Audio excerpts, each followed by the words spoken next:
Okay, mates.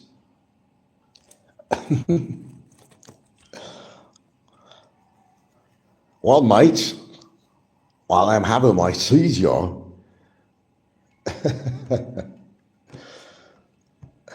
oh, I go to bed early, but I was listening to a little bit of Big Kevin's show. Of course, Jay was on there, kind of threatening me. Well, listen, Mike, I say, Mike, I don't want to give you a seizure, Abo man, but proof of the pudding. Bring the cards to the table, mate. Why don't you produce those 5 pages of documents, mate?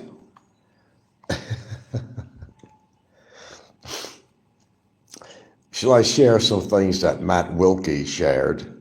I could do that too. I dare you, he said. I dare you to try to do anything to me for putting fraudulent document on the YouTube. I dare you, mate. I dare you, mate. Oh, you fucked up, Jay. You really did. Well, here's the deal, man. You claim you have these deportation documents? I mean, actually, resolution. Let's straighten it out. And I have yet to see it. What Jay did was he flashed, which was basically a report, part of the original report, that some Filipina gal put into the immigration. It was a complaint report, part of that. There's no such thing as an entitlement of, this is a resolution. It doesn't work that way. That's not the way they produce these documents. That's not the proper entitlement on that at all, as my lawyer had told me. That was a fraudulent document that he himself put on there on camera.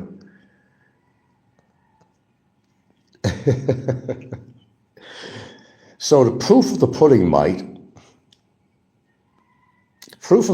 mate, please produce these 5 pages of documents. As Jay says, I dare you, mate. I double dare you. Well, I double dare you. Put the 5 pages of documents on there. Now, Jay makes all these claims that I received and our lawyer received some resolution, the famous resolution, the revolution of the resolution. No such documents were ever put out because there aren't any documents, because there isn't any resolution. Jay must have been drinking again. He gets awfully brave when he's on Big Kevin's show. Well, Mike, show us what you have. And that pertains to anybody else who claims they have already written resolution. Now, it goes to say, Mike, that if I'm the person involved in a complaint, you would normally think, if there was such an animal that existed, I would have a copy, and my attorney would have a copy. Know what I mean, mate? Know what I mean, mate? You fucking Australians. Mate. Sounds really gay. Call each other mates. Sounds gay to me. I don't call anybody a mate unless they are my mate. That's pertaining to a woman. If a grown-ass humans calling each other's mates, they all sound gay. Anyway, that's my opinion. Put your money where your mouth is, Jay Stillman. Put your money where your mouth is. Stop bullshitting on Kevin's show and pretending you know anything about what's really going on, and stop trying to hide all the horrible, devious things you've done. Children in Hawaii, in Philippines, that you bear no responsibility for at all, being the abo might that you are in Cairns, Australia. Know what I mean, mate? You got a track record. Failed business, pizza place, failed relationship, child you don't even take care of. Jay, you already told me when, listen, mate, you already told me when we were doing our messenger stuff about, I know of at least one child you talk about in the Philippines that you don't take care of. You don't help out. What kind of a lowlife are you? Well, I think we already know that already. But you can't bear responsibility, mate, to a child, a poor child in the Philippines, because you wanted to get your rocks off, because you don't want to take the responsibility. Because you can't, because you're still living at your mommy's. Mr. Bitcoin millionaire, not. You failed even on a pizza business in the Philippines. You've had nothing but failure. Continue to go dig your ditches. It don't depend on Bitcoin and ridiculous, unguaranteed shit like that. Mind your own beeswax. Might. And don't call me mate. I'm not your mate. I'm not gay. I'm quite straight. Thank you very much. Might. Oh, God. Go find a Joey to do your battles with, and you'll probably get your ass kicked by a Joey. If you don't know what a Joey is, folks. Go hide in your mama's pouch. Then climb out when you want to throw a few insults and crawl back in again. Might. You're an embarrassment to Australia and all the other aborigines that you come from, your line of heritage.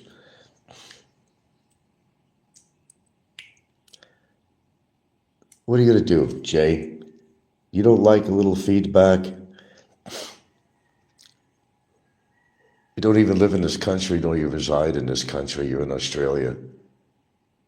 Stop with the legal threats, because you couldn't do it. But you're still very brave, and I told you got that invitation any fucking time you want. That still goes. I didn't forget about what I said. Oh, hell no. You got an invitation to come here and talk that crap to my face and to Gilda. Anytime. Don't need a golden invitation. Just let me know when you're back in the Philippines and you want to make a trip to my glorious, wonderful, dusty island here. Anytime.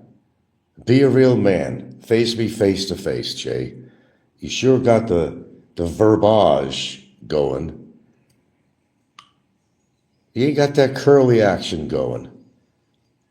Approach me. If you got something to say, approach me, not on the internet, not behind your computer screen. Approach me and Gilda in person. In person. That's a whole different scenario. If you got something to say it to me. Say it personally. Tell me how you really feel, Jay. And I'll tell you or show you how I really feel. Is that a deal?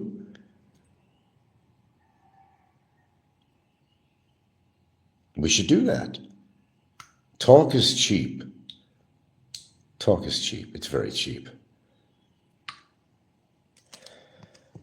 Don't have a seizure over this whole thing. I don't want you to have a seizure, Jay.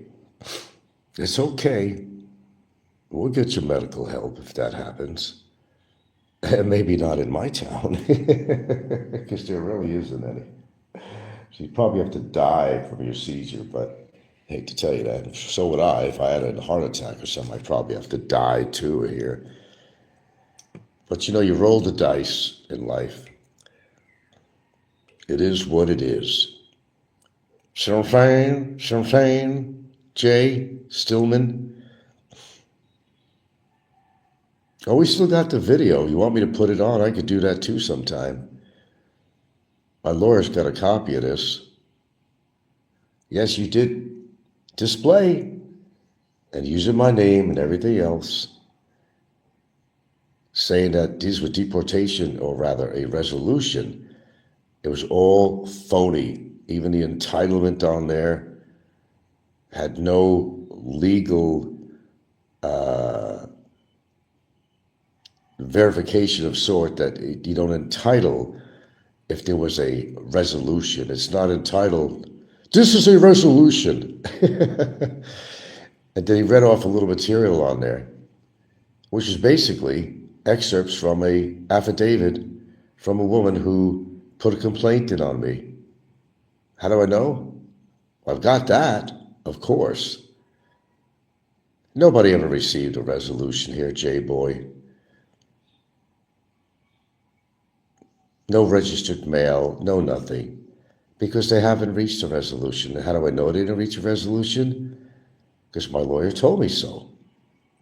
Because he had spoken to the immigration. There is no resolution as of such. Now that we got that out of the way, no, it's you who did something illegal. And you want me to challenge it, I can do that too. Well, not challenge, that's the wrong word. If I really want to make a big incident of this, I actually could. You did wrong, J-Boy, Abo Man. You did very, very wrong. And that was your screw up among many things you screwed up. Hey, you know, Jay, I hear you and Barry had quite a few adventures. Oh, yeah. Quite a few adventures together, didn't you? And you know what I'm talking about, don't you? Oh, yes, you do. Matt Wilkie was witness to some of these events, by the way. Oh, we know all about it. You and Barry. The gruesome twosome. The gruesome twosome. You know what I like? That has a nice ring. Just made that up. The gruesome twosome. Jay Stillman and Barry Lee Jordan. The gruesome twosome. Breaking laws all over the Philippines. Gruesome twosome. I like that. Hey, Mikey. He likes that. But I like that. The gruesome twosome. Oh, yeah, they had some adventures together, my friends. They sure fucking did. Some things that, well, put them away for a long, long time. If it were to come out, well, if it had no legal boundaries that were filed, would certainly be made known on YouTube for all to hear. You don't want me to do that. I don't think so. See, folks, I know things that some people don't know. Yeah. Anyway, having my matcha tea today. Look at the difference in color. This is 2 bags, but they're small bags. This is matcha, straight from Japan, from my girlfriend's daughter, who went straight to Japan and brought back some goodies. Matcha green tea. This is more powerful. Matcha green tea. Matcha macho man. Jay wants to be a macho man. Jay, you're such an embarrassment. You're such an embarrassment. Stop it. You're making me blush, and you're making me, like, I don't know, in disbelief of what I'm hearing sometimes from a grown-ass man. Why can't you act like Crocodile Dundee or something? The guy had class. Go wrestle a crocodile or go fight with a Joey or something. Do something. And for God's sakes, get your own place. Stop hanging on the apron strings of your mama. It's your mama. It's your mama. Stop hanging on those apron strings. Become independent. Good morning, dear. My lovely, lovely, stable relationship woman. The one that grounds me, I tell you, with love and care. Well, good morning to you. Morning. Good morning back, sweetheart. Okay. Now I gotta go back to my matcha tea. Matcha man. Jay wants to be a matcha man. Matcha man. Hey, I like that too. I'm on a roll this morning. All the wannabes, could be, should be's, would be, couldn't be's, all the bees. Jay loves to come on Kevin's show. Jay, you know what people think about you know what people think of you, right? I mean, you do know that, right?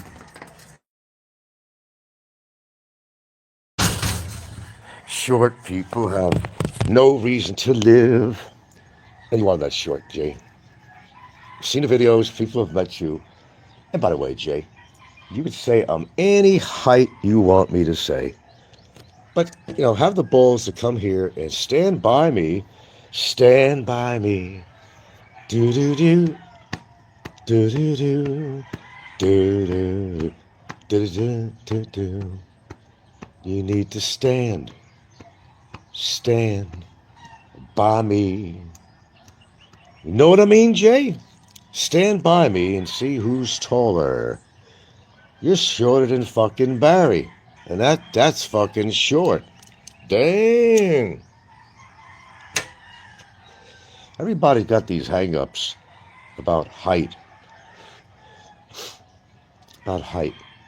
Who swears that somebody's taller than the other? Who cares? Let's just get the facts straight. Don't matter how tall or short you are, but just get the height right. I don't know, Barry has grown, I think, to 5'10" these days, according to the trolls. Must be that lovely prison environment, I don't know. They must have quite a gym over there. Maybe something to stretch out his skeletal structure or something. Oh no, that would be a torture machine. But wait a minute, he's already in a torturous place. Oh, they got a big gym set up. It's like 24-hour fitness over there. That's what I heard. Wow. Free. Another freebie for him.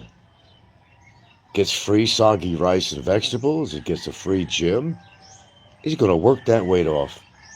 Well, it's being in there alone that's going to work that weight off because, I don't think he's ordering food every day in that place. I don't think you could. You can't order Grab on your own application on your phone. They don't allow that. And I don't exactly think he's got somebody coming over every day with some nice food from a local restaurant and all that good stuff. I just don't think that's happening. Hey, guys, I think it's officially over a month now. Hasn't it been a month? Barry's incarceration continued in Bickytown, baby.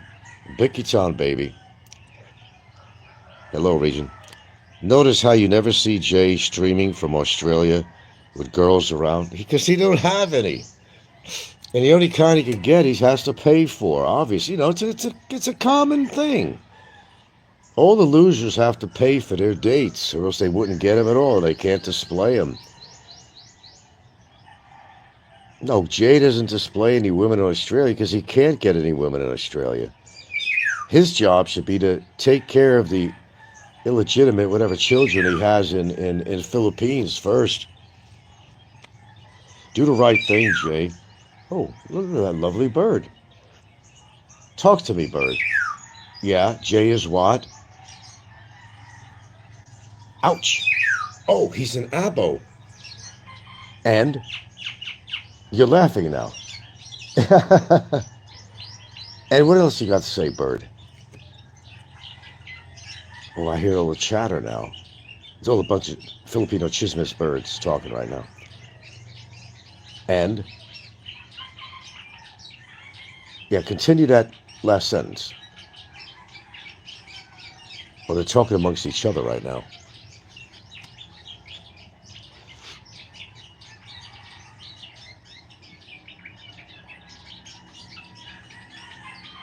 Well, what do you think of Jay?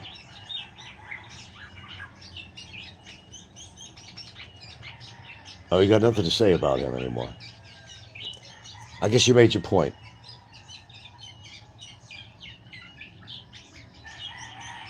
Oh.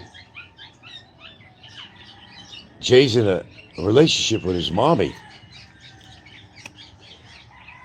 Oh, come on. Don't tell me you're into incest now. No, Avo. Please don't tell me that. It's morning. I can't handle that kind of shit in the morning. Regent says, notice how Jay constantly says, you know what I mean? Gee, I wonder where he got that from. That's a sign of a low IQ and poor vocabulary. Well, his lover boy, Barry, you know how much time he spent with Barry? Oh, they shared women and other alike. So, of course, he's going to pick up a little bit of hillbilly slang. Well, absolutely.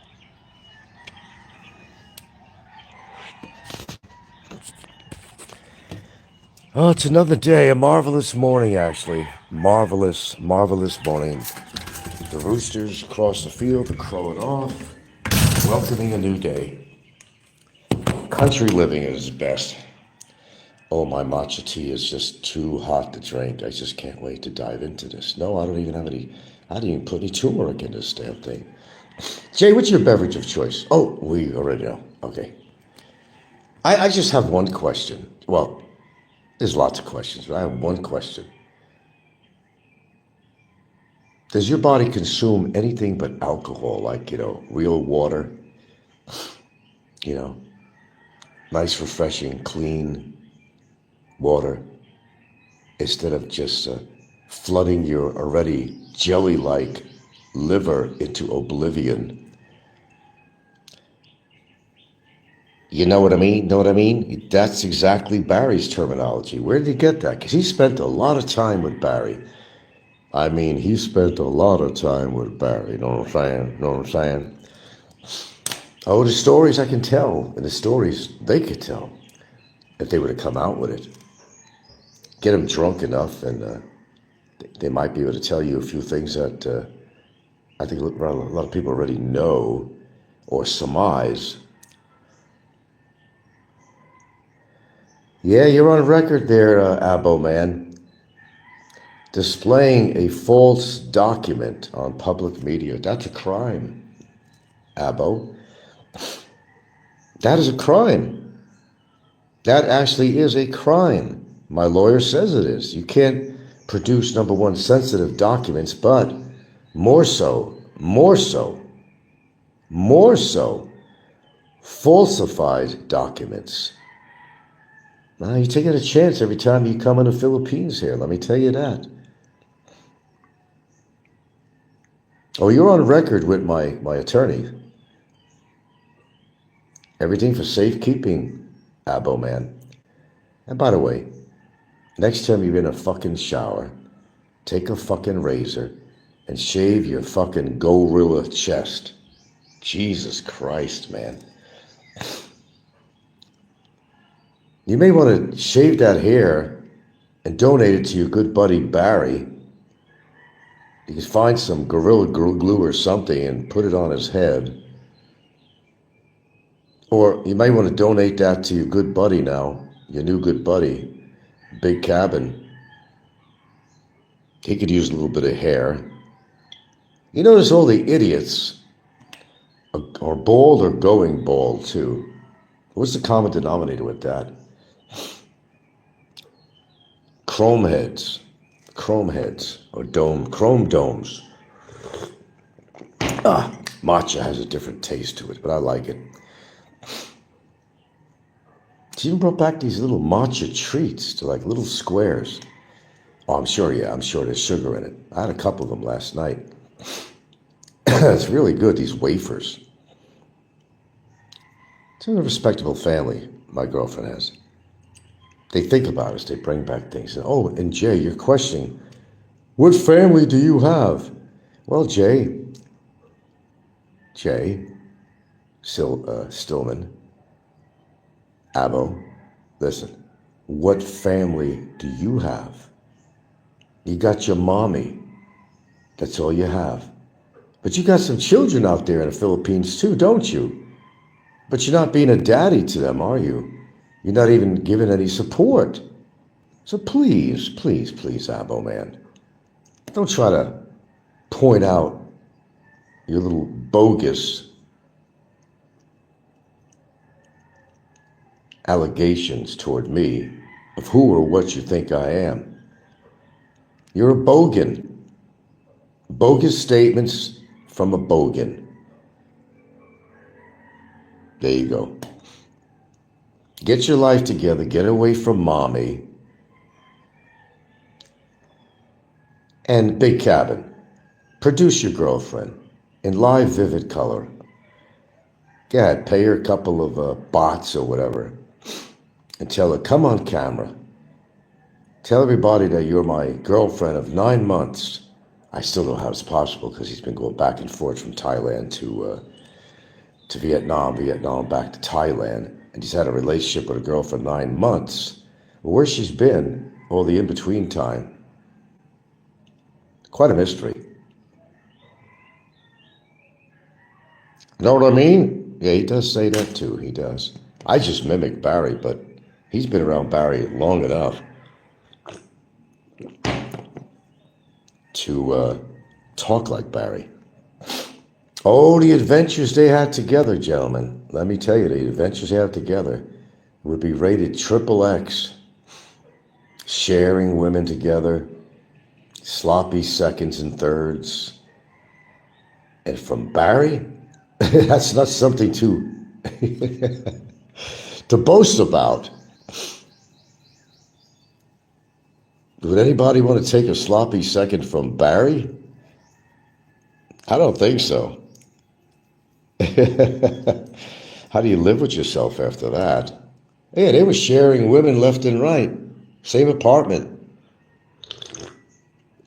They sure were. Matt Wilkie could tell you that. He's seen people coming in and out and all kinds of women and otherwise.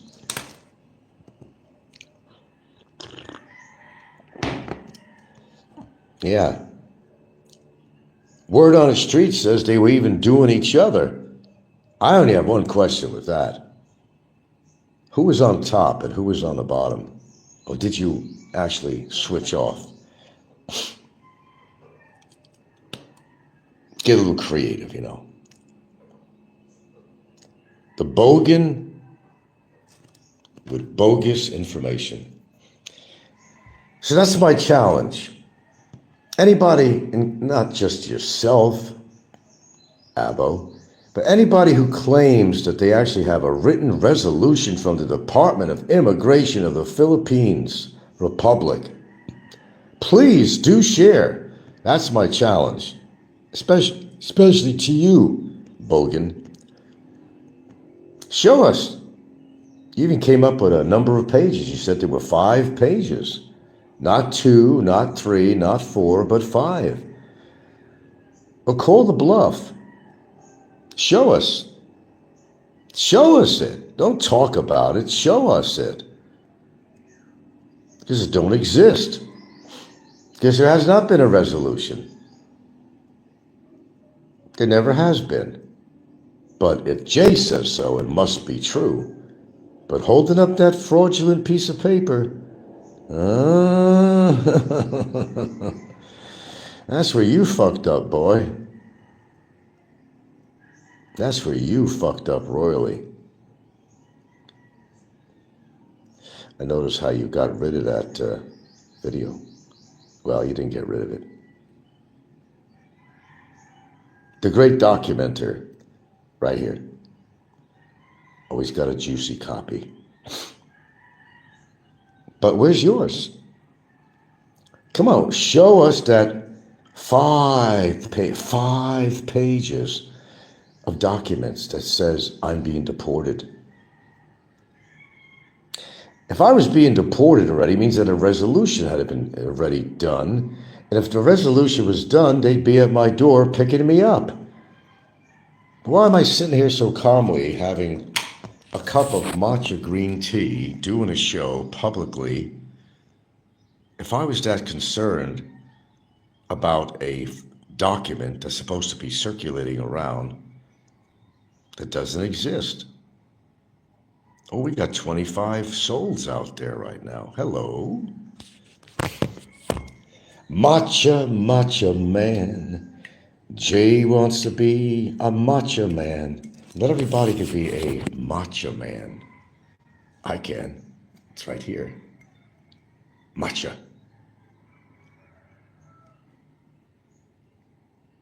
What? You better watch ya, matcha. You gotta watch ya. Barry's words did some damage to him, and they could do some damage to you too. I know you like coming to the Philippines, Abo. I know you love coming here. For the girls, the ladies of the night. Did you ever not have to pay for a woman for a date? That's another question I'd like to pose. We've never seen you with a genuine girlfriend. Nobody, me or anybody else, because you never had one. You don't even have a bachelor pad. You're living with your mommy. Oh, are you insecure, Abo? Do you guys remember when Jay just lost it on his show? And apparently a lot of people were attacking him on that show. You remember that? Please leave me alone, guys. I can't take this anymore. Jay goes into meltdowns, and some of it turns into seizures. Oh, it was a seizure. It was a seizure. He had all the signs of a seizure, but then Barry came in and said, no, Jay never had a seizure. It was a reaction to some medication he took. But wait a minute. Jay always said that I'm not on any medications at all, but Barry said that it was a reaction to a medication. What are you on, lithium? It's possible. Did you overdo the lithium? That'll create a seizure. Lithium is a strong drug. Do you remember when Jay fell apart when they were attacking his dad that passed away? Which I think was wrong, by the way, folks. In all good conscience, I mean, that was wrong, what they did. But, nevertheless, Abo just fell apart. That's when he got to the point of a breakdown. Stop it! Exactly. Stop it! Please stop it! I can't take this anymore. Leave me alone. He said that. And those that follow Jay, they know that I'm not making this shit up. I'm not making it up. That was a quote from a show he was on, his own channel. Stop it! Stop it! He said, just like that. Same tone of voice, everything. Stop it! Stop it! Please stop it! I can't take it anymore. Leave me alone. Man, you are sensitive, dude. You are sensitive. Jay's been defeated so many times in his life. This is your life, Jay Stillman. You like to talk about other people. You like to talk about me, right, Jay, to get some attention? Because you got niffed at me. But why are you so niffed at me? You used to talk to me on Messenger. You'd be asking me questions. Get me some information on this. Can you get me the name? Remember you were asking me for the full name of Big E? Do you remember that one? Because you had some beef with Big E or something. Could you get me his full name, mate? You remember that, Jay? How about the other times you're asking me for information? For a guy that's so adverse with me, who's helped you out with information in the past, which I didn't have to do that. You know, what's your gripe? Are you upset because your mite has been incarcerated for over 2 years? I mean, you had this very close relationship to him. How close? I guess that's the question, right? I mean, they did everything together. I mean, everything. Sloppy seconds, you name it. It's morning. I can't envision this, nor do I really want to. But for the sake of argument, I'm mentioning it. But they did everything. I mean, they did everything together. They'd get drunk together, and they'd do some atrocious things with the ladies of the night. Atrocious things. Not fit for man or beast.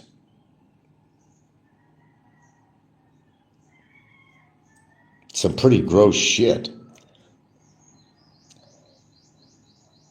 I heard he was slopping down some of Barry's fucking chism. Oh, a lot of information on the dark web. If you want to talk about something, talk about the adventures that you've had. And especially during a time in Minganilla, talk about those times.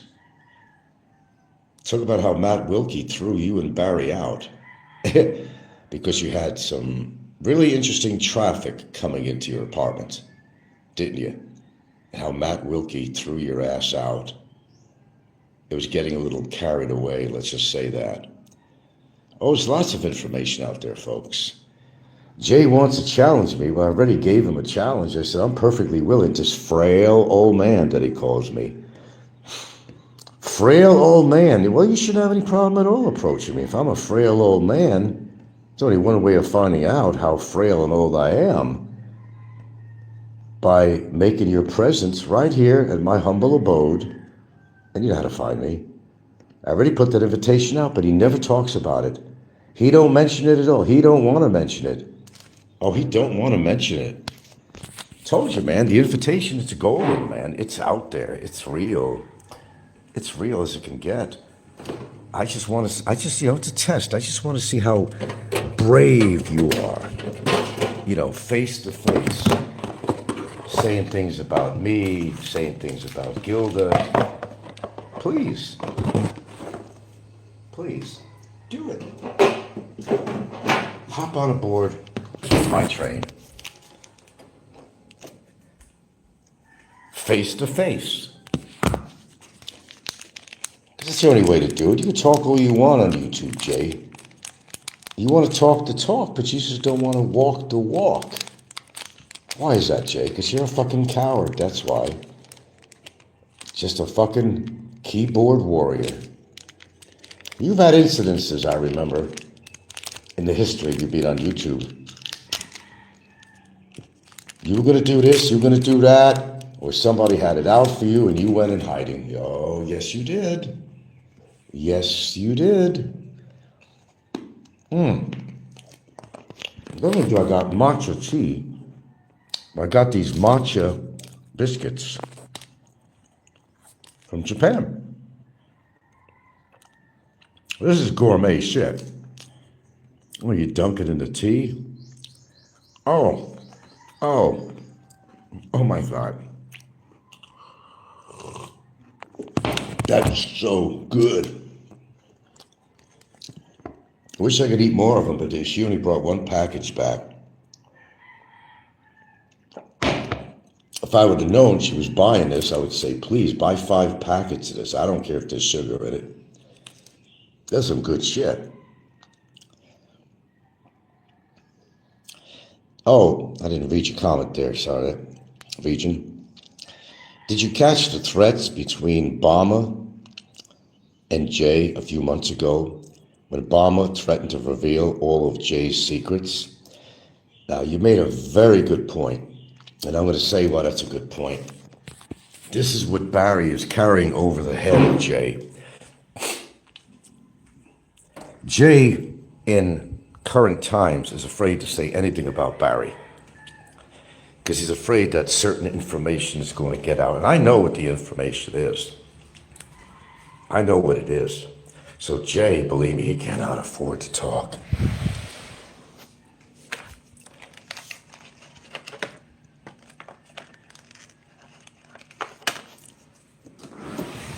He did some very horrible and atrocious things. Barry is the key to all of this. Barry is the key. That's why Jay doesn't want to go ape over Barry, because he knows that if Barry does manage to get on and you piss Barry off enough, he'll reveal that information. Because these days, Jay really still ain't no advocate of Barry. He's got to keep things on a fine line. He's got to keep things copacetic, you know what I mean? Because Barry has a wealth of information. Because those two guys, they've spent a lot of time together. They lived together. They shared these adventures that I talk about. Oh, and they sure did have some adventures, or should I call them misadventures? Wow. Some pretty heavy shit. We're talking about a lot of cream in that latte, that cappuccino, whatever. Literally and figuratively. Jay threatened he would go to Car with Barry's past girl. Yes, I remember that. Obama implied Jay was with underage girls, and Jay implied Obama's shabu usage. Yeah, I remember that. Well, if Obama is saying that Jay was with underage girls, how does he know that unless he was with underage girls? I told you, they shared a lot. Now, I'm not coming out publicly saying that Jay was doing underage girls. Oh, I'm not saying that at all. But Obama said it. And I've had some dialogue with Jay, too. And from what I put together, well, I'm not even going to finish that sentence. Yeah, Jay threatened he would go to Car with Barry's past girlfriends to present to Barry's girlfriend information on what transpired. But you see, Jay was part of that whole scenario. In fact, he initiated that scenario. Barry just went through with it, that's all. Opportunity existed, so 2 peas in a pod, they think alike. Put 2 and 2 together, that's all I'm saying. Nothing more than that. You connect the dots. I don't have to. So, Jay, you're not innocent at all.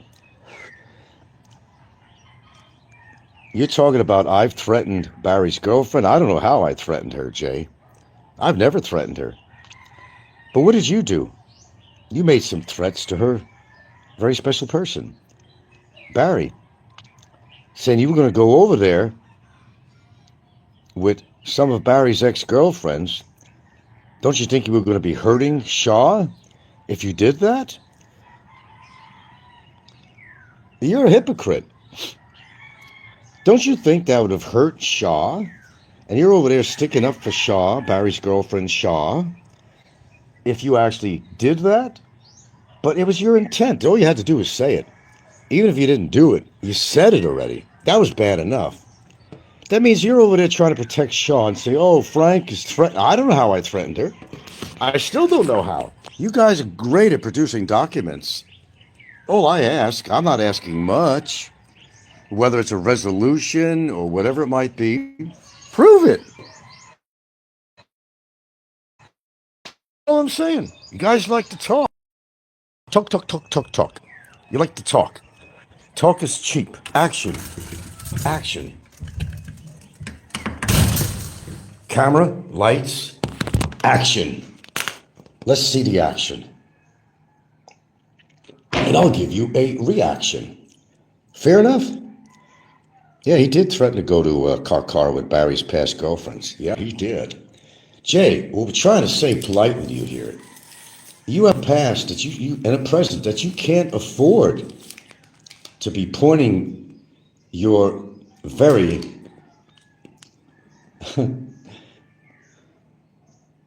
very bad finger to anybody else, including myself. You got a very checkered past, Jay. Very checkered past. And present. Why don't you be responsible? Why are you worried about what I do in my life or this and that? You got a bone to pick with me. Why? Because the truth comes out about you? Look, anybody who measures somebody's level of sanity is not going to be in their shower punching a fucking dildo that he adhered to the wall of the shower. I mean, what does that say about his state of mind? I think it says a lot. That's sick, Jay. That's absolutely sick. And we heard your attitude about Filipinos. Especially when you're drunk, it all comes out. We love when you're drunk, but then again, you're drunk all the time. I don't remember a sober moment with you. I'm trying to think back if you ever had a sober moment. But what you said about Filipinos, man, it's all they're good for is sex. Talk down to them, you're the master, they listen to you. What kind of example are you as an expat? You're a piss poor example as an expat. Well, you're not an expat, you don't live here. Tourist, whatever. Visitor.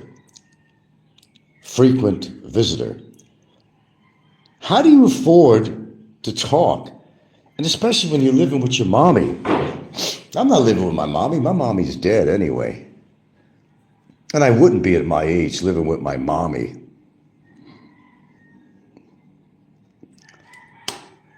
The self-proclaimed Bitcoin millionaire, my ass.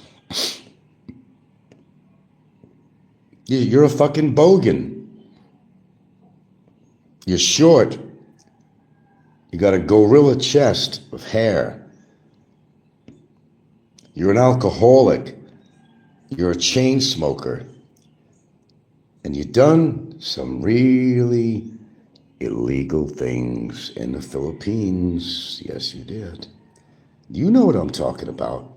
I think everybody else knows too. But Barry is the key to all this. If he pisses off Barry enough, Barry will make a show. See, Jay's on guard right now. So he's acting like he's in support of Barry. When he's not in support of Barry, he's afraid of what Barry might say, because Barry is the key of information to all of this. Regent says, Jay's father would be so proud of his son. Pathetic. Yeah, I know what you mean, man. Regent says, Jay, born and raised in a first world country with all the opportunity to become something, and this is how his life has turned out. Yeah, isn't that sad? Oh, am I hurting your feelings on this broadcast, Jay? I didn't mean to. I'm just stating the facts. So let's examine. You got a beef with me. Get your beef over with. Stop talking behind your screen. I mean, you should have no problem taking care of a frail old man, right? Right? Wouldn't you think, folks? That shouldn't be a problem. But he won't. And neither will Ricky. Did you hear Ricky's excuses? Oh, yeah, I know what's going to happen with Frank because he's going to have 7 cameramen. Yeah, right. I'm going to have 7 people hiding in the bushes with a camera if he came over to try to do some harm to me. Oh, come on, Ricky. It only takes 1 camera. It don't take 7. But why not document something? Why not? You can prove whether or not I'm a coward or not. I proved that in SNR, man. Twice. Once, twice, 2 times. A coward you are to me. I said once, twice. He's a coward because he's never proved otherwise to me. Jay chats with Big Kevin and Havoc Master because it makes him feel less pathetic, I suppose. Well, birds of a feather flock together, that kind of shit. Kevin's obviously a fucking loser. Kevin's always trying to justify something, but he just doesn't make it happen. Of course, Kevin's lonely as shit. I still say it. He should have stayed in his aunt's basement, man. That was the best scenario for this guy. All these people throwing insults and trying to injure me. But look at their lives. The big Kevin has some children that he doesn't give a fuck about. He ain't sending him no money. They don't even want anything to do with him. He's too busy buying drinks and ringing the bells in bars to get women to sit down with him. Be friendly to the handicapped. They're fun to watch. When they look at Kevin, whether Thailand, Vietnam, or anywhere else, they look at him as this handicapped person. And nothing to put down on handicapped people. They can't help it. Give them a break. But in his case, look, when you get a bolo knife in your brain, that has to cause some damage. It's pretty obvious. His speech pattern, his emotional behavior out of a 7-year-old, his words. All you have to do is look at the guy. Looks like Uncle Fester. Would you want to date a guy that's, first of all, questionable psychology and looks like Uncle Fester? That would be scary. Oh, you're willing to sit down and have a free drink with a guy like that. Hey, his bot's as good as anybody else's bots. You know what I mean? A drink is a drink. Regent says that, what was what was MJ the Flipper? He just did a show talking about, who's the stock boy from Indiana he was referring to? Was that Havoc? Because Havoc's in Indiana. Regent says Havoc Master is at a retirement age but still works at the Amazon warehouse. Hasn't been to the Philippines in 35 years. I know they're all professionals on Philippines, like Popeye. They're all professionals. They don't live here, but they all are a wealth of knowledge about the Philippines. Regent says Kevin is beyond pathetic. That man has made anyone's life connected to him worse. Well, as I said, he's done something pretty damn bad to somebody. Not every day you get a bolo knife in your brain. That's not every day. You don't hear that. You had to have fucked up royally to get that to happen to you. I mean, that's called extreme.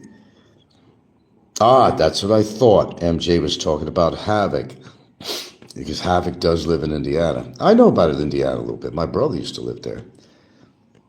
I've been to Wilkinson, and I've been to Fortville, I've been to Indianapolis, and I've been to a lot of little towns in between because I visited my brother a couple of times while he was actually in Fortville, Indiana. I'm sure Havoc knows where that is.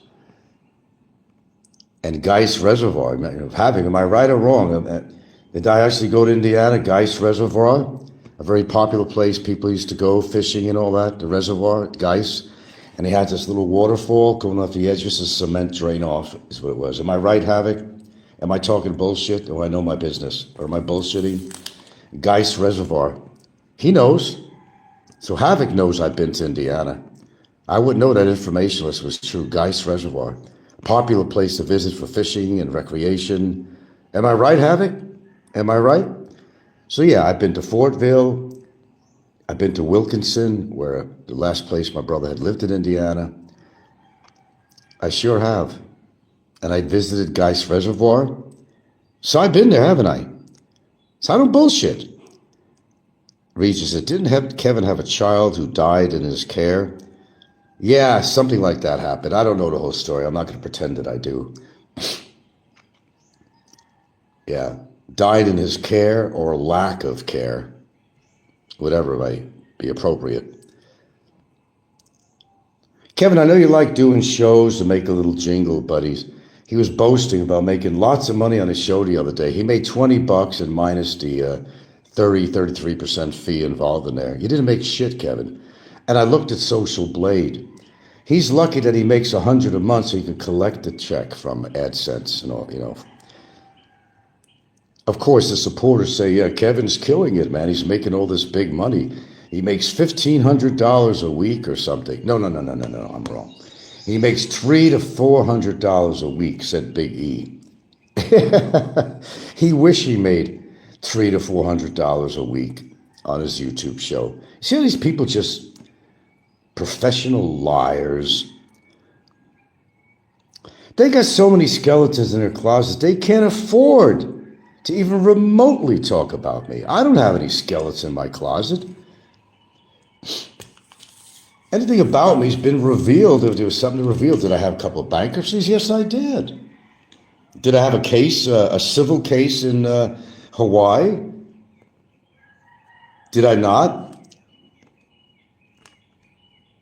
Did I not? And the judge had to make a default decision on that because I wasn't in person. That's all it was. There's not much more to the story than that. I showed up on Zoom, but that wasn't good enough. Now, are these people ever going to get their money? No, they're not going to get their money. Someone just wrote to me and said, I got copied what you said about owning a condo and shit out here. Well, was I bluffing? You never know. Do you have paperwork on it? Do you know who the owners are? Was it a corporation that was involved with this? I need details.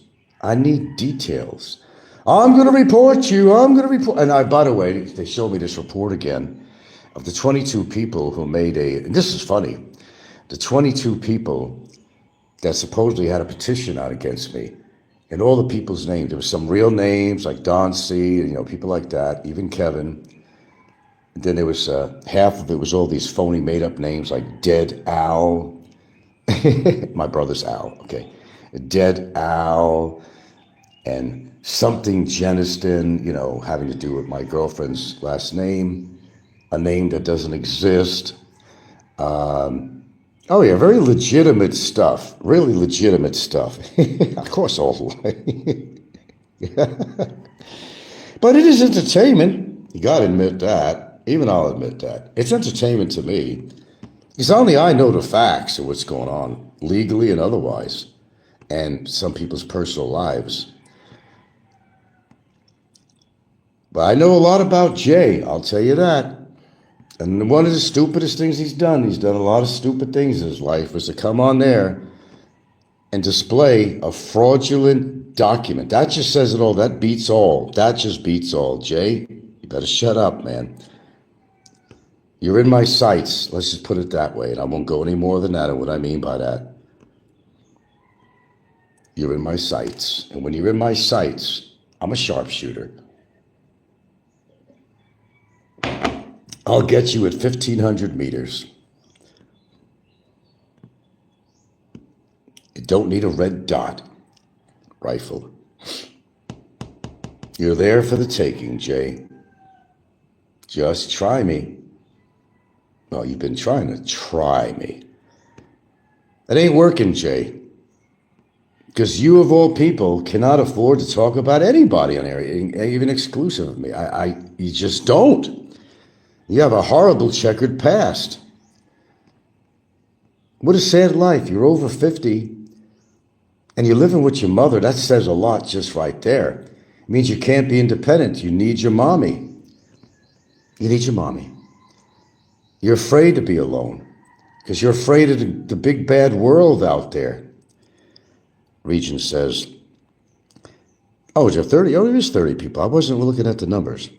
30 people watching. These jealous haters and lurkers hang off every word every word you say. They are obsessed with you. Hilarious, yet sad. Absolutely.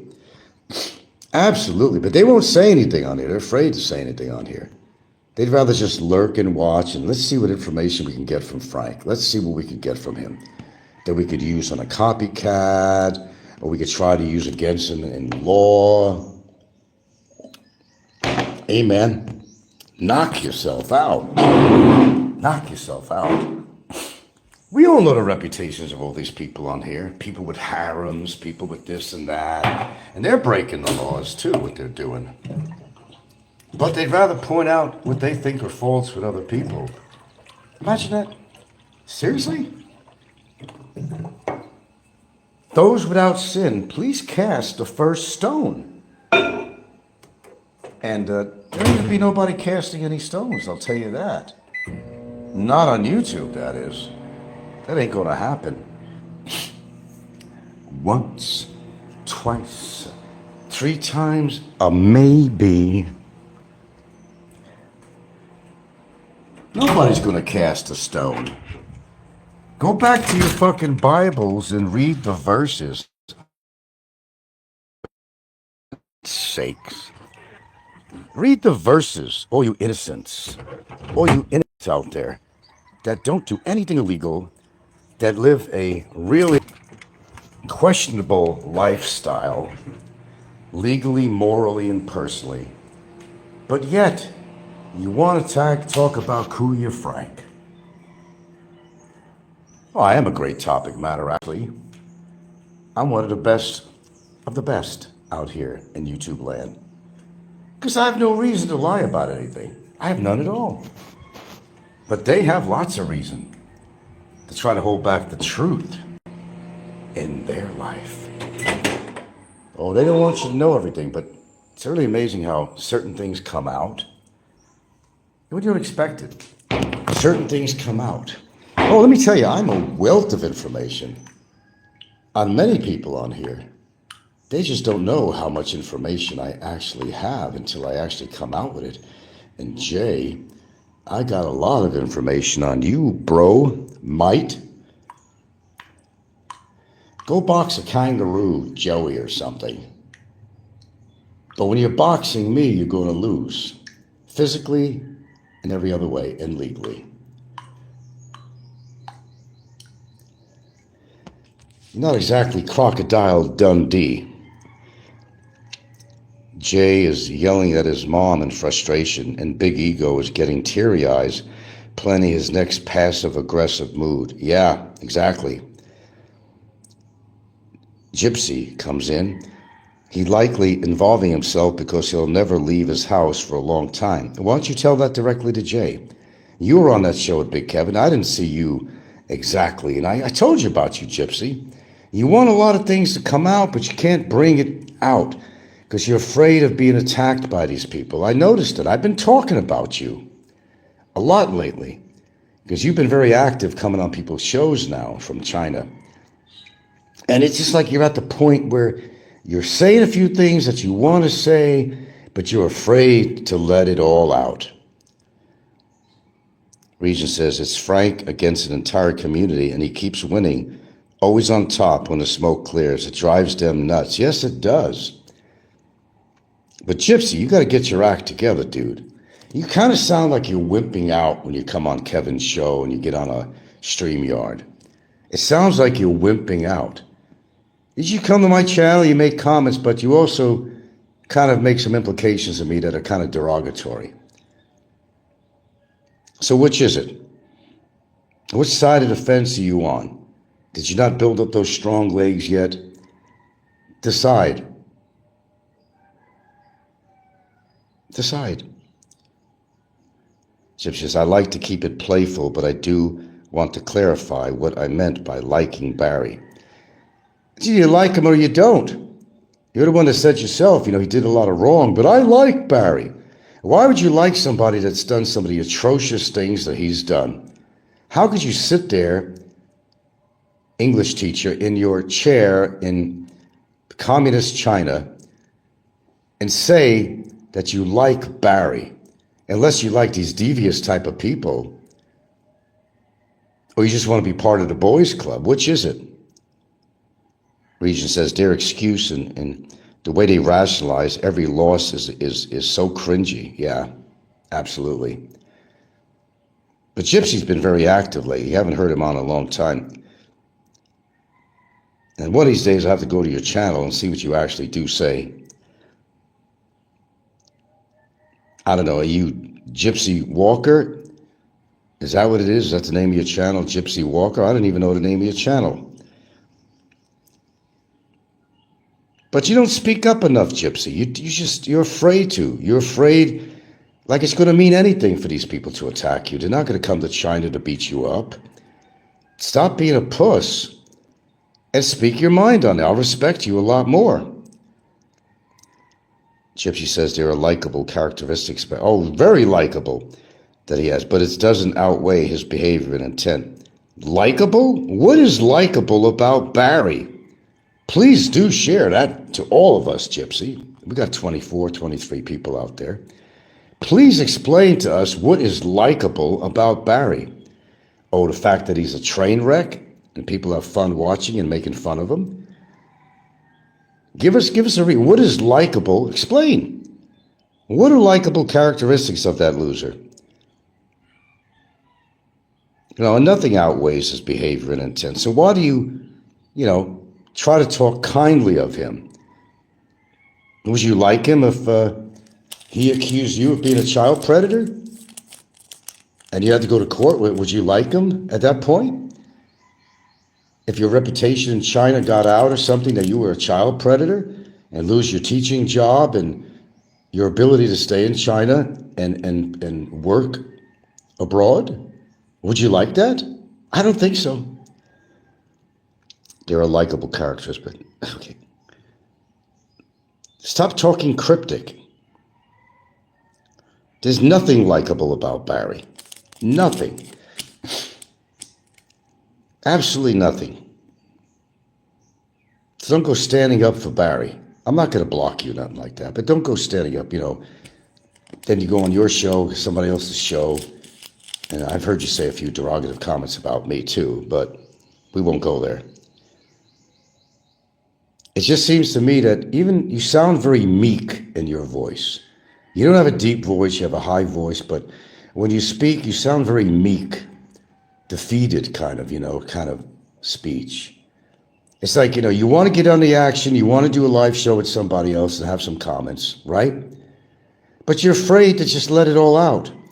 Because you're afraid of being, what are you worried about these people for? They're nobody. Say what you like. You're in China, man. They're not going to go hunt you down. Say what's on your mind. Why are you so afraid of these people? They're not going to harm you. Say what's on your mind about these trolls and Barry and people like that. And then by coming on Big Kevin's show, it's like you're supporting him. And he's the ringmaster of a lot of this trouble. He is the ringmaster. Kevin is a ringmaster of everything on here.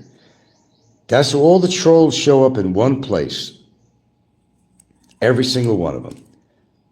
And you like to be part of that because you want to be what? Relevant or something? You want to be relevant in some way by going on Big Kevin's show and going on his StreamYard? You want to be relevant? Why? What relevancy are you looking for? It's irrelevant. You're talking about a fucking loser troll, a fucktard, brain damage. And I'd like to say by no fault of his own, but I can't say that. He got brain damage and he got a bolo in his brain because he did something that was probably very heinous, or it's just not right. Gypsy says, I'm not worried about physical implications per se, keywords. The internet can be a ruthless place, so I tread lightly. Ruthless? What, you afraid of your online reputation? It's YouTube, it's social media. Who cares? Your online reputation? Who cares? Could be no kidding, it could be a ruthless place. But you're on it, and you even have your own YouTube channel, I guess. If it's that ruthless, why don't you get off? If it's that ruthless, why are you offering comments on Big Kevin's show? You tread lightly, but you sound like a pussy in the process, is what I'm trying to say. You sound like a complete pussy. You sound like a mangina. If I notice it, everybody else notices it. And that's what you come off as being, man. That you come on my show, you like to make comments. You come on Kevin's show, you like to make comments, and you support Don C and all these people. Yeah, I know what you mean, you know. Well, make up your mind. Make up your mind where you stand. Your opinions of people, which don't usually matter on YouTube anyway. People's opinions are just like, you know, like an asshole. Everybody has one. A wonderfully trimmed mangina. Nah, you're a pussy, man. You don't earn the privilege of making comments on my show. I'm going to do a Barry on you. I'll do a Kevin on you. You don't belong here. When you grow a 3-piece set, maybe I'll find out and unblock you. Let me know when it happens, if it ever does. Oh, now you're mad at me, right? So now you're going to go on Big Kevin's and you're going to start attacking me. Isn't that the way it works on here? All the disgruntled people that I blocked who were very favorable to my channel and their dialogue. But when they done something stupid and they got blocked, all of a sudden, misery loves company or whatever, they join the other side. Safety in numbers, acceptance. Frank did me one bad. So I got to join the other side. A friend of my, an enemy of my enemy is my friend. That kind of philosophy. Grow a set, Gypsy. Seriously, grow a set. And you're a troll, by the way. I'm very familiar with you. Of course I am. You go back quite a ways. And you were a troll on YouTube. I heard all the shit you said, not just on Kevin's show, but this goes way back. You're no innocent on here. You're absolutely no innocent, not even remotely, I will say. Not even remotely. Yeah. How dare you come on my show and act like an innocent? You're a pussy. The way you talk, you just sound very meek. Not able to challenge anybody. Afraid to challenge anybody. What are they going to do to you, Gypsy? You think they're going to go fly to China and find you and say, I'm going to beat you up because you had some supportive words for Frank or somebody? Or that's not going to happen, Gypsy. The world is your oyster behind that protective environment of your laptop. Nobody's going to come and beat you. And the same as nobody's going to come here. They know the consequences of doing something like that. I mean, why would they anyway? Did I kick their dog? Did I rape their daughter? Why would anybody do that anyway? Any sensibility? They don't like jail out here. They know what Barry's going through. They don't want to go to jail. And they know I'm the guy to do it. Yeah. I think that's been made abundantly clear on here. People are afraid of me. Because they know I don't talk the talk, I walk the walk too. And that's a fact, son. Not afraid to. Besides, even if you had the physical ability to beat the living snot out of me, you know you're going to wind up in jail or worse. That's a fact.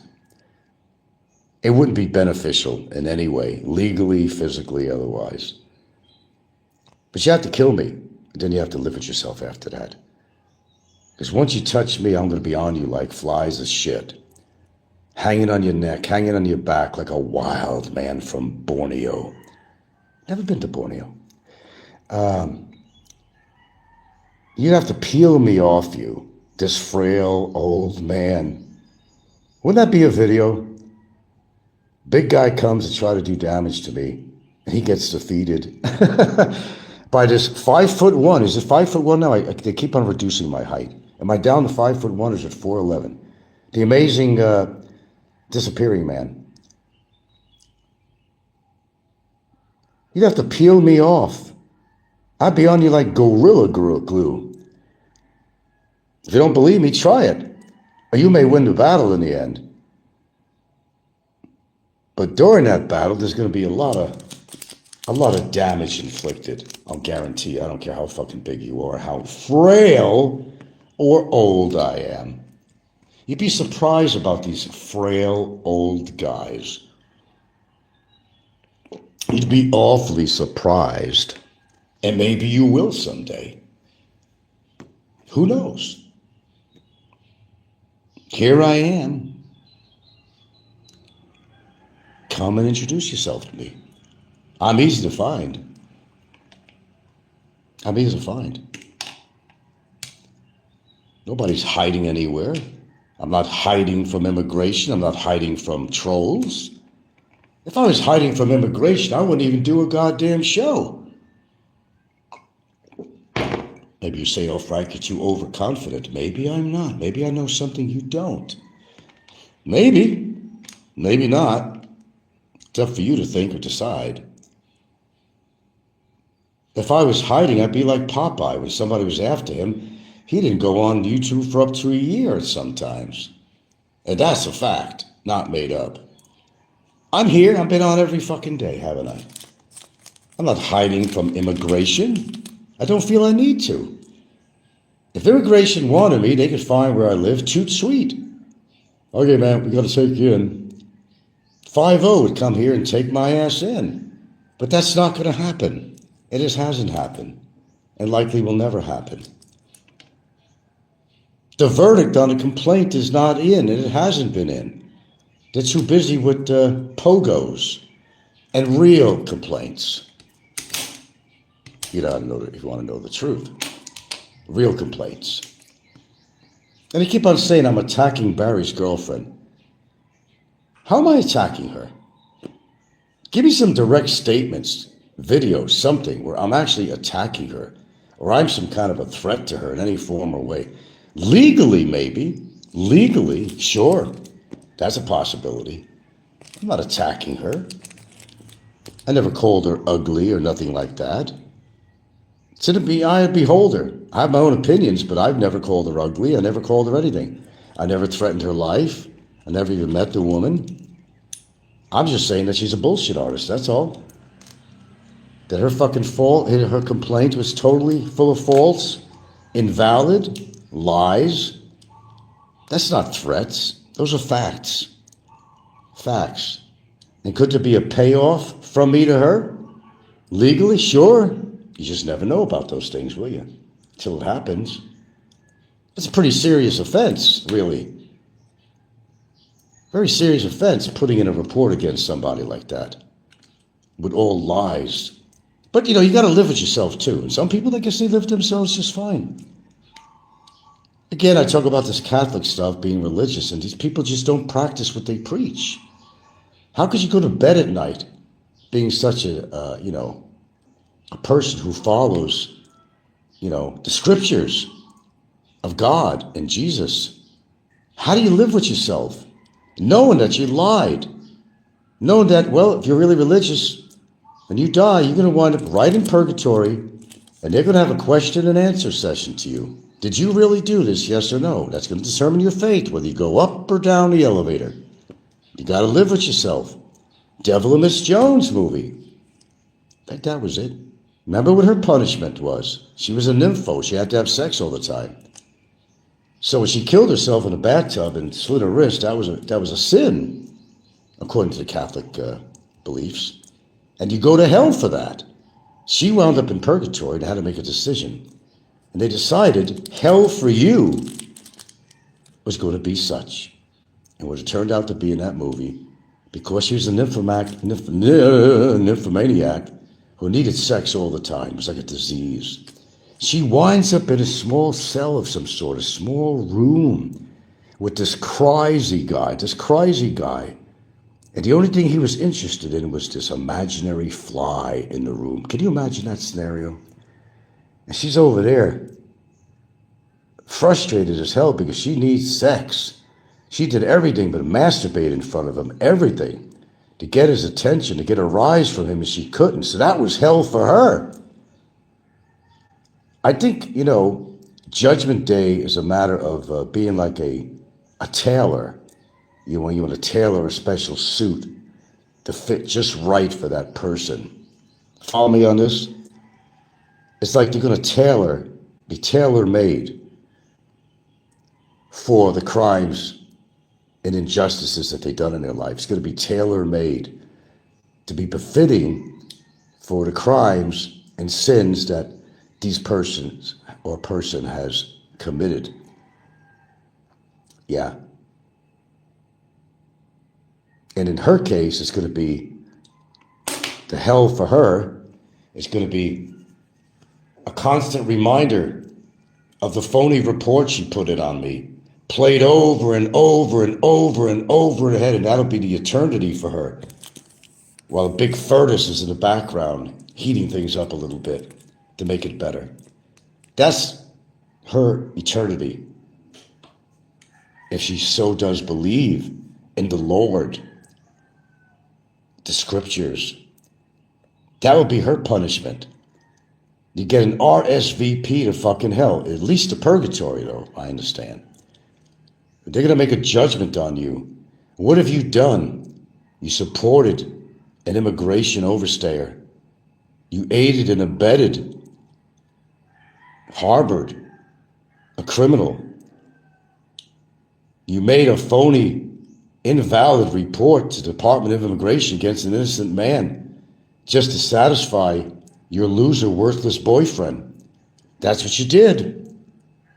So if you're really that religious, if you're really, really, really that religious, I'd have to say some sins have been committed. Yeah. Hey, I'm no expert on religion, that's for damn sure. But I know a liar when somebody's a liar, as Barry likes to pronounce it, a liar. It's not good to lie. It's not good to fool Mother Nature either. No, don't go there. But there's a payment plan for everybody, and not everybody accepts payments. You may get the direct approach when you die and go to hell for what you did. Always a payment for something. Remember, as Ricky says, you pay, you pay. Back and forth here with this. You pay, you pay. And Ricky's right about something after all. How's that going with Apple, by the way, Ricky?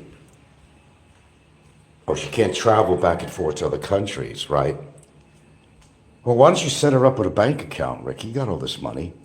This way, she could put something on her passport. She could, get immigration to allow her to go to some other Southeast Asian countries that you're going back and forth to. Get, some stamping on her passport, right? Why don't you help with that? Put some money in the bank to prove that, but you won't do that, will you? They can prove that, she has something to go back to. You know how that works, immigration. You got to prove you got a family or a job or money in the bank, at least $100,000. Come, you could afford $100,000. Come on, Ricky. It's Ricky. It's Ricky. Hey, Ricky. Hey, Ricky. Come on, stuff $100,000. You paid a lot more for her than that in time. Apple phone. No wonder they call her Apple, because he buys her Apple phones. Is that her real name? But Rick, you could afford 100,000 pesos, right? Right? Put 100,000 pesos in a bank account and get her started on that passport.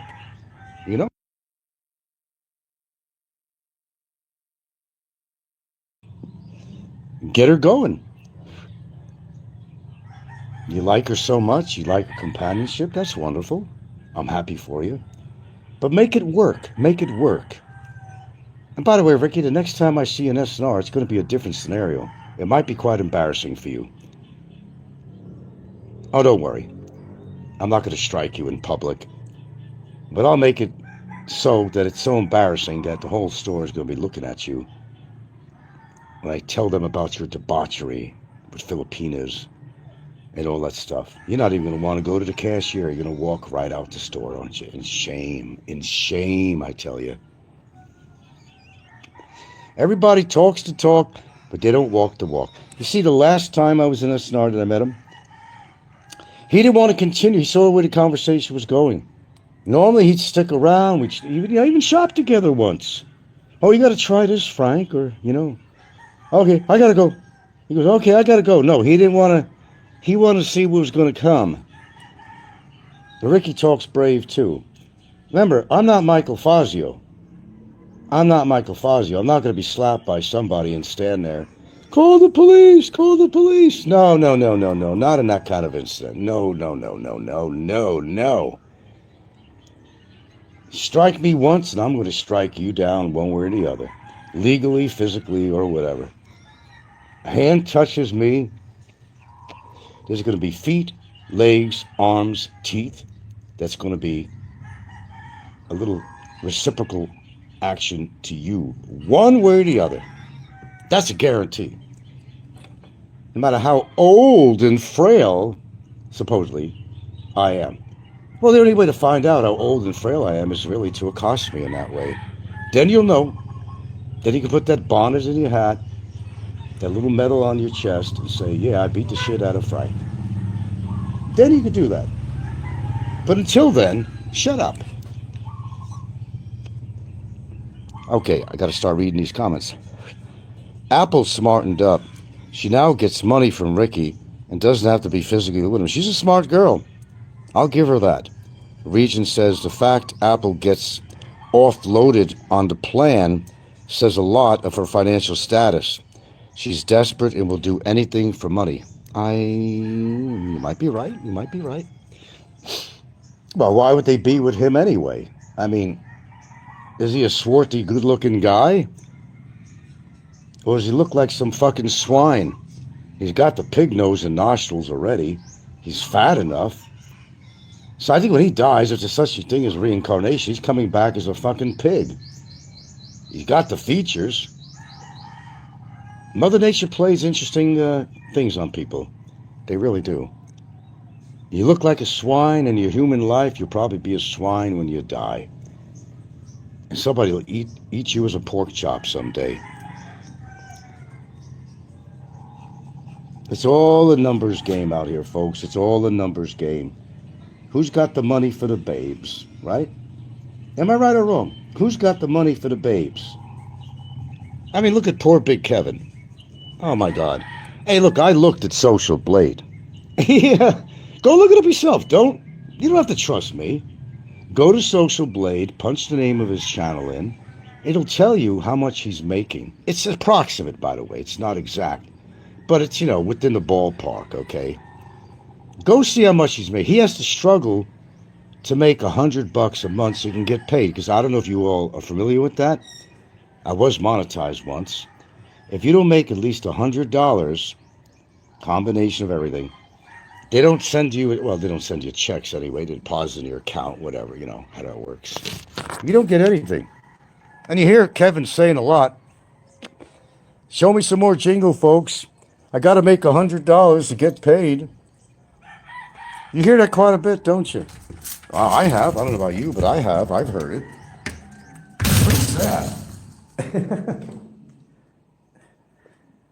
Oh, man. There's a lot of sad things about the big cabin. He's still a big cabin. He's still got a lot of weight to lose.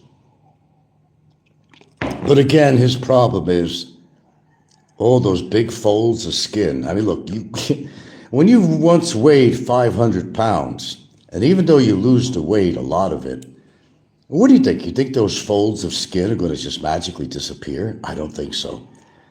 To my knowledge. Coin Society is back. Regent says, Ricky's good looks and amazing personality is why she's with him. Of course. Regent says, I wonder if Ricky has met Apple's real boyfriend or her baby daddy. I don't know. Ask him. I don't know if he's going to tell you the truth. Matcha. Matcha man. I am indeed the matcha man. matcha green tea directly from Japan via my girlfriend's daughter, who is a big traveler. Boy, does she got stuff on her passport. I'm envious. This is my second. I just renewed this. I just renewed it. So I got 2 cups out of this. Not to be frivolous. I just want to get all the catechins. I want to get all the benefits from it.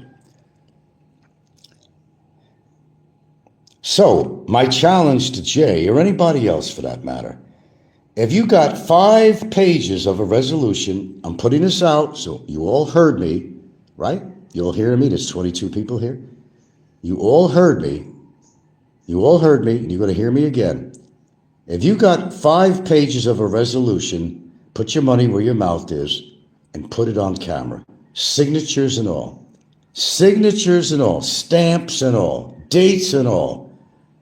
We want to know. We, meaning me and everybody else, wants to see that. We want to see that. But until you could prove that, shut the fuck up. Get a fucking life. Wishful thinking is exactly that. It's wishful thinking. Nothing has transpired. And if it does, I'll certainly know about it. Well before you will. That's for sure. That's how it works. If I'm the party involved in this, you would think that I would know something. And certainly my lawyer. And he would certainly tell me. So keep up the charade. If you can't win against me, you can't fucking win. Face the fact, I am a winner. I've been a winner for 10 years. Everything that's been tried against me has not worked. And Barry's girlfriend is the great hope. The great, what they call him, great white hope, but she's the great brown hope for all the trolls, all the wishful thinking, nice people that they are wishing the worst on me. Aren't they a wonderful group of people? Aren't they a wonderful group of people? I'm getting the 100% mark. Someone's sending me some 100. Thank you, thank you. Put your money where your mouth is, Jay. Abo. And stop, knocking the Aborigines. I'm sure the Aborigines are good people. They are the ancestry of your country. The Aborigines. So if somebody calls you Abo, you certainly have the features of one, except for the skin color, the forehead, everything. The hairy chest, all that Neanderthal kind of shit. Aborigines, probably nice people. What do they like to play? What is that called? You guys know this better than I do. What do they call that? That long instrument they use, it's like a trumpet, but it's like a long, there's something to do. It's like please refresh my memory on that. Do you play one of those? Somebody please come up with the answer to that one. What do they call that instrument? They claimed your lawyer is refusing to accept the resolution. Why would he refuse that? He needs to know what's going on. Why would he refuse the documents? He's representing me. That makes no sense at all. Oh yeah, we had registered mail, both me and my lawyer, and we both said, oh, we're not accepting that. Likely story. Come on. You know that long instrument they play, they blow into? You got to know the name of that. I can't think of the name of that. It has a really funny name to it. Surely you must know that. I mean, I'm frail and old. My memory's gone, right? Do you know the name of that instrument that the Aborigines play? Oh, gosh. Now you're making me thinking. That's dangerous. You know the name. I know somebody out there knows the name of it. Come on, we got 24 people. Now you're going to have me thinking, and that's a tough thing. It's a long instrument they blow in.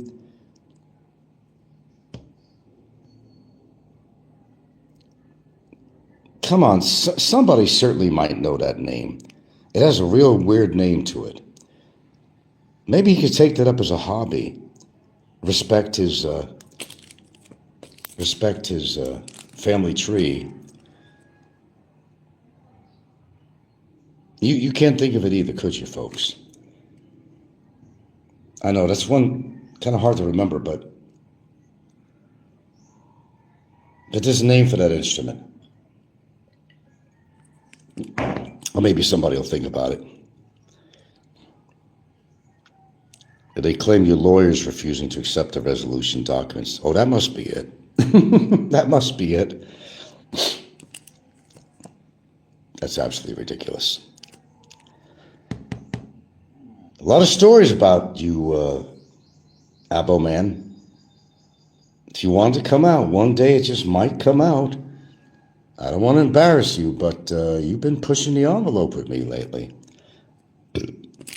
Because the information I have on you, you ain't going to want anybody to know. And Barry has that same information. A lot more than I got. Thank you very much. The didgeridoo. Thank you. You must have just looked it up, right? You had to have looked it up. You must have. Because I couldn't remember that. And my memory ain't that bad. If I could remember every horrible insult and accusation, allegation anybody here has ever made against me, certainly, I figure somebody would remember that. I just couldn't remember that one. The didgeridoo. Maybe perhaps you take up a hobby, Abo. Honor your ancestry. There you go. That's a novel idea. Honor your ancestry. You owe it. The didgeridoo. Isn't that a lovely name? The didgeridoo. I love it. I absolutely love it. That might be a great hobby. If your mommy will allow you to play it in the house. Yeah, I'm sorry what happened to your dad. That's a shame. And I support you, actually, Abo. Nobody should have said all those horrible things about the death of your dad. You're forgetting how I supported you on that. And I thought it was wrong. It was wrong what they did. But you don't think about that, do you? But you got a bone to pick with me. Why? Because I exposed you? What really is your bone that you're picking with me anyway? That's what I like. What is the baseline thing with you, Jay? What is your gripe with me anyway? I'm just curious. I know you looked it up. It's a hard one to remember. A didgeridoo. Native level there, man. Looks like a fun instrument. But I don't think Jay has the lungs to do that. That guy's what you call a chain smoker, man. Chain drinker, chain smoker, chain idiot. He has a really horrid, checkered past. And some people have information about him already, but I got more. Keep it up, Jay. I'm rooting for you. Give me an excuse. Please. But better yet, Regent says, when I first saw Jay, I thought he was an albino aboriginal. Yeah, because he's got the light skin.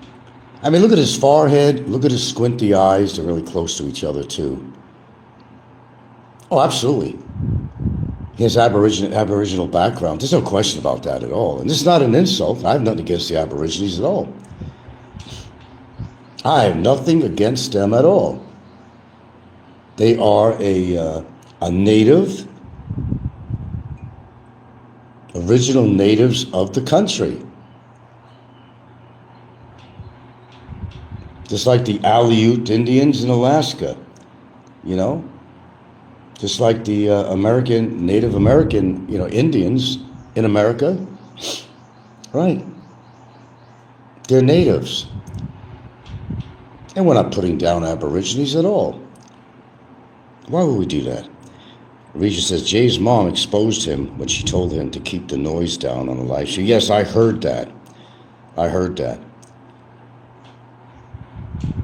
I heard it all. I heard that. Could you keep it down?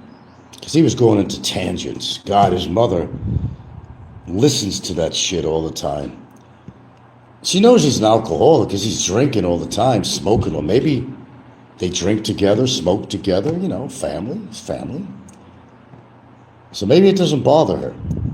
Or the cigarette smoke in the house. I don't smoke in the house. I'm respectful on that. I may smoke. But I'm going to tell you, I do not smoke in this house. I have that much respect for the people that live in this house. And if you smoke that much, maybe his mom doesn't smoke. She probably does. You're not respecting mommy. No respect at all. I tell you, he gives no respect at all. Take my mom, please.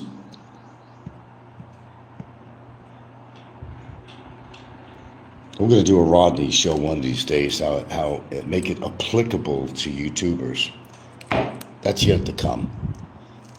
I think you're going to love it. There's no respect at all to his mother, unless she smokes too and don't give a shit. I don't smoke in the house. I've never did. The only time I ever smoked in the house, I was doing a walkthrough once. I had to attend to something real quick, and I had the cigarette in my hand. That's the only thing I ever did. I go outside, I shut the door, I change my shirt a lot, I have some respect to my partner in respect to all that. I do things to show respect in regards to I'm with a woman who doesn't smoke and doesn't like smoking and certainly doesn't like to smell it. I do things to compensate for that, but these people wouldn't do that. I do.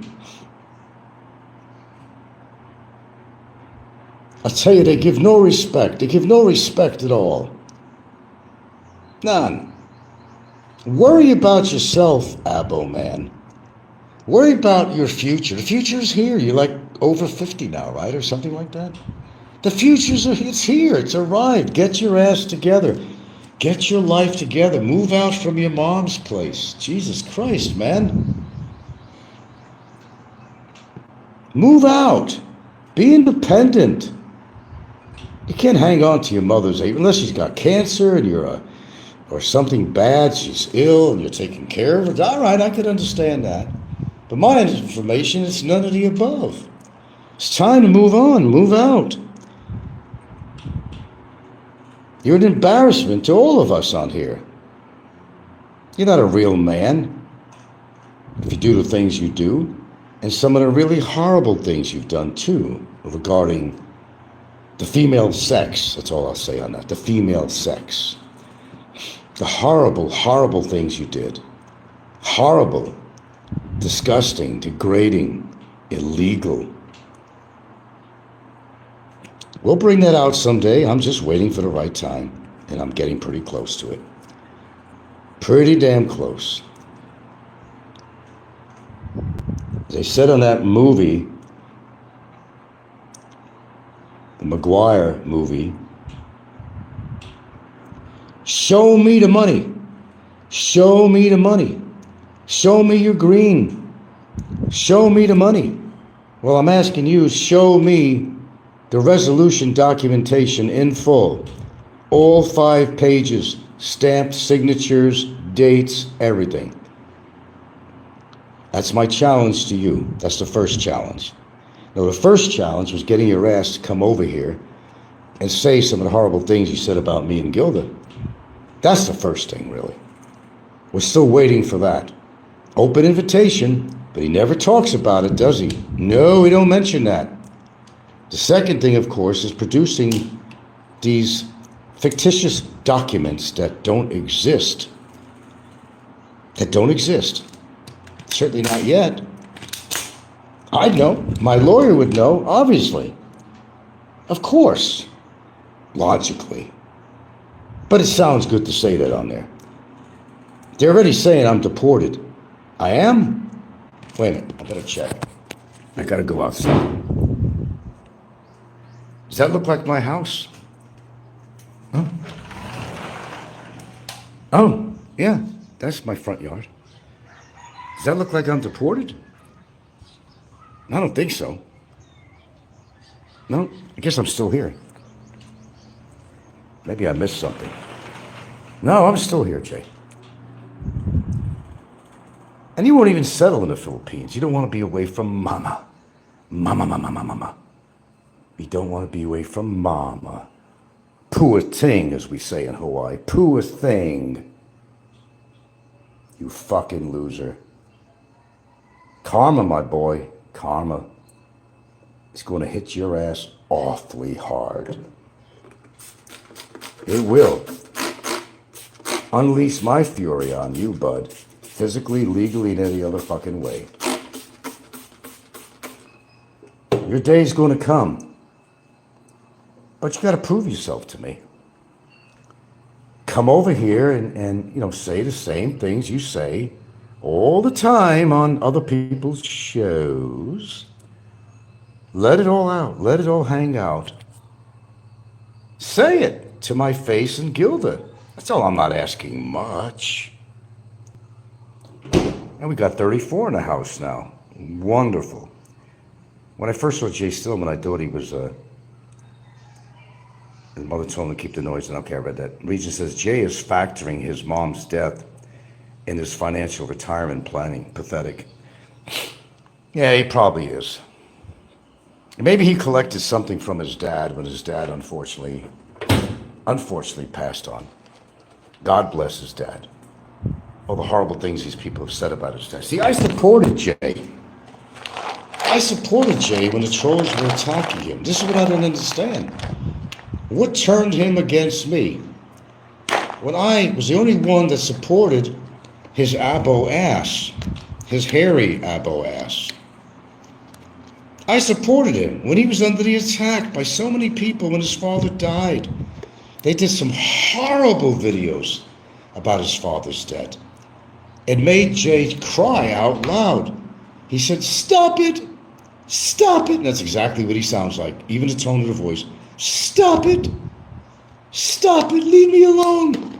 I can't take this anymore. Jay breaks down real easy.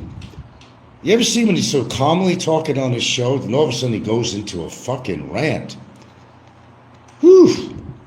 Is it the lithium? What is it, Jay? You're taking something. Come on, admit it. Admit it. You know, people do take medications. It's okay. We don't hold that against you. I was taking medications. Help me sleep or whatnot. It's okay. It's okay. I'm telling you, it's okay. If I say it, it's okay. And it's okay.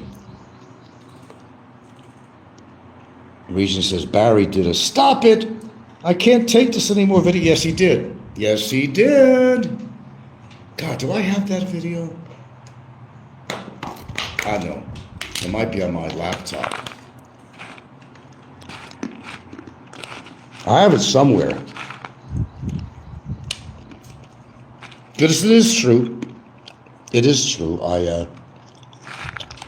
Anybody's ever gave me shit on here, I record them all the time. My ace in the pocket. So later on, if something funky goes down legally, I could pull out this shit and say, proving you're wrong, buddy. You're the one attacking me. Proof of the pudding, I call it. I think I entitled the show. Proof of the pudding. Well, take out that pudding, Jay. Take it out. We want to see. I want to see. Since it has to do with me. Show us what you got. But I gotta tell you, one of the most ridiculous things you've ever done, and there's many, punching a dildo in your shower naked. Like, what?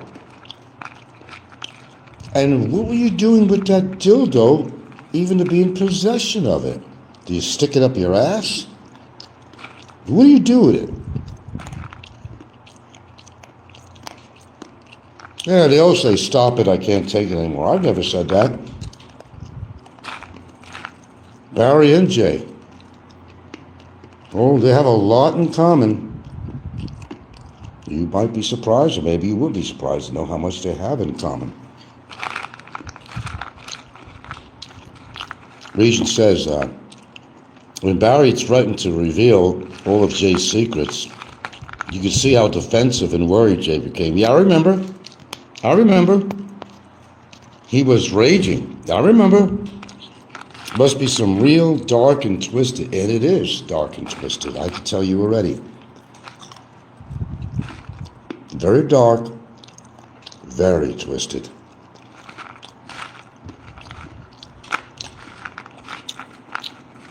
I think their both favorite band or music is from Twisted Sister.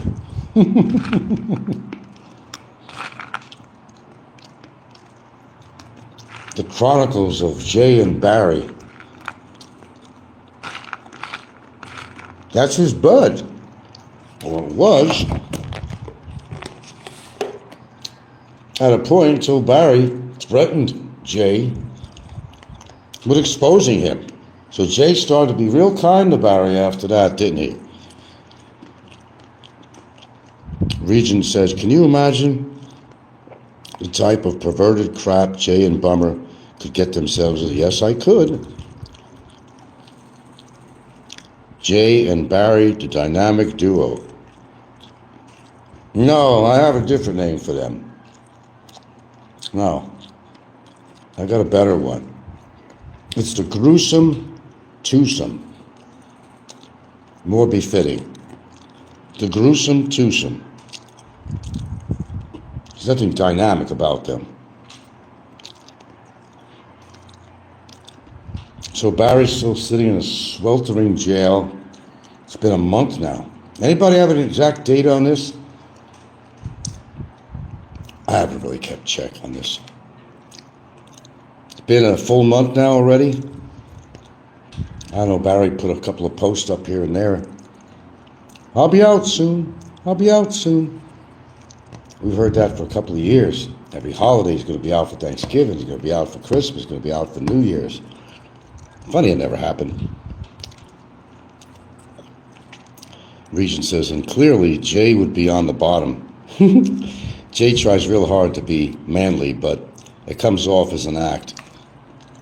Well, you see how he holds a cigarette, right? Very effeminate. I think that's the word.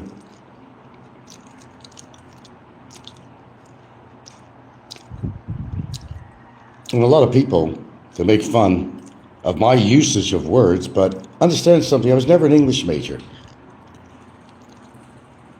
I'm an artiste. I was never an English major. And sometimes I mispronounce words, but, you know, if that's the only fault I could have, I could live with it. So Jay would be on the bottom, you think, huh? You might be right. The pussy that he is.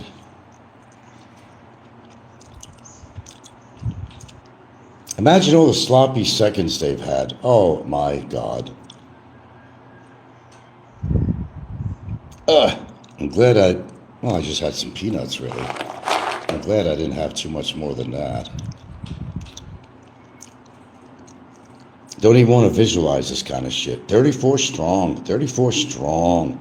7 thumbs up. Come on, guys, get the thumbs up. Like it matters on my algorithms or not. But show me your support. I don't know who you are, because I wouldn't know who you are. Show me the passport. Show me your passport. Show me your documents. Show me a thumbs up. Tom Sack, Tom Sack, Tom Sack. You can do it. I know you can. 35 strong now. 35. We're gaining. 35. How about 37? Let's bring it up. Let's get the thumbs up, if you will. It's not that important to me, but show me you care. Or care less. You know, I've heard everything you could possibly hear on YouTube that anybody could ever say. Not once. Not once. 36, okay. Not once have I seen any backup proof on anything or allegations that were made against me. Not once. Not once. Put your money where your mouth is. That's what I say. You got a gripe with me, why don't you sit down and ask yourself this question. What exactly is the gripe I have with this guy? Where did it start? Think about it. Or is it just to impress the other trolls on here?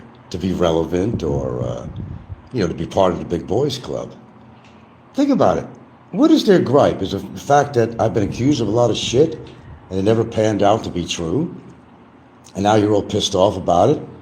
Now you're on, you got defensive and now you're getting offensive? Is that what's going on? Is that it?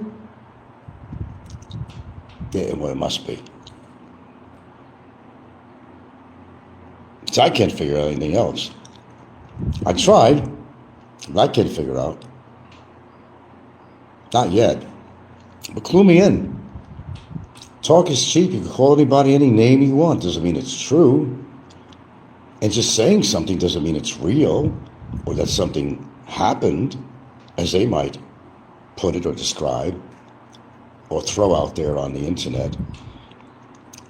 Proof of the pudding, my friends. Proof of the pudding. Show me the documents. Like in that movie. Show me your documents. Show me your papers. Show me your documents. I don't know, it was a German thing, whatever it was. Show me your documents. Well, show me your documents. Fair question. If you're going to put that out, and you're going to say that you got a resolution that immigration has never put out yet, that I haven't received, my lawyer hasn't received, maybe you know something I don't. Maybe it's now time to prove it. It's time. If you got the documents, I don't care who you are, put it out. Show every page, every word, show the signature, show the time, show the stamps on there, the embossed stamps, all that stuff. Please do. We're all waiting to see that. Because if you don't have it, you're making a fool out of yourself. Which you already have by even making an implication that such documents existed. Because there aren't any. There aren't any. Now that's the truth.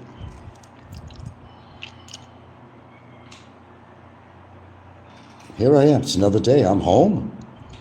No police at my door. No documents in my mail. No decision made on a falsified complaint. Which it's going to have its repercussions on that. I believe there will be. I do.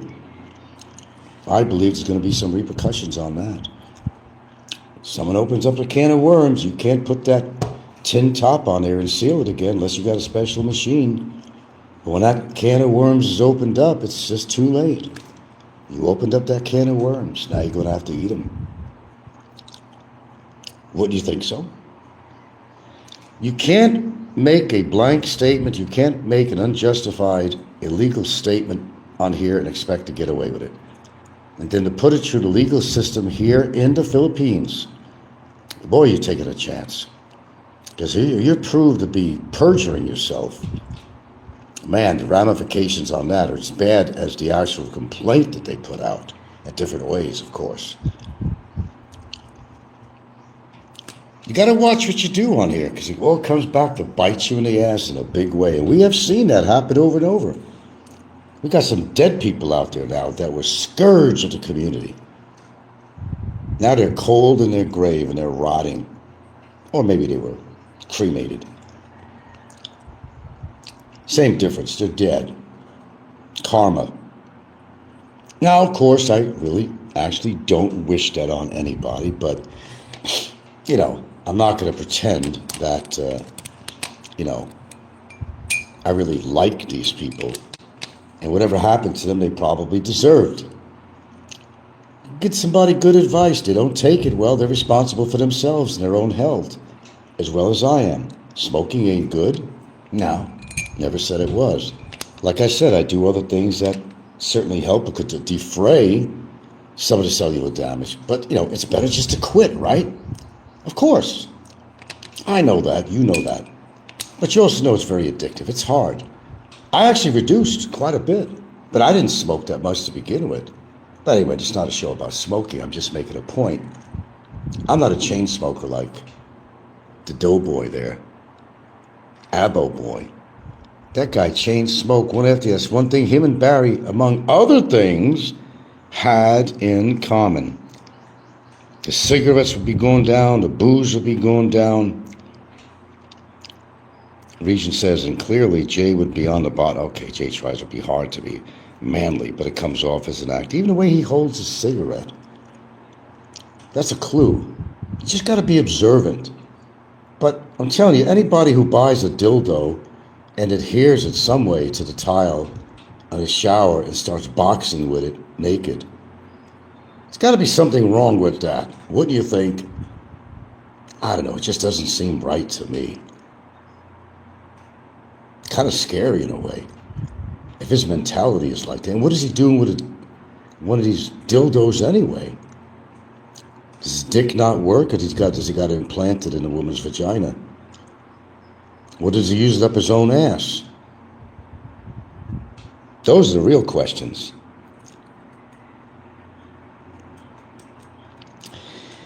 Well, I got to figure something to eat this morning, ladies and gentlemen.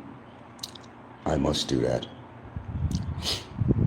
Peanuts are not enough. That's just to get a little protein in me. Got my wonderful cup of matcha green tea. Not just green tea, but matcha. Matcha, macho man. I bet you'd love to be a matcha man.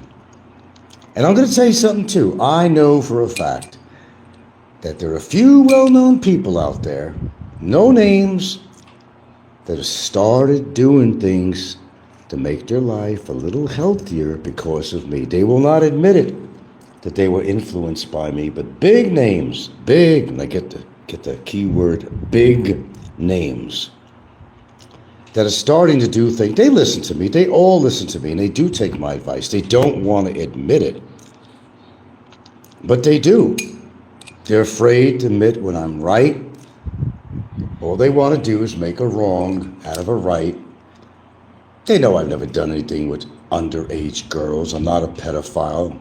No kid ever sat in my lap. Never had sex with an underage girl, ever. In fact, I'm the biggest advocate of laws and punishment against people who do this shit. I mean, actually do this shit. Does that sound familiar to anybody out there? Does it? Does it? The shoe fits, wear it. That's what I say. With that being said, I got to get off here.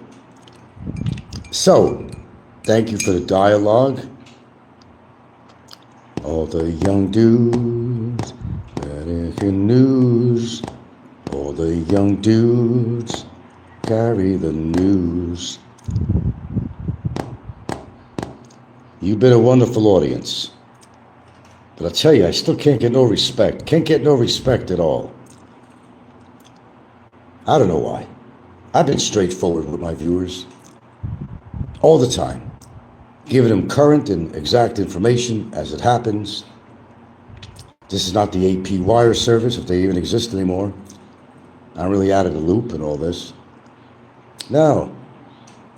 I provide information that's valid, unlike some people. And where do I get it? From the people. The very people that say these things from their own show that everybody has heard. Is that wrong? No, it just clearly defines the situation. That these people who make allegations against me, what are they doing? What are they doing? That's the question. Why are they trying to make themselves look so righteous?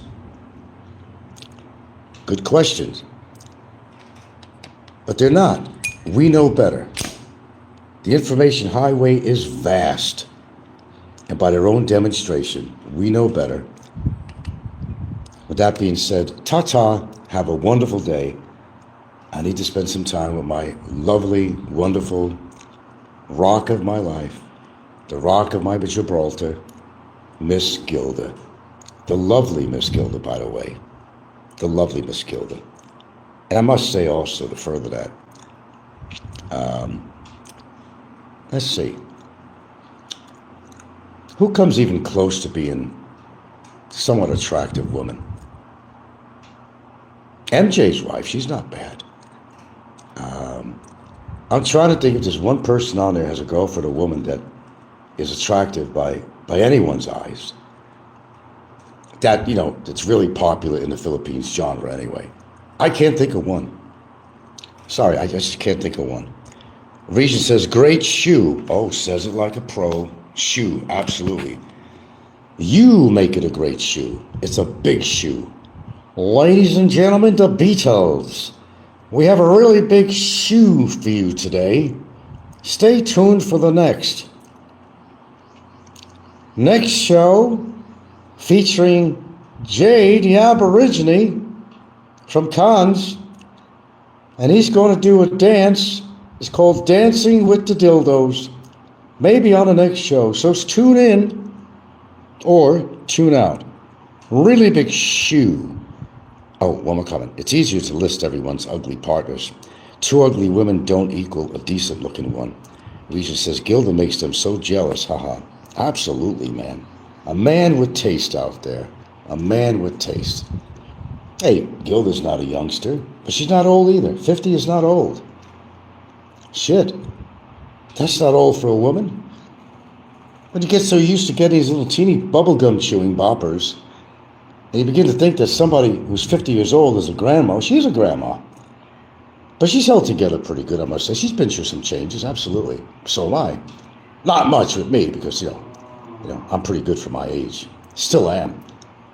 I'm the exception to the rule, but she's not doing bad herself, though. You know, she don't look exactly like when I met her, but she's still looking damn good. Yeah.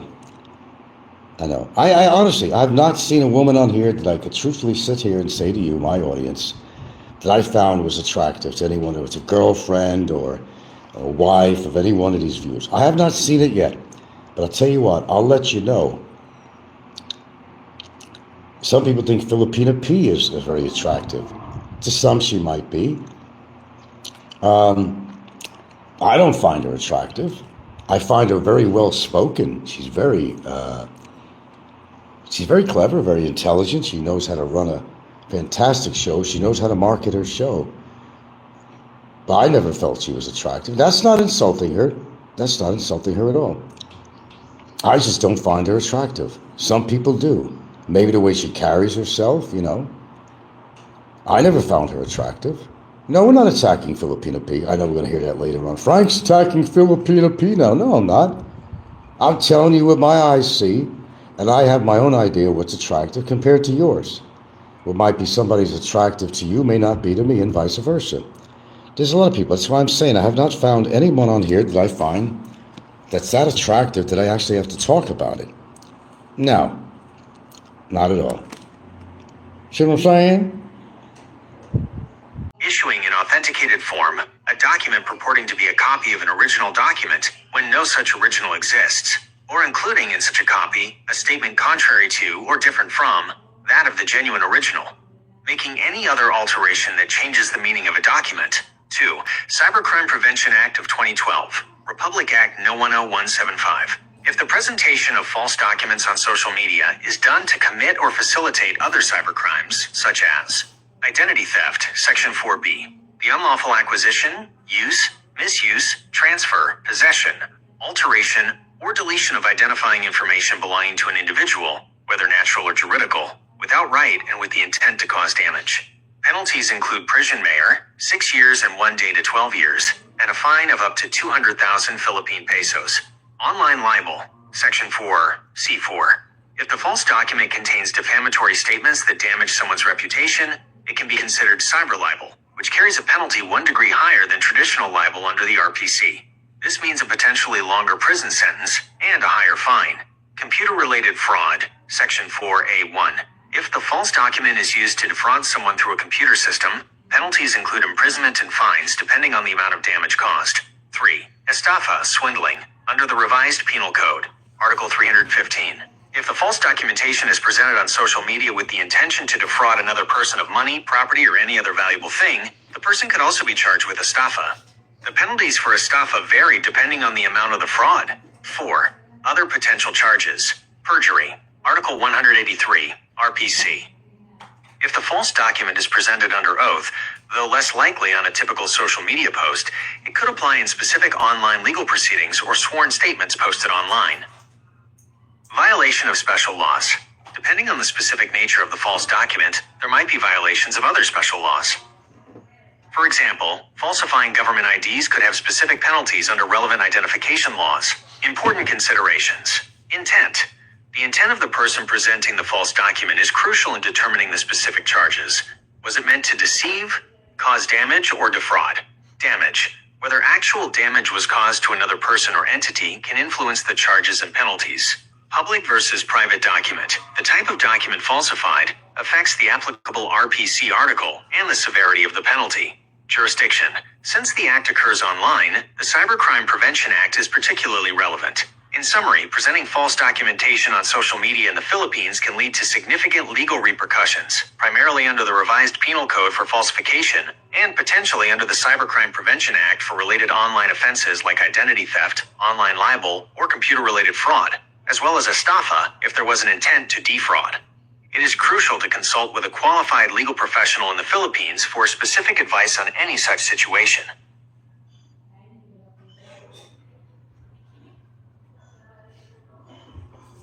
Presenting false documentation on social media platforms in the Philippines can lead to various legal charges under different laws, depending on the nature of the document and the intent behind its presentation. Here's a breakdown of potential charges. 1. Falsification of documents under the revised Penal Code, RPC. Article 171. Falsification by public officer, employee, or notary. If a public official or notary public falsifies a public or official document, they can face penalties of prison mayor, 6 years and 1 day to 12 years, and a fine. Article 172. Falsification by private individuals and use of falsified documents. If a private individual commits any of the acts of falsification in a public or official document, or a commercial document, like a letter of exchange, the penalty is prison correctional in its medium and maximum periods, 2 years.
Well, it looks like the Roach might have more company at his detention center in Taguig in Bikitan, as 2 Chinese nationals previously, actually in 2023, became blacklisted in the Philippines. Financial fraud, trafficking, sexual matters, as they tried to exit the country through a ship, but they were caught. Now, I don't know all the details, but they are, I believe at this point, in Taguig at the Bikitan facility, where the cockroach will have even more company now. Now, maybe a little bird told me, maybe it's my intuition, but I have a feeling that the cockroach will possibly have his freedom soon. Let's just say it's my level of being a prophet. It's intuition, but something is brewing as we speak. Will the cockroach be released from Bikitan? That's the burning question. Something is down. Now, here's the interesting part of this. His girlfriend's family can't help. And one of the reasons, even if they could, because there's a little money in one side of the family, but even if they could, they would want to do it for a good reason, that the relationship can continue, because there's nothing in it for the family and nothing in it for the cockroach's girlfriend. If he can never come back in the country and she can't go to live in the United States with him or whatever, and likelihood of him ever even having to be able to live in Southeast Asia other than the Philippines is very unlikely. And his limited stays, actually. So, the way the law works, you got so much time to stay there, but you have to prove you got money. You're going to be living with a foreigner overseas. Well, they want to see you got money, you got a business, and all that stuff. It goes beyond that. The minute you tell them that you're going to be with a man, a foreigner, it's all off on immigration. They know what that's all about. So I got a sneaking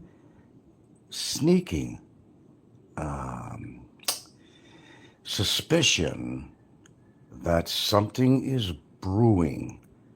A little bird hinted to me something that I can't share on here, but it's not going to come from her family. It's certainly not going to come from his family.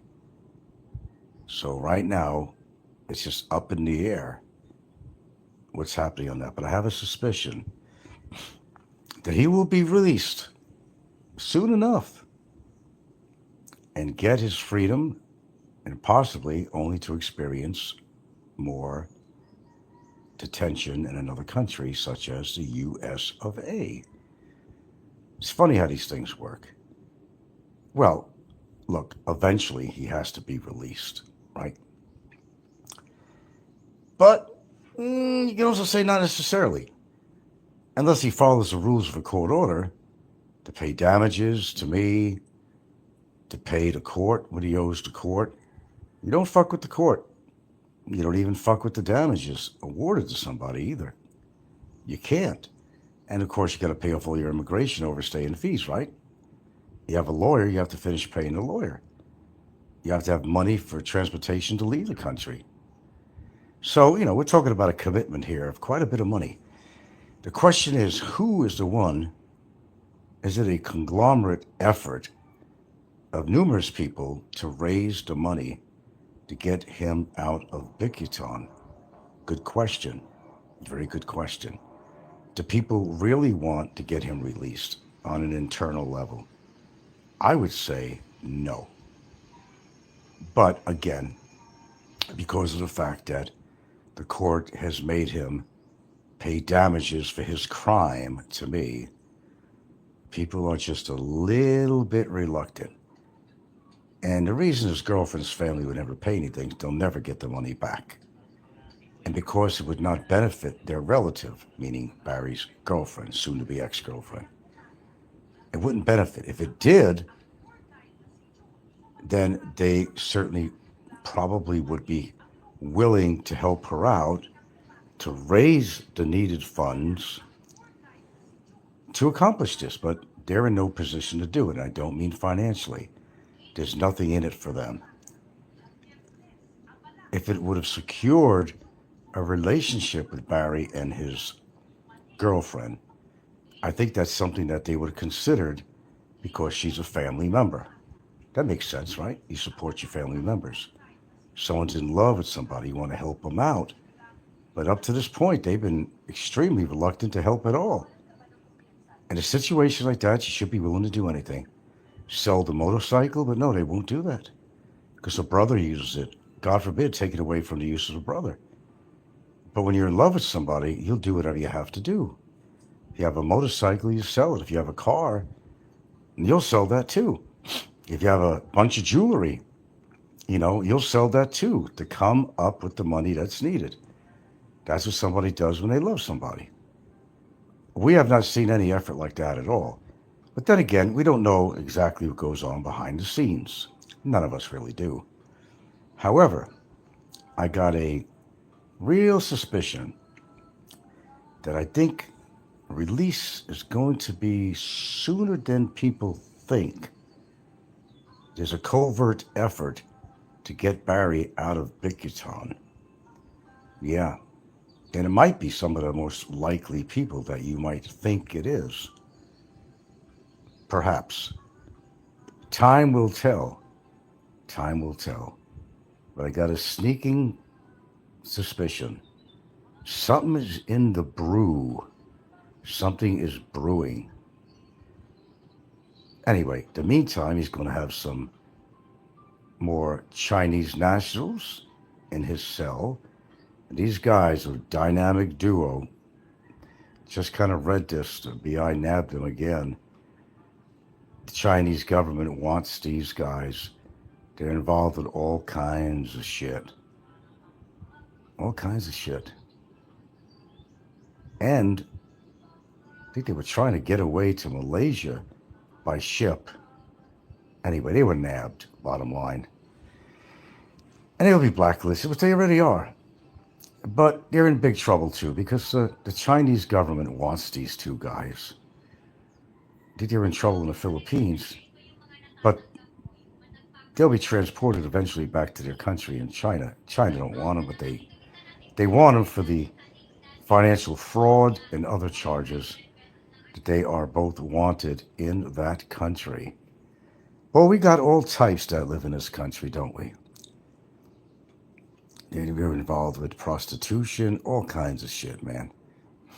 Chinese, they all want to come in this country because they see opportunity, both legal in business. You know, they form a corporation with a local Filipino here. And you wonder how they do it. And I'm not an expert on this. Well, not fully, but they'll form a corporation. I'm familiar with that. And as such, they can own businesses out here. And it's not really a split of 50-50. Probably more like a 60-40 split. In profits, that is. But that's how it's done out here. That's why you see more Koreans, more Chinese coming out here in droves. Then they get involved, they call them the pogos. And there's thousands of them that, through the past several years, have been arrested left and right. And they all wind up in places like Taguig, Bickerton Immigration Detention Center. And you wonder why the place is so crowded, because there's only so much space. I can't imagine. I don't even want to imagine. Yeah. Especially this time of year. It's so horribly hot and humid. A fan just doesn't cut the mustard, It really doesn't. Although I got away with a fan when I lived in Hawaii, but that wasn't like as hot as the Philippines. I was able to get by with a fan and just be perfectly fine. Except for the latter part of the summer, August or something, when it got really, really hot. Anyway, gotta go. That's a little news flash, or maybe a prophecy, perhaps. We'll see. We will see.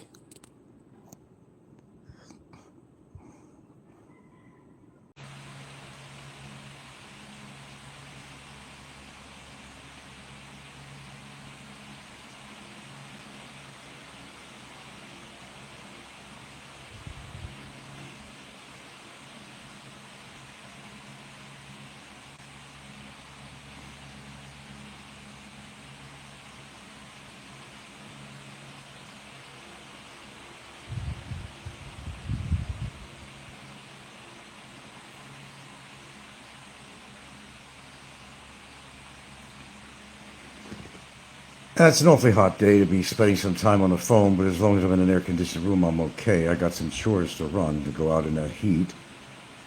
But I was catching some of the tidbits of sunshine shoulders. And it makes me wonder if Calvin is actually a racist, because I'm just hearing too many comments that are very not pro-white, but really anti-white. And he talks about preferential treatment in the United States, favoring whites over anybody else. I'm not saying that doesn't happen, my friends. I'm not saying that at all. But it seems that the word preferential treatment is are words that have actually been applied to various groups in the United States. It started with affirmative action, which was a good thing to have because everybody, if they have the training, the expertise, deserves to have and apply for the same job that anybody else does, whether you're white, red skin, yellow skin, whatever you might be, or black.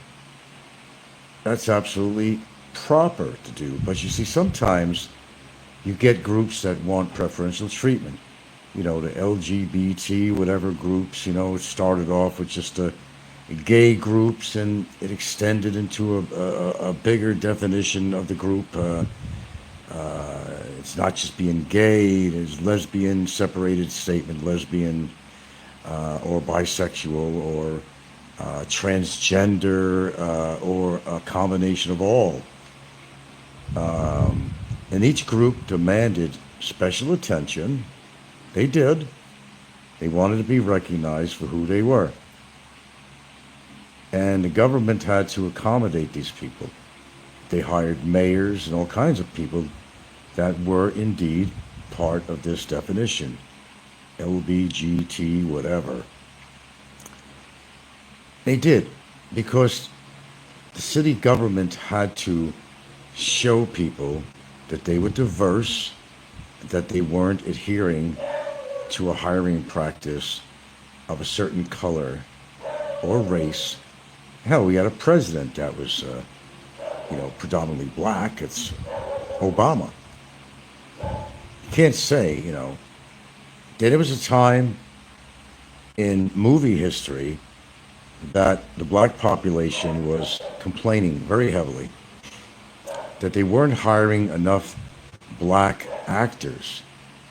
Now, I forgot what decade this was, a few decades back, and they started hiring a lot more black actors because they were speaking out and saying that there was a lot of prejudice going on. There was a lot of preferential treatment in the movie industry. So now you see a whole lot black movies, black television shows, black actors, supporting actors, major actors, that you're very familiar with. Morgan Freeman. These guys go back a long time, well before the movement. Everybody wants preferential treatment. I worked for a city entity in Seattle, and I witnessed this in front of my eyes all the time. Certain groups expected certain privileges, and if you didn't give them their privilege, they want to do a lawsuit on you. Yeah, you have to watch how you blink your eyes, how to watch everything you said, kind of like YouTube in a way, but you have to watch everything you said in fear of offending somebody. It was that bad. Still is. Well, Seattle's terrible for that now. Believe me, I was talking to somebody in a loading dock at a warehouse where I worked for a while. I wasn't just, picking up condoms in the park, as they like to put it. Spent a lot of time, a couple of years in the warehouse. And making more money than a regular general laborer. That's why I kind of liked it there. And I wasn't busting my ass either. However, there was preferential treatment going on. Well, there's two things I'll tell you. The supervisor who worked in the warehouse, she lived on the south side. She dated black men. She, accepted the culture. She had no problem with that. That's not a problem. But she had a neighbor girl that needed a job. Now, I had put in a couple of years in the warehouse. I wasn't hired permanent full-time, though. Well, a position opened up in the warehouse, right? Position opened up in the warehouse. I figured I was a shoo-in. I mean, that's it. I have this job, finally. I got in permanent at that time. Well, I had to be interviewed by the supervisor's boss. who was very friendly with the supervisor. And the word was put in that this one gal, who happened to be African American, she'd like to see her in this position. How unfair is this? I knew how to do everything in the warehouse, forklift, everything downstairs, run the forklift. Did everything I was supposed to do. I got the experience of being in there. Well, she started working in there prior to being hired. Let's see, how did that work? No, it was afterwards, She got hired. And in a short period of time, which they never offered me, they offered her, to get her permit or license to operate the forklift. I guess there's rulings in the city they had operating certain equipment, have a certificate, really, more of a certificate, really. I've been operating a forklift for a long time. I operated a forklift when I was in Alaska. I know how to operate a forklift. Believe it or not, Frank can operate a forklift. Yeah. Pretty good at it, too, I must say. But they allowed her to get her certificate. When I worked there that whole time, they never offered that to me. It made her more valuable because she worked there part-time a little bit. They got her certificate, so when it came time for the permanent job, she was in. I made a stink about it. I sure did.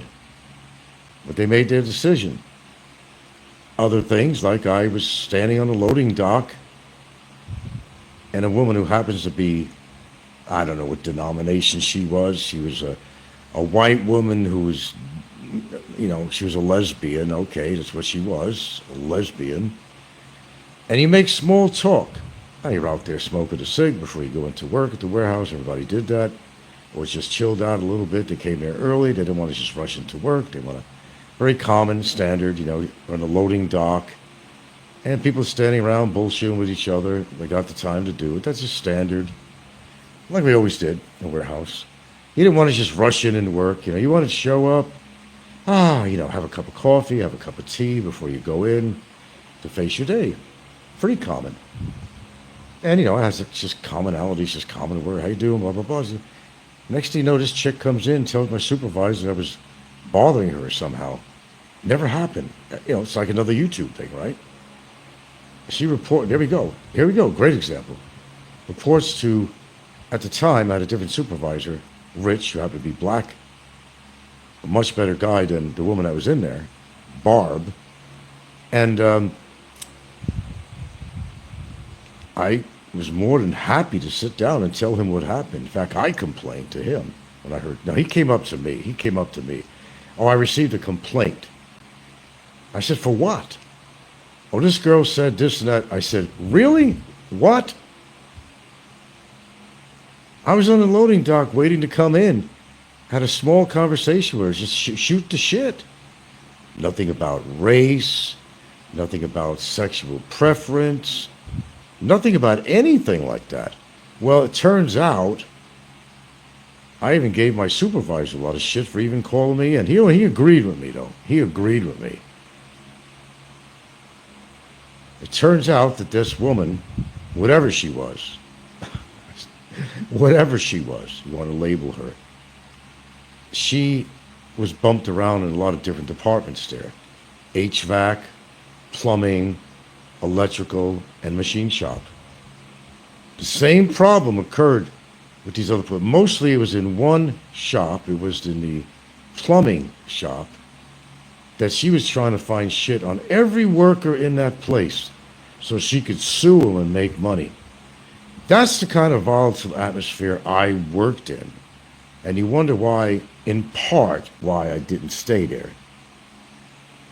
Picking up condoms, as they like to say, might have had its own pleasantries. And the bennies for picking up condoms were pretty damn good. There comes a time when you say enough is enough. So Calvin wanting to lose his citizenship from the United States. It's nonsense. I don't think you can collect your Social Security if you renounce your citizenship. He's saying that you could do that. I don't know. I didn't research it. I don't know the real answer. But things may happen when you need to go back to the United States. That would be a very bad idea. A very, very bad idea. Yeah, Coin Society. I listened to his last show. Shameful, really. Did he forget we freely elected a black president? No, they seem to have a short memory. Or they have a cloudy memory. There are plenty of, people in Congress and all the way around that happen to be black and, in mayoral positions and, look around. Any big city, it's bullshit. Look, blacks came a long way from slavery. They came a long way from slavery. And I will agree with them that they were not treated fairly. They had separate bathrooms, colored people only, white people only. The thing about the bus, sitting in back of the bus and all that, and Parker, what's her name? Parker lady? I don't know. Martin Luther King, his movement, everything else. Yeah, life was really unfair for African Americans, or they were called Negroes at the time. But you got to also be careful what you call them, because they will get offensive no matter what you call. Rosa Parks, thank you. I was pretty close. They get offended no matter what you say. Don't matter what you say. They will find fault with you, just like here on YouTube. Specialty groups, special interest groups are all supporting their own causes. Whether you're white, whether you're black, whether you're Native American, whether you're gay, lesbian, bisexual, transgender, they're all supporting each other. It's one big club. As far as I can see, and you could correct me if I'm wrong, and I'm sure you will, I think there's been a lot of equality going on in the past 50 years, certainly. A lot of equality. Things have changed a lot. No one ever thought there'd be a black president. Nobody. No one even thought there'd ever be a woman running for president at all. Nobody's seen this. That's impossible, they said, but it happened. I don't want to hear about the nonsense, because I think Calvin is being more racist. He's had some problems living in America. Well, guess what, Calvin? A lot of people of your color and persuasion have had a lot of trouble too. And guess what, Calvin? A lot of white people, Caucasian, have had their problems with racism too from other groups of people. Am I wrong? That's why I hate to hear that shit. Chinese have been pinpointed out, Anytime there's trouble with China, people would pick on Chinese. When we were at war, whatever, with Japan, they'd put Japanese people, innocent people, maybe even born in the United States, in internment camps. How right was that? None of that was right. None of that was right. What country would take Calvin? Tell him to go back to fucking Africa. That's what I say. Go back to Africa. Go back where your ancestry is. To Africa. What do you got in that bag? Yummy. Oh, come on now. Yeah. Good point, Hugo. I say the same thing. Who wants him? If he's so gung-ho about his heritage, bravo. Nothing wrong with that at all. I like the Italian heritage. Right. It's all sugar. Just right. Oh, that's flavorful.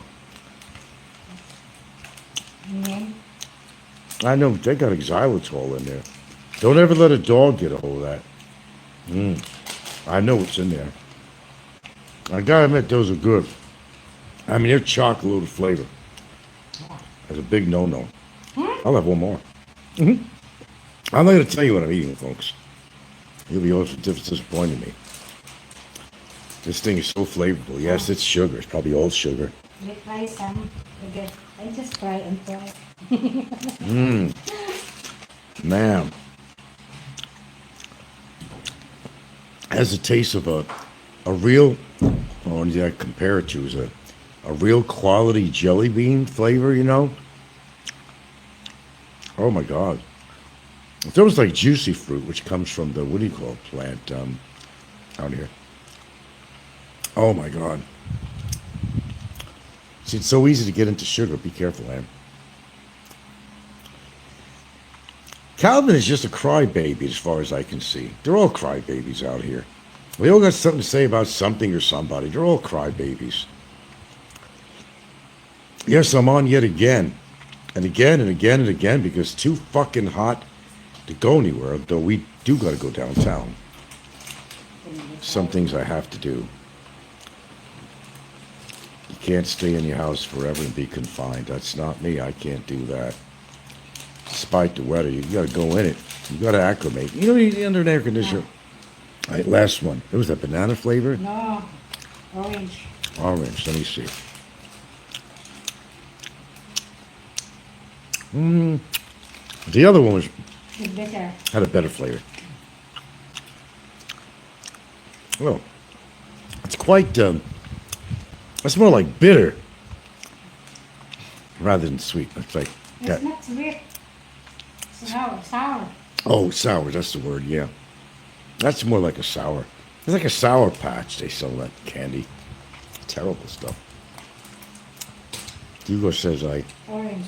had a big bowl of Italian wedding with me. Oh gosh, you know what? I used to buy. Yeah. Great. All right, last one. I'll You try. want to try? Yeah, you got me going now. It's too late. Oh, I used to, not the real thing, man, but I used to buy it all the time. Made by Progresso, wedding soup with meatballs. Oh, man, that's to die for. I can't find that anywhere out here. They don't give you much stock in that can, though. That's the problem. But whenever I found it, because I used to eat Progresso soups all the time, Campbell's sucked. Campbell's soup sucked. Hardly any stock in it. Wow, these look like grapes, too. Are they real grapes? No, Yeah. they just look like grapes. Grapes. Tastes like a grape. Looks like a grape. If it quacks like a grapes. duck. Wow. One last one. Yeah, I say that all the time. Calvin has always been about money and donations. Yeah, I know. Very moist, too. Very wet and moist. Yeah.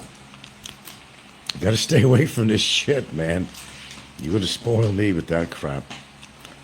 I'm not like gung-ho on sugars, man. You gotta have a little bit of sugar. Get your limit. Don't go beyond, so many grams per day. For heaven's sakes, no. Yeah, no, Calvin's a crybaby. I don't know, he just doesn't seem happy. I'm listening to a lot of shows. There's a couple of British guys. There's, they're always bitching and whining, complaining about the Philippines and how dangerous it is out here and all that shit. I get sick and tired of hearing that. Always running a charity event. That's how they do it, man. I get sick and tired of hearing that. Now you gave me a sweet tooth. Damn. That is good stuff, though, I gotta say. It is good stuff. Yeah. You see how sugar was a big thing throughout history, and salt. Oh, God, they have wars over salt. That's how they used to preserve their fish in the past and all that. They still do. I mean, salt was an incredible import to a lot of countries. They ran out of salt. They were in big trouble. Nobody seems to be happy on here. I mean, to tell you the truth, nobody seems to be happy. They're always complaining about the Philippines. And some of them that don't even live here are complaining about it. They have it. This is... You can guess what just probably happened, folks. I have a bad habit. It ain't what you think. I don't have a pocket on my reclining chair, like some quality ones do. And usually I'll lay here and put the remote on my lap. And since it's black, it matches in with, I don't see it as readily. I get up and I forget that it's on my lap.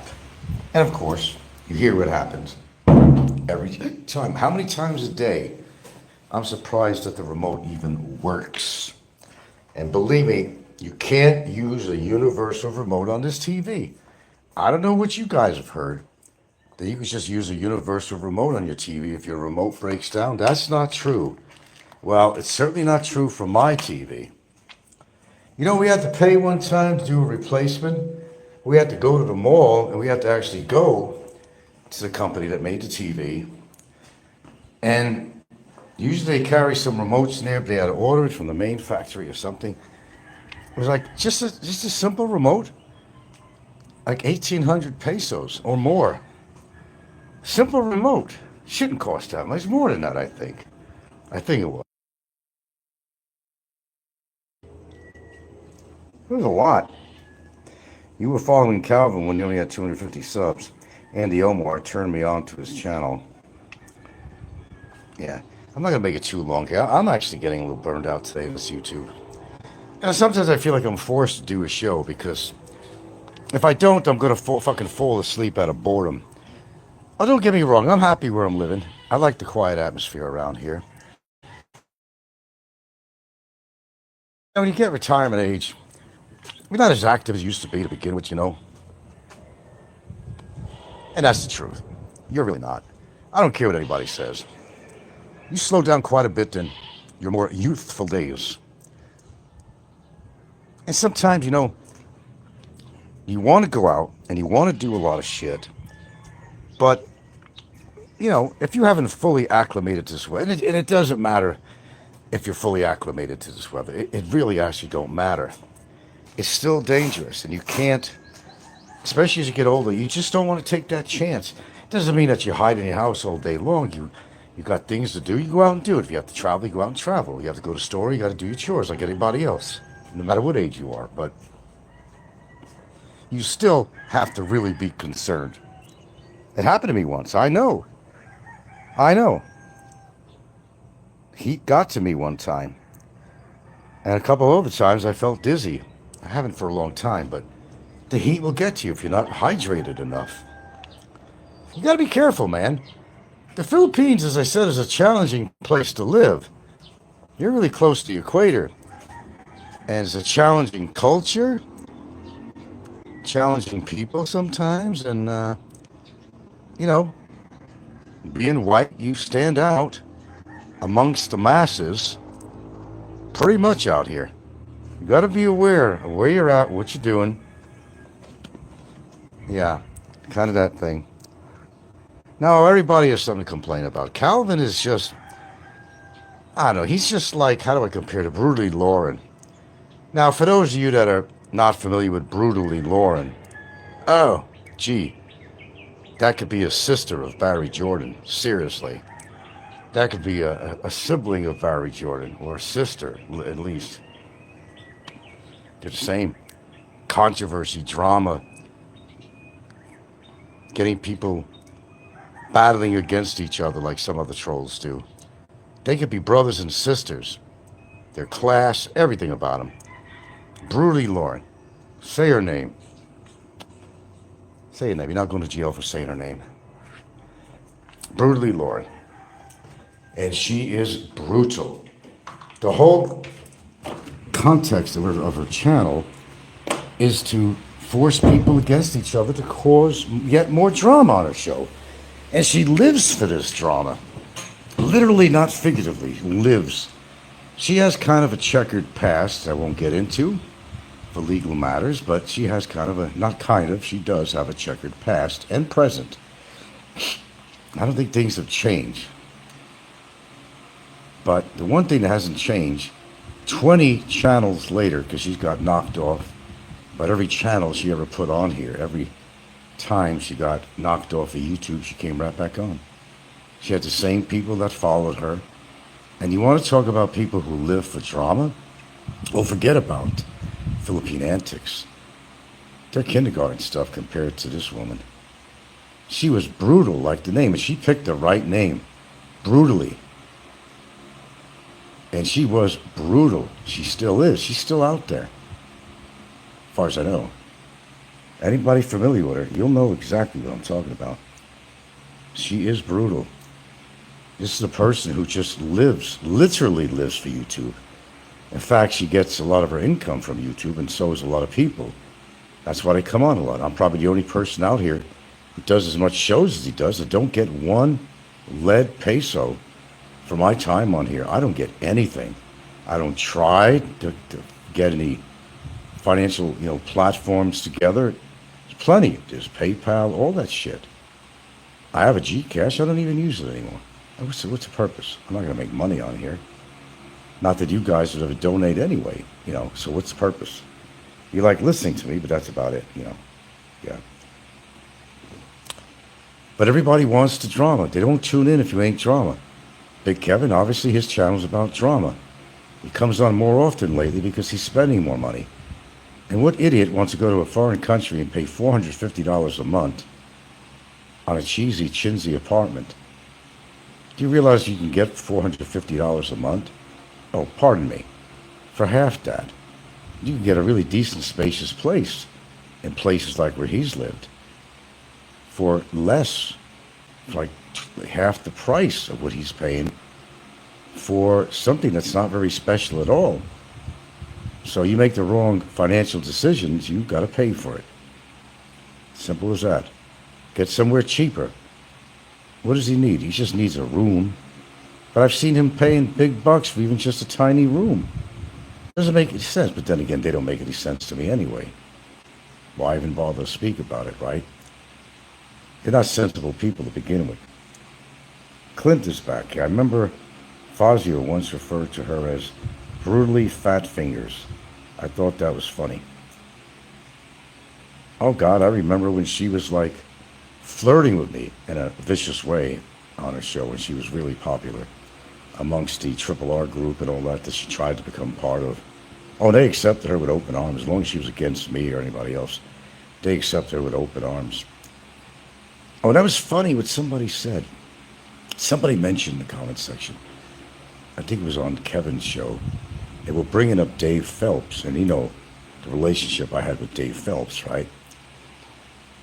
This is how extreme people are. Dave Phelps, who they said likes to drive fast, was driving down a road in, he was in Davao, living at the time.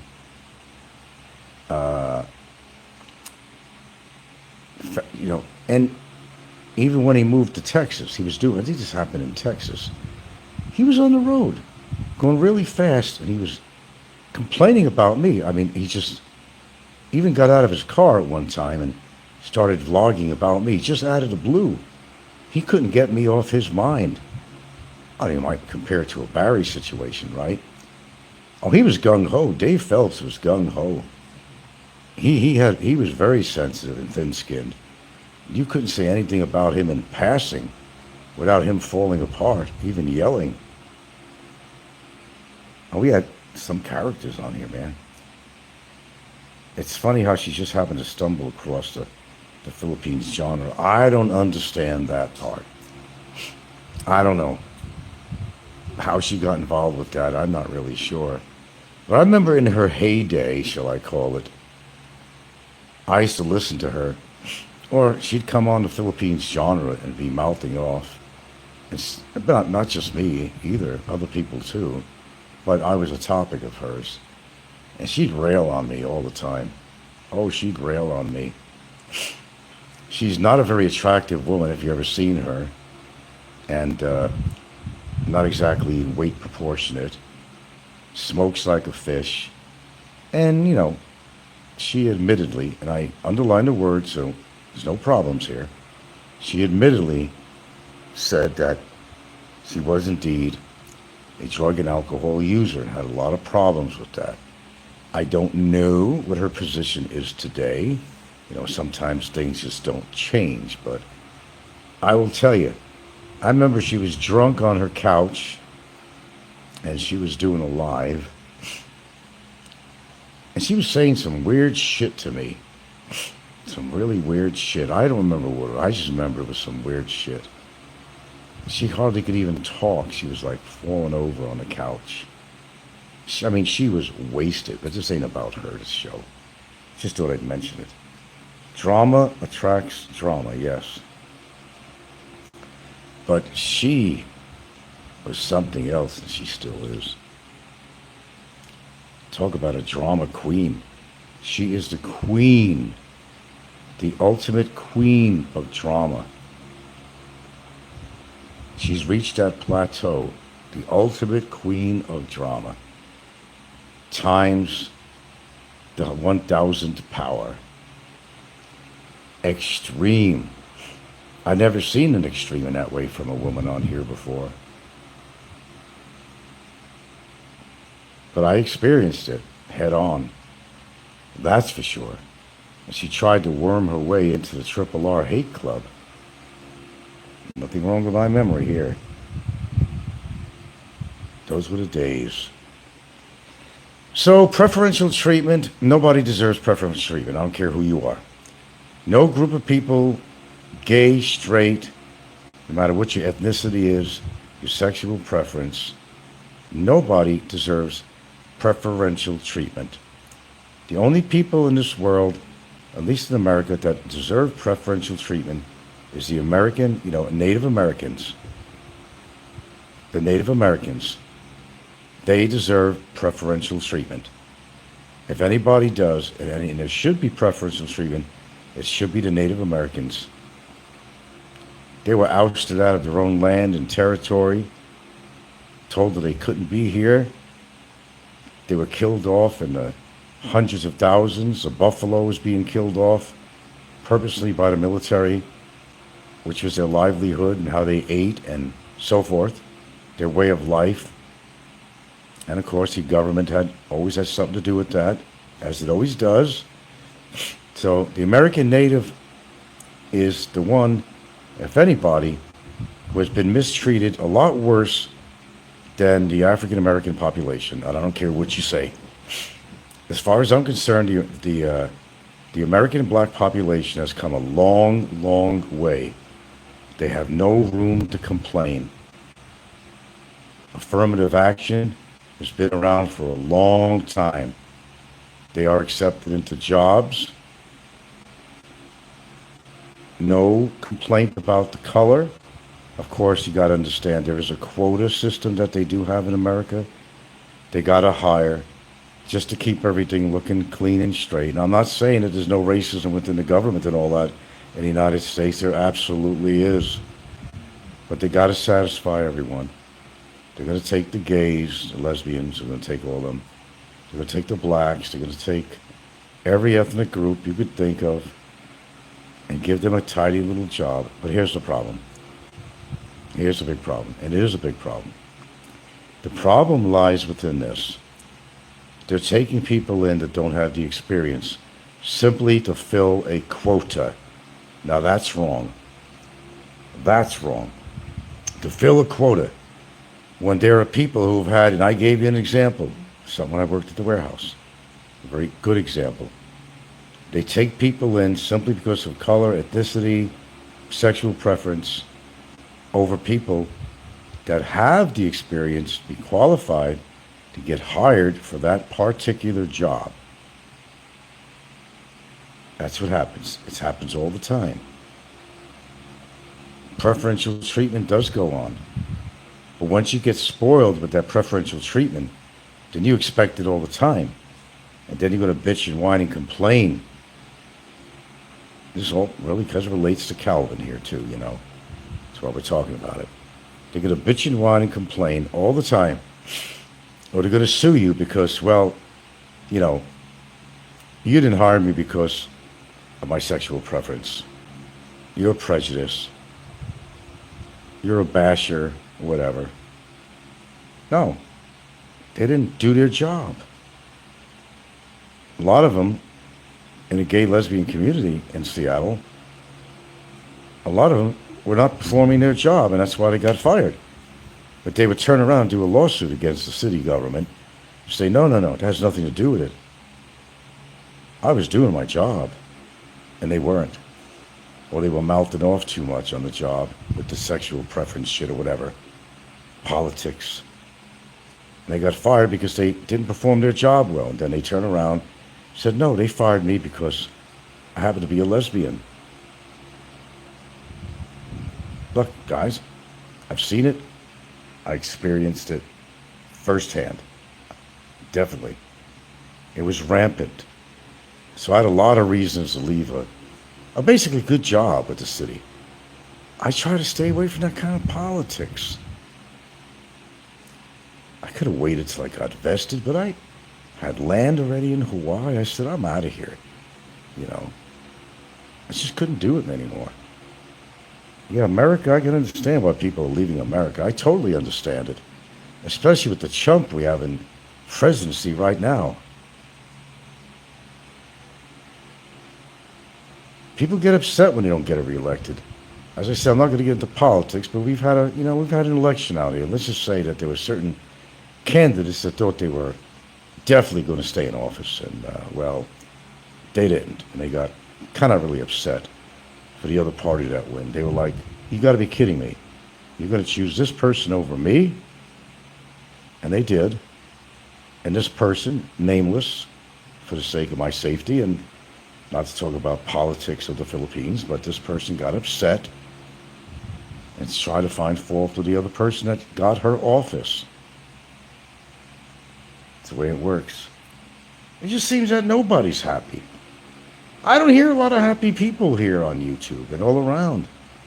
Everybody's complaining. They got a YouTube channel, and they moved here and they say they love living here.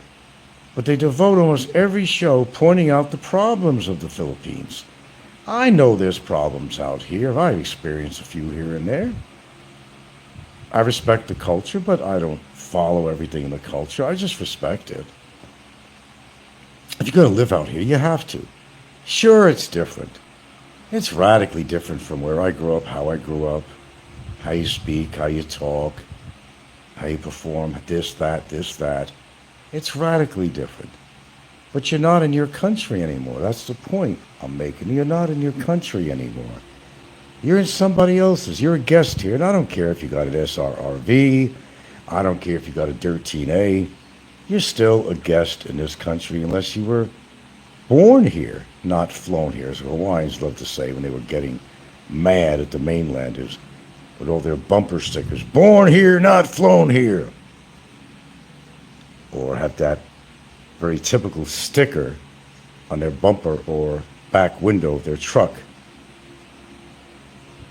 saying, with a picture of an AK-47 with a little ditty, little saying, what was it that was popular?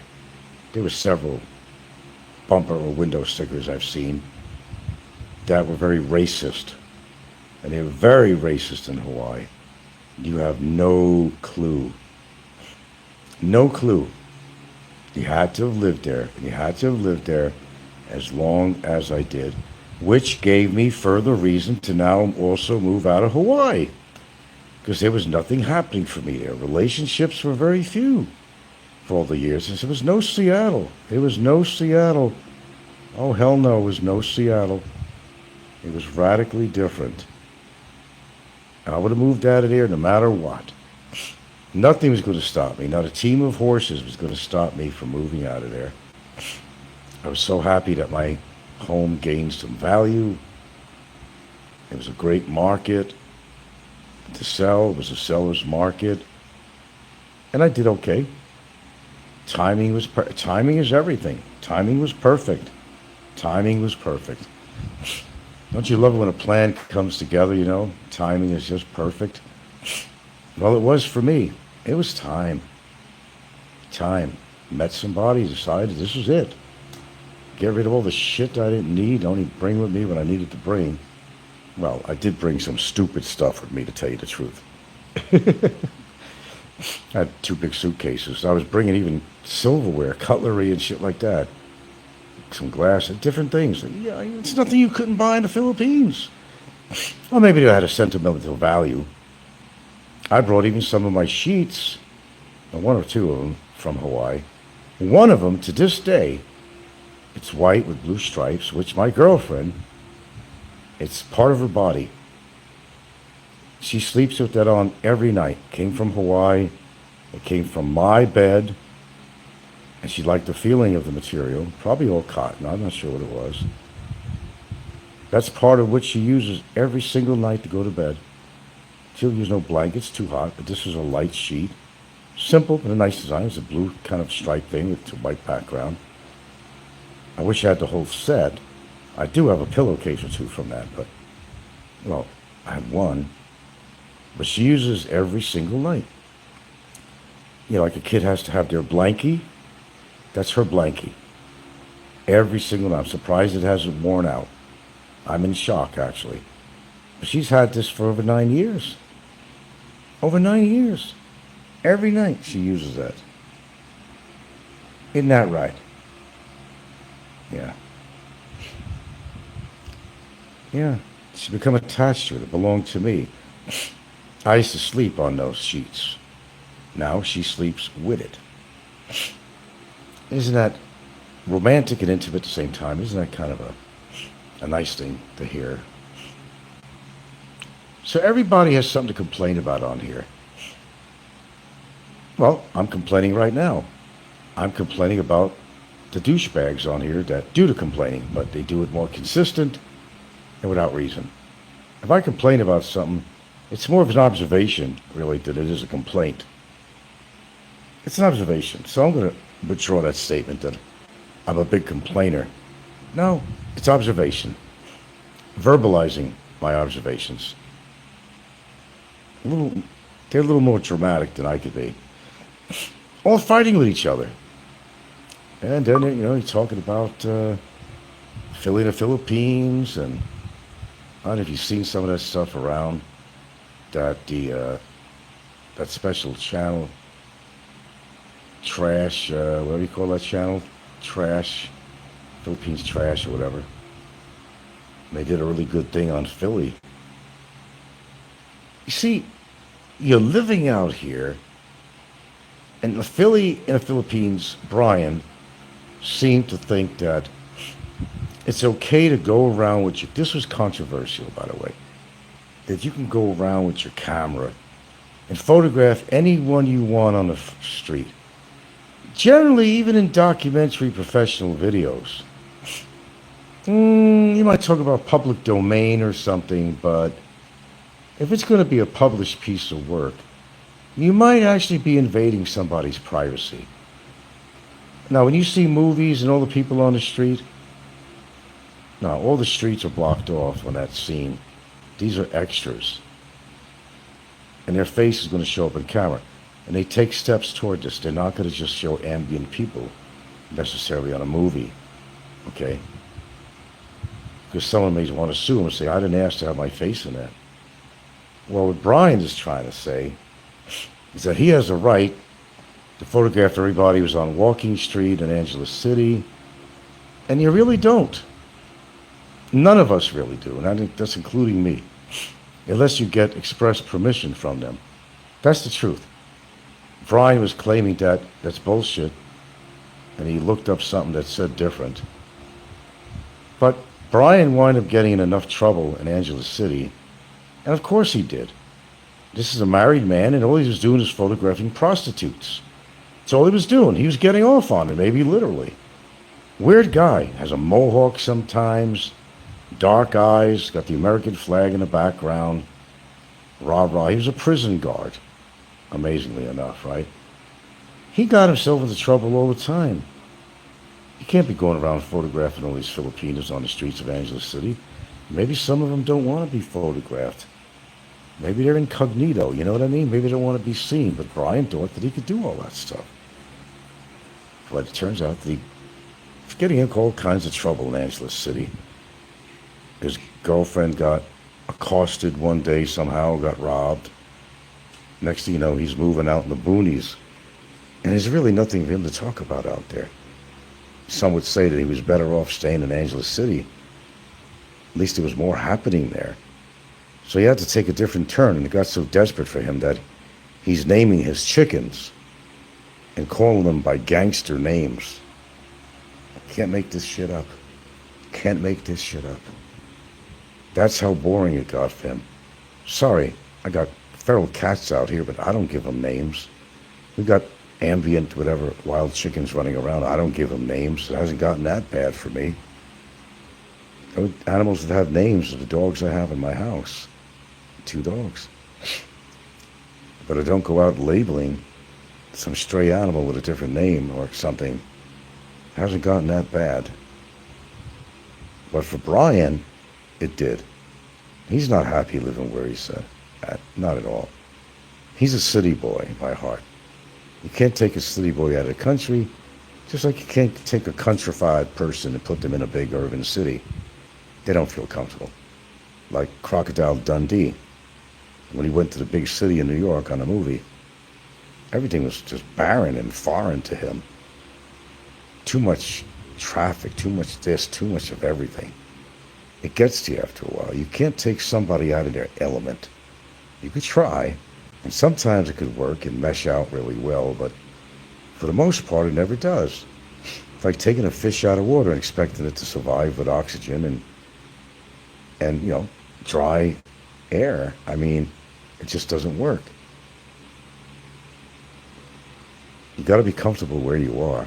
That's where you best create. Look, listen to Rod, Amazing Philippines. Always mention it. He's the new Kristen Cebu, if you didn't understand that. He's absolutely the new Kristen Cebu. I even tell him that, joking around. And Rod, he doesn't get into trouble. He doesn't get involved with all this shit, He comes on with some very good information. Well, there's volcanoes going off. It's not just real estate, prices of the condos and apartments. He performs a service. Rod does perform a service. And I like listening to him. It's pleasant. I can listen to his voice. It's a very friendly voice. The voice of reason, a very peaceful voice who's talking about something that we could all learn about. Even if you're not interested in buying real estate, you might someday be interested in renting. And Rod comes up with some great stuff on there, and he shows you these apartments, tries to give you some prices and amenities or lack of amenities. He does a pretty damn good job. That's why I talk about Rod for years, because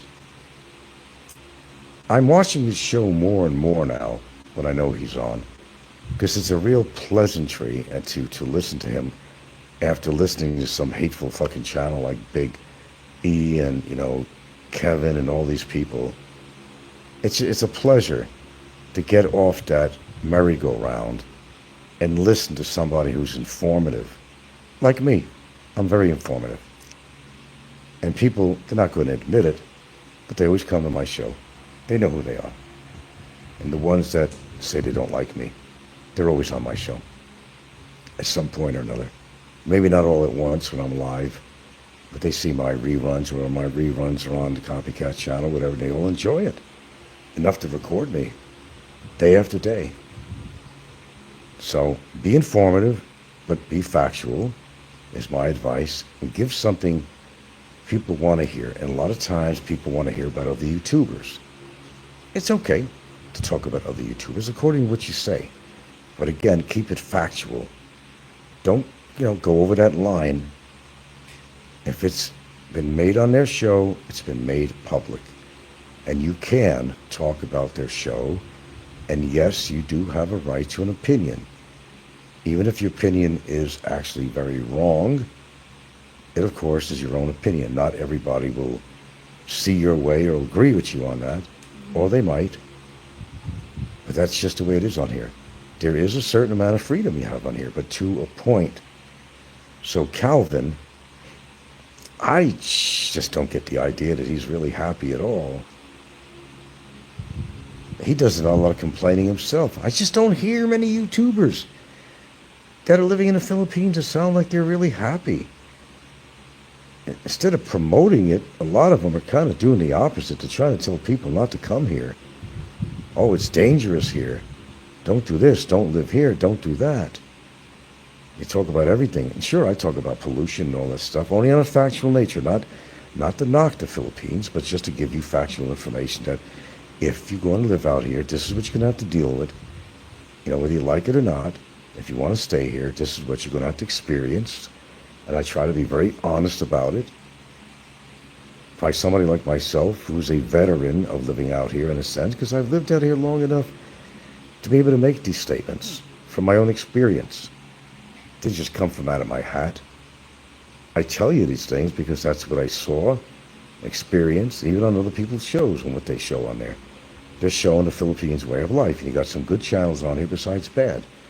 Please don't get me wrong, there's a lot of Filipino YouTubers that are Americans or foreigners that have great shows. They certainly do. Except that not many people are interested in somebody's good show about some aspect of their relationship or their life in the Philippines. They just want to hear about the drama. They want to go to drama channels. It's nonstop. And it's starting to get old, and I think people are starting to realize it. You know? I think people are very happy that the Barry trial thing is over, because it was becoming too much for people. You know, you get that chapter over with, and it slows down. You don't hear as much people bring his name up in reference to a situation or past, whatever, but you don't really hear as much anymore. It's past and it's gone. The trial is over. He's in jail. We don't know how long.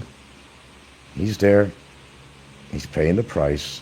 As far as I see, not enough, but again, it's an opinion. We all have an asshole, just like we have an opinion. Okay, same thing. My opinion should be good as anybody else's. Doesn't mean it's real. Doesn't mean it's factual. In my case, it usually is real, and it's usually factual. I can say that about myself. I got to get off here because I have some chores to run, and I need to charge my battery. I got to charge my body battery, so I don't feel like laying around here the rest of the day. I think you understand that. So, stop complaining about the Philippines. If you don't like it, move out. Here you got Calvin, a guy who's complaining a lot of things about the Philippines. And now is claiming a lot of bad things about America. He's just come back from a trip from his hometown not too long ago. And he's complaining about just about everything about America now. Because people have changed since he's been gone. They didn't really care that he was gone. They probably never thought about him. Life moves on when you move away from somewhere. People don't give a shit no more, because you are no longer relevant. Warriors, who cares who's racist or not? Well, you shouldn't be racist. We're sharing the same fucking planet. Everybody has a little bit of racism, and I don't care who you are. We've all been touched by that ugliness, every single one of us. And it's bullshit if you say different. Go put a flower in your hair and go live in San Francisco, but those times are over, my friend. Those times are over. Love and peace. It was a good moment in time for music and people, the whole love experience, but that's over. That's over, and it's gone. Say goodbye to that era. No longer. And I know what you're saying about it's not illegal to be racist. Well, it's more of a racist action.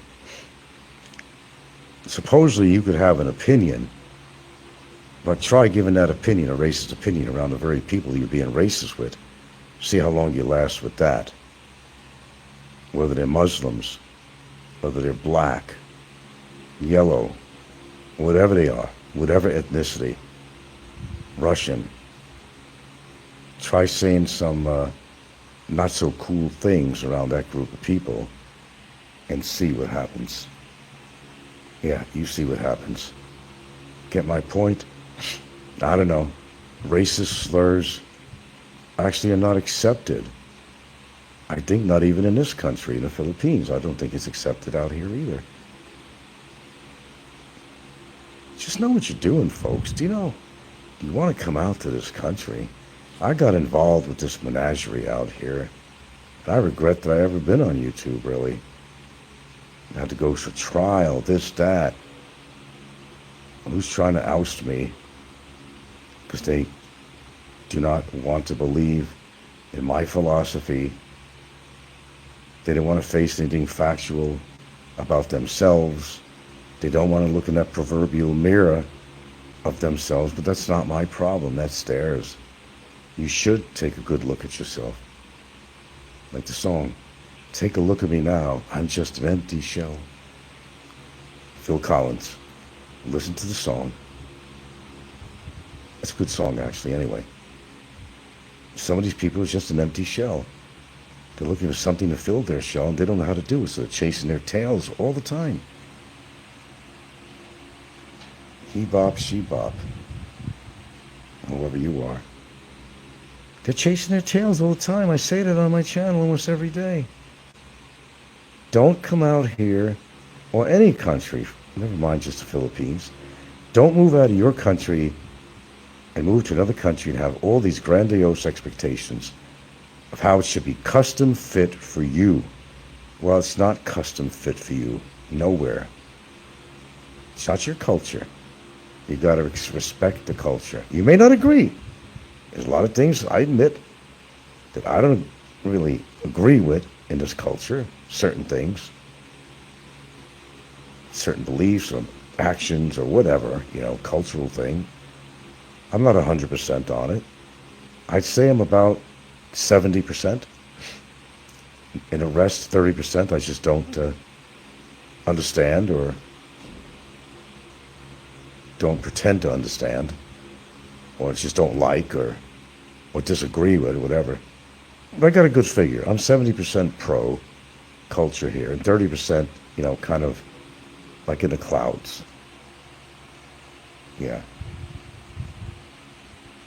Grandiosity, yeah. There's too much grandiosity, yeah. There's too much grandiosity with the expectations they have in another country. You go to live in France, and a lot of French don't like Americans, that's a fact. I don't know what is France good for anyway? The guillotine?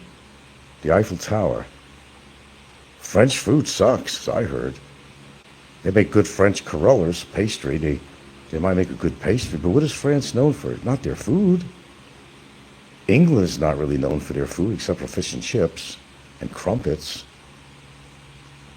Italians are definitely known for their food, absolutely no question. Mexicans are known for their food. Chinese are known for their food. But France? I don't know. French Revolution? I don't know what they're known for. I have no idea. I'm not that good of a historian. Hate to say that, but I don't know what they're known for. Certainly not food. They talk funny. All right, I think I had enough here. I got to face the world and reality outside these walls here, I think I had a pretty good session here.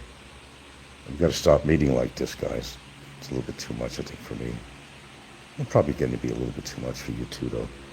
But I keep people talking. I give them reason to have a show, a reason to live, a reason to thrive, a reason to be alive. How much I'm actually carrying the burden on my shoulders of the weight of this community gets a little overwhelming after a while. They know I'm carrying these people around. It's a lot of weight to carry on my frail old shoulders. It's a lot of weight to bear. But somehow I manage. I don't know how, but I try to satisfy everybody on here on an equal opportunity basis. It's a big job for a small man, huh? Thank you.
Ladies and gentlemen, after a nice lentil meal, which I really looked forward to, that is my comfort food. Greetings and salutations. You know, I need to put some people out of their misery. Maybe it's time. I can't let people go on with their lives like this, being so obsessed with me and realizing how short life can be and how precious life can be. I don't know. I kind of owe it to you all. You know? Hello. No. I had lentils. I had a lentil meal. It was mixed with onion, mixed with, oh, what else she mixed it with? Some delicious, I still want more. Haven't had lentils for a while. I love lentils. Boy, speaking of prices, I was downtown today and I bought this tiny little piece of, I don't know, strip loin? I mean small. I bought a can of kidney beans and I bought, oh shit. I just want to make you understand about prices. Okay, there was a small, very small piece of strip loin. Okay, there was a can of kidney beans, and there was something else. Oh my gosh. What else did I buy with that? It wasn't anything incredible. I spent well over 650 pesos, if that gives you an idea. Beans, how much could beans cost, right? Right? And a small little, loin strip? I mean, it's about 5 inches long and about 3 inches wide. Hardly weighed anything. So lentils, the loin strip, and trying to think of that third thing that I bought. Man, I'm telling you. Oh, I can't remember what it was because she bought some other stuff at the produce stand. But, well, I can tell you, I bought three very simple little items, really. Over 650 pesos. So you want to live in the Philippines, okay? Okay. Look, I don't want to break any hearts on here, and I know there ain't shit on YouTube, guys. I know I've been carrying you guys a long way. But I feel a certain responsibility. I seem to be the driving force. Even though I don't have the numbers, it's kind of a mystery. I don't have the numbers. I don't have an enormous amount of subscribers, but boy, I'm affecting people's lives in ways that I never figured. Doing shows about me, spending all that time and effort, when I am not only taking time for myself as I'm getting older, but I'm taking up I'm not selfish. I'm taking up their time too. I don't like to see that happen. God, man, life is so precious. Let's say I had an epiphany. Had an epiphany today. A genuine epiphany 5 times. I did.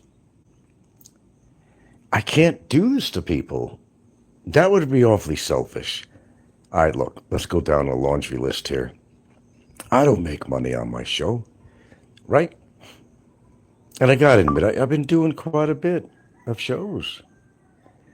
I could be exercising during that time, doing something a lot more positive.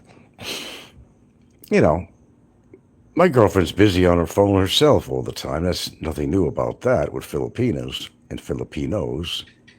Absolutely, she's used to the routine around here, but she spends a lot of time on her phone too.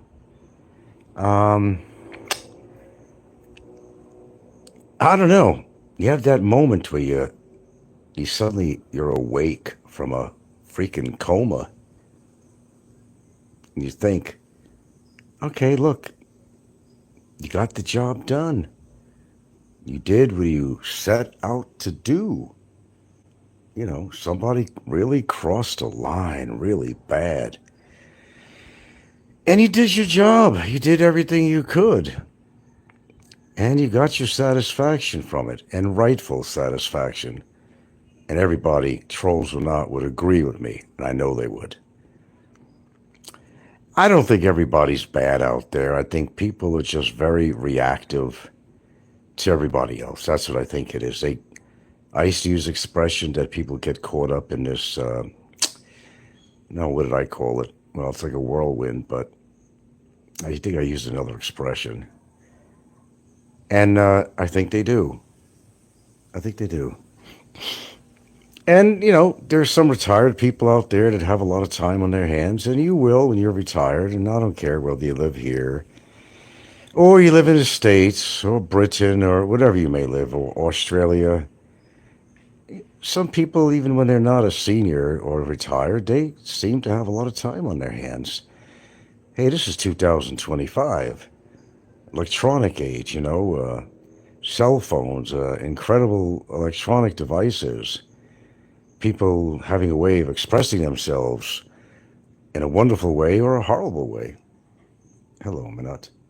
I can agree you've gotten a lot done more than most people, Frank, but you're not done yet, and you still got one more. Well, I know what I'm doing. Don't worry about that. You coined the term vortex. That was it. Thank you very much. I remember I'm an old, frail man. And because I'm an old, frail man, maybe it is time to get out of that vortex and get these people out of the vortex, too, that they all got caught up on. I'm sure that the worst of the worst on here, they have some goodness in them somewhere, but I think they got sucked up by the vortex, too. No need to name names. You know who they all are. And I know they seem like some unrighteous bastards, and, well, I guess they are, but they got sucked up in that vortex, too, Yeah. I think they all did. Look, we want to be realistic about this. People like to have fun on here. People are drawn to drama. Life is drama itself. Staying alive is drama. And we wouldn't have as much drama if we were just back to the rotary phone days, Now, we have a phone, we can talk all over the world with it. It's like having your own TV station or radio station without all the cost. It's amazing. Think about it. Seriously, think about it. A lot of people just take it for granted. But it's unfortunate that people can use tools for better than good purposes. Yeah, and that I think is a problem on here. All the fighting that's going on in here, it's not worth the aggravation, is it really? I know if you're not involved in all this, yeah, it's fun to watch and listen and watch all the very mentally handicapped people on here going at each other. It is. I can't lie. I can't say I haven't had a lot of entertainment from it in a lot of years, but I don't know. A fella's got to think of taking care of himself. Okay, we got part one out of the way with this, Guys in jail. Court, stuck him with a hefty damage, fine and a court fine for the court and all that stuff. He spent 2 years in a Mandawi detention center and now is in the big house detention center, Bikiton, that he thought he'd never be in. I got what I wanted. What more do I need? I don't know. Well, to handle that other matter, of course. And it will be, one way or the other. But I'm sure you saw that video of mine. It was AI generated. Chat, whatever they call that. And when somebody puts in a false report about somebody, and the ramifications of this. So, for your knowledge, we will be dealing with that, okay? That's all you need to know. We will be dealing with that. And we will, I promise. But I don't see the point. All right, I know I get bored in the morning because I'm generally the first. We'll have a little rap session now while I can. And so enjoy it. I know I'm like the first person kind of up in the morning, and it gets boring, and I wind up doing a show all the time. Well, it's a great time to do a show. I'm kind of refreshed a little bit. My mind is somewhat clear. And I get on there and hear the roosters crowing, and there's a voice of reason, me. The fireside chats I have with you guys that you all been enjoying for a lot of years. Those people have been following me since the inception, whatever, of the channel. Since day one. Yeah, there's actually people who have actually followed me that long. They know everything. Or they think they know everything about me. Some things they got right, and some things they got horribly wrong. But that's the fun of it. I want to just prove to you how easy it is to convince people of bullshit. Because I got somebody who wrote me, that always writes me these horrible letters. I got you now that you're running a condo business and da-da-da-da-da. Well, guess what? I'm not running a condo business. I don't have a condo. I don't have a condo in IT Park. But right away, they believe it. Henceforth, they wrote me and said, I got you now. But then I turned around and wrote him and said, no, I got you. I don't have a condo. I don't have a condo. Oh, my God. You're not, there's nothing wrong. Not there's nothing wrong with the rap session in the morning when you wake up. Actually, I enjoy listening. I enjoy doing it. However, then it's called expressing yourself. There's nothing wrong with that. Just because you use the YouTube avenue to express yourself, there's nothing wrong with that. Okay, I need to repeat. Well, you see, that's the battle I've been fighting for a very long time. And I understand why people do YouTube shows, people that are particularly expats, because it is a way. And I'm going to ask you guys a question, too, after this. I want a quiz, a pop question or an opinion or something. But let me follow through first here. Yeah, I enjoy doing it, but look at the shit I've been through on here, honestly, you know. And I managed to deal with it in my own way. And I have fun with it most of the time. But there's sometimes I don't have fun with it. Because there's some really psychologically imbalanced people out there, and I have to think about my family. And why do you think there were many people that got off here? I think even Joey got off here. There's a number of people that got off here because they just said it was too imbalanced, you know, mental people. Mick Fisher said he was going to get off, is what he told me, but he didn't. I mean, you know, he puts himself in the comments or on camera with Big E, blah, blah, blah. I don't know why people can't just go on with their lives and just make the best of it instead of worrying about what somebody else is doing. I know I'm like an icon on here. Yes and no. I don't have 100,000 subscribers or 1 million subscribers. I wish I did, and I'd probably be on. Nobody refuses extra money, but I'm not even monetized. I've gone through this with you guys before. It's a great format. It's a good platform to express yourself. To express yourself. And I love expressing myself. I really do. But I said something once, and how do I seem to forget it? I said when I was finished with the job of you-know-who, when I got pretty much what I wanted, that I was going to end my YouTube career. I've accomplished that. I have no complaints about what happened. I have no complaints about the money that I spent making it happen.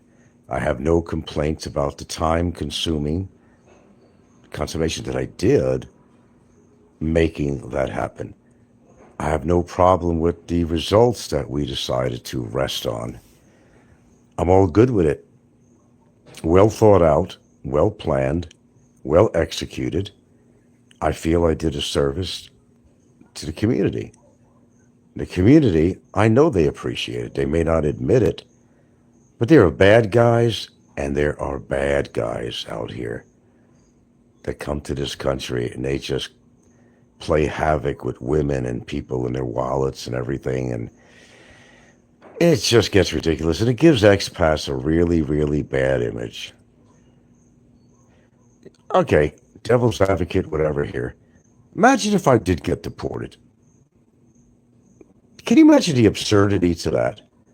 That I did the community a service and I was attacked for it? Can you imagine if that happened?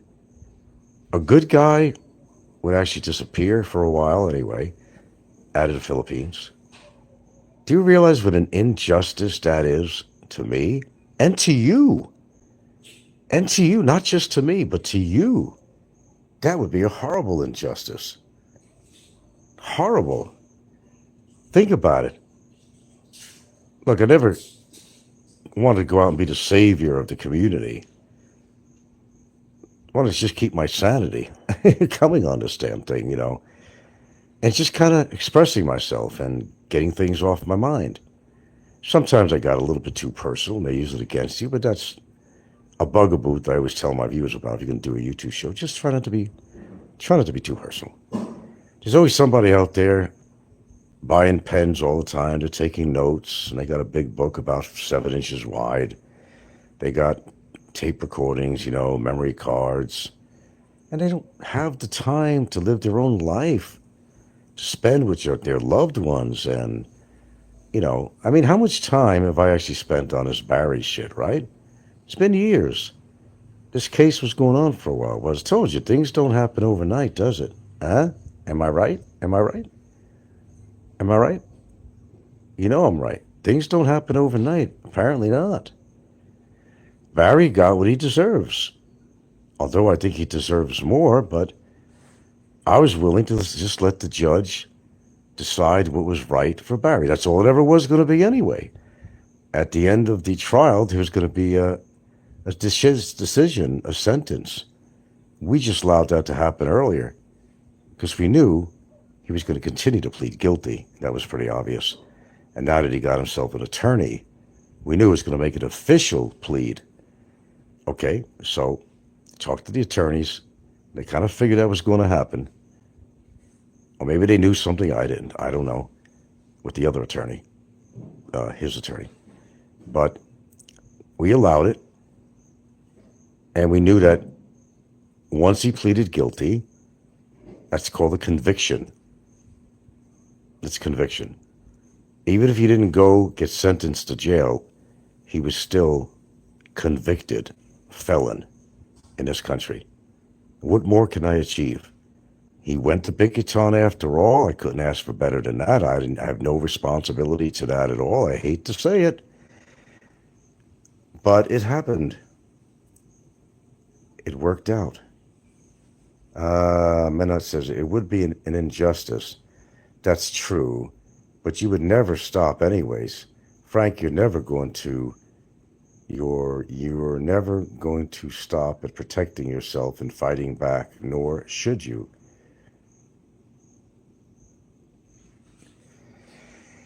I'll always fight back. I still got one little adventure to partake with, obviously. Which brings me to the next question. And I want you folks to answer me entirely honest. I don't have that many folks on here to make a poll. Do you feel that Barry's girlfriend did a horrible injustice to me? That there was no validity to her report?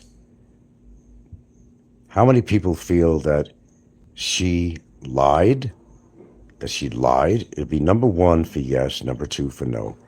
How many people feel she did a horrible injustice of trying to put a report on me to try to get me deported? 1 means yes, you agree that it was quite an injustice and a horrible act she did, and 2 meaning no.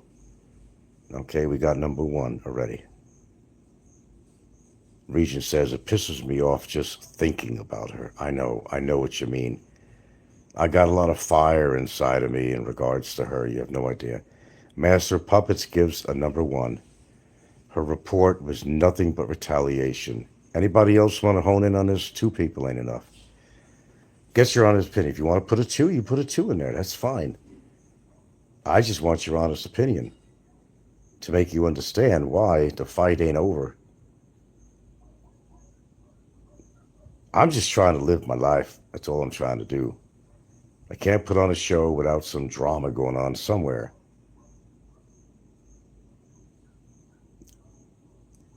Oh, must be all the rest are all major trolls because they're not honing in on this little pop quiz here, whatever.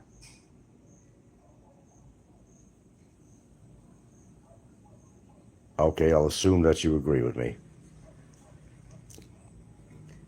Well, being that, you got to put yourself in my shoes. And, we all have each other to blame on everything on here in this community. Yeah.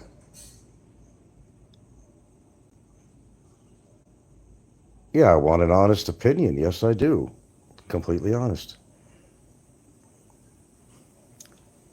She still hasn't realized she's being used the entire time. Well, she was. If she can't figure that out. She was a tool for the other trolls. A tool for Barry and others. Okay.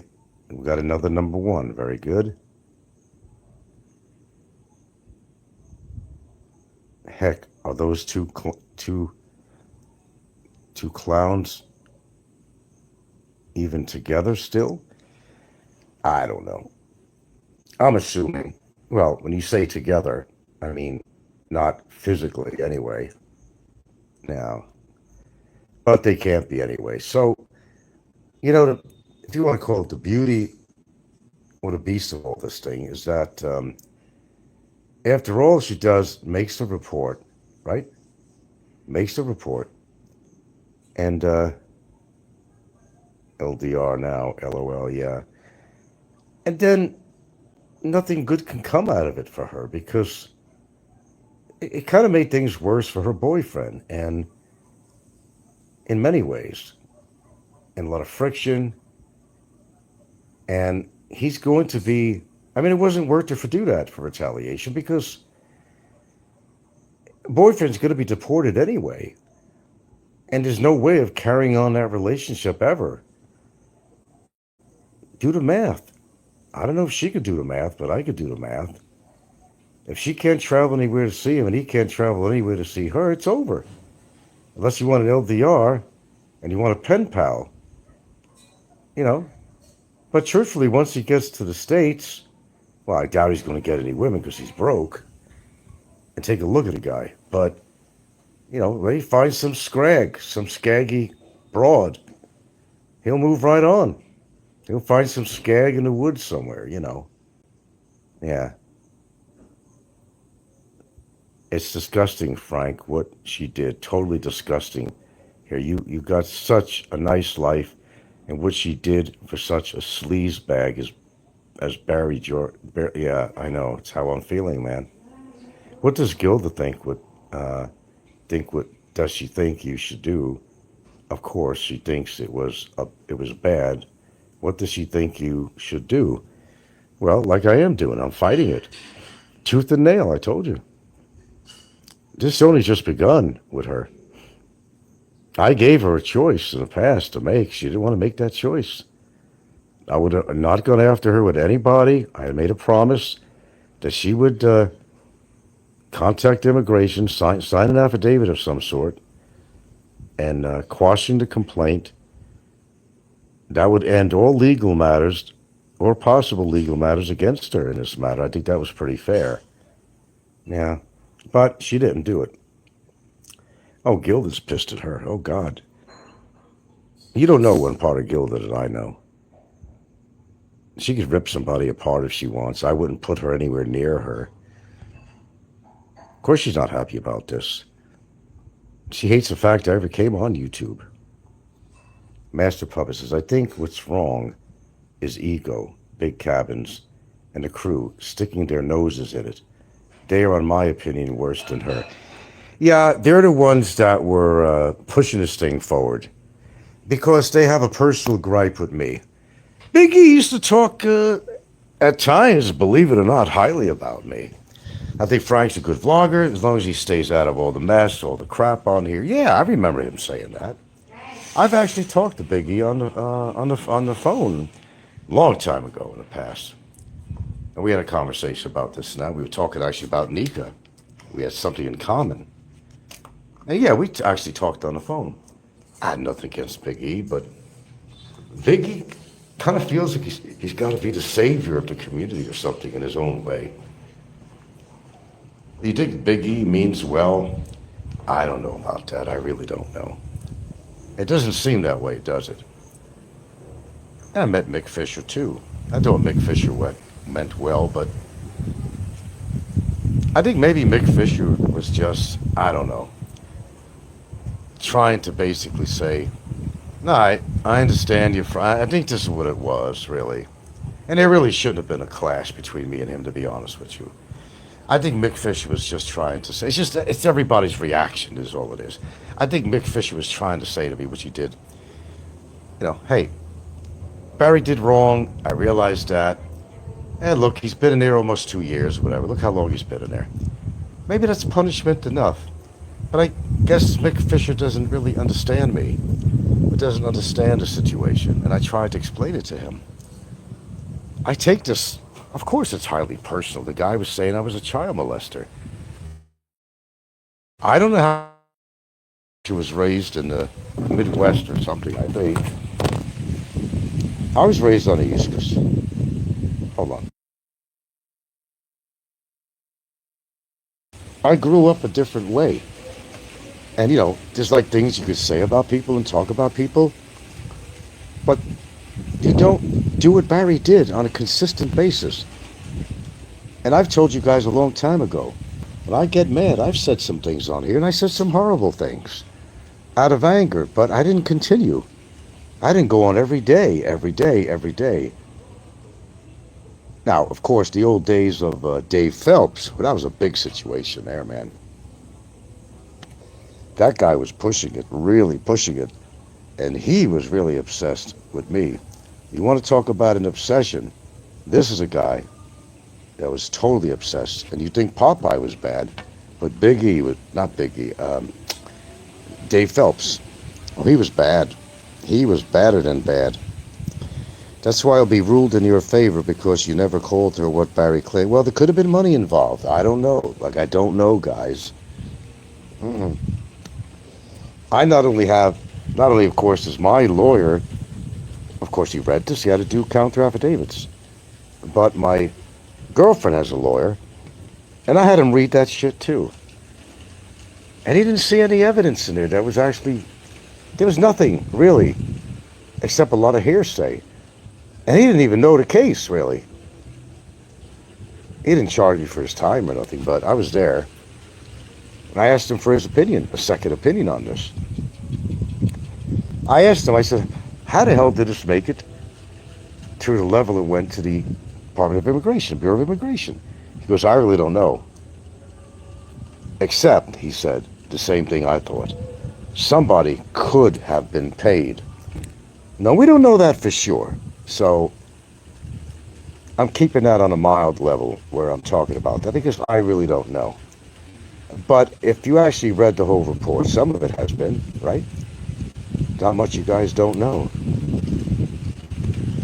It was so bogus, guys, honestly. I don't deserve that. Barry deserves everything he had coming to him. That's just a fact. That's just a fact. I didn't deserve having a report put on me for immigration. I'd understand if I really was a scourge of the community, which I'm not. I've given more information out and done topic matter on here than anybody could ever want. The whole decade I've entertained people, I've educated people, we've had some fun, we had some laughs. But I'm sorry, folks. When somebody does something as nasty and mean as what she did, to allow herself to be enticed into doing, and you could think of what enticement involves, whatever you want to think, your opinion. I'm just using your word to fuck around with. She got enticed to do this report, or she would have never have done that. She would have never done that. Minnow says, Frank, the only way that they meant well is if you did exactly what they wanted you to do. That's all this is. It's about. Yeah, absolutely, manipulation. They want you to do certain things, and then if you do, and then ever. In Philippines, came in with a 1. Who is that? I just wanted your opinions on this. And I know your opinion will be the same as mine. They say, well, wait a minute. They said, well, Frank, you broke up a relationship between her and Barry. I beg to differ on that. Barry did it. No, don't blame that on me.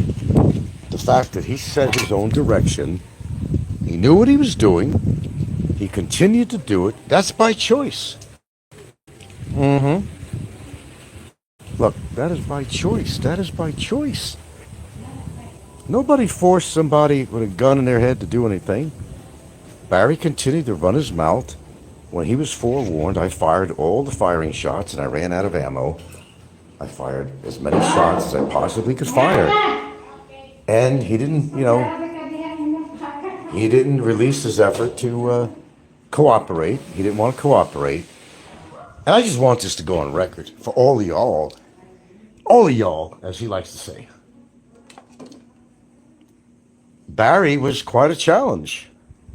Well, it wasn't a challenge in itself that, he supplied me with all the evidence. It was easy as pie. Oh, absolutely. Master Puppet says, I think it was a Hail Mary from Bummer trying to get out of detention, and it's going to blow up on him. Yeah, exactly, man. Mark agrees on that. Yeah, it is blowing up on him. But, I just want this for the record. I know this will be recorded and everything else, and I want it to be, actually.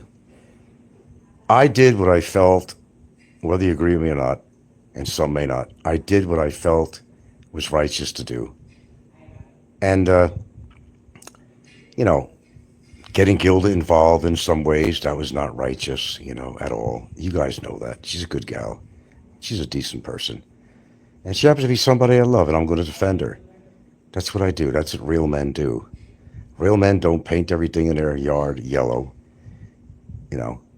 Real men defend the people that they love. Simple as that. It's not really that complicated. But people make it complicated because they just have too much time on their hands. Without me in this community, it's dead. And eventually, they'll find somebody else to attack. How do I know? I've been on here for like a decade. I've seen them come and I've seen them go. I've seen some of them die, and then see them die, but some died in the process of all their hate. Whether you think it's righteous or not is up to your opinion. That they died. Never have trouble with them again, ever. I don't know. Karma, the whole thing, has a way of repairing itself and also doing things that naturally will happen in the course of what people do. That there's always some recourse to something, and there's always some,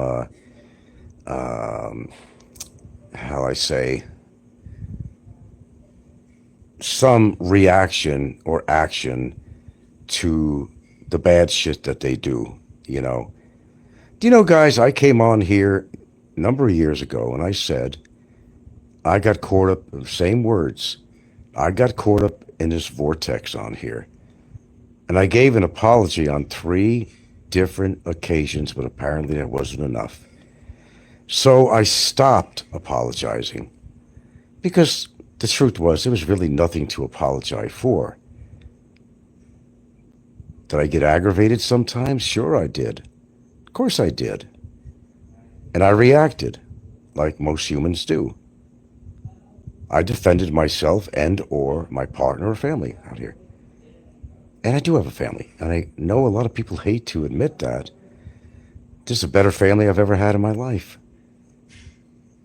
The best woman, the best children. I'm stepfather. They don't have to be married. I'm a step-parent to these kids. And I'm enjoying everything about them. I have absolutely no regrets. None.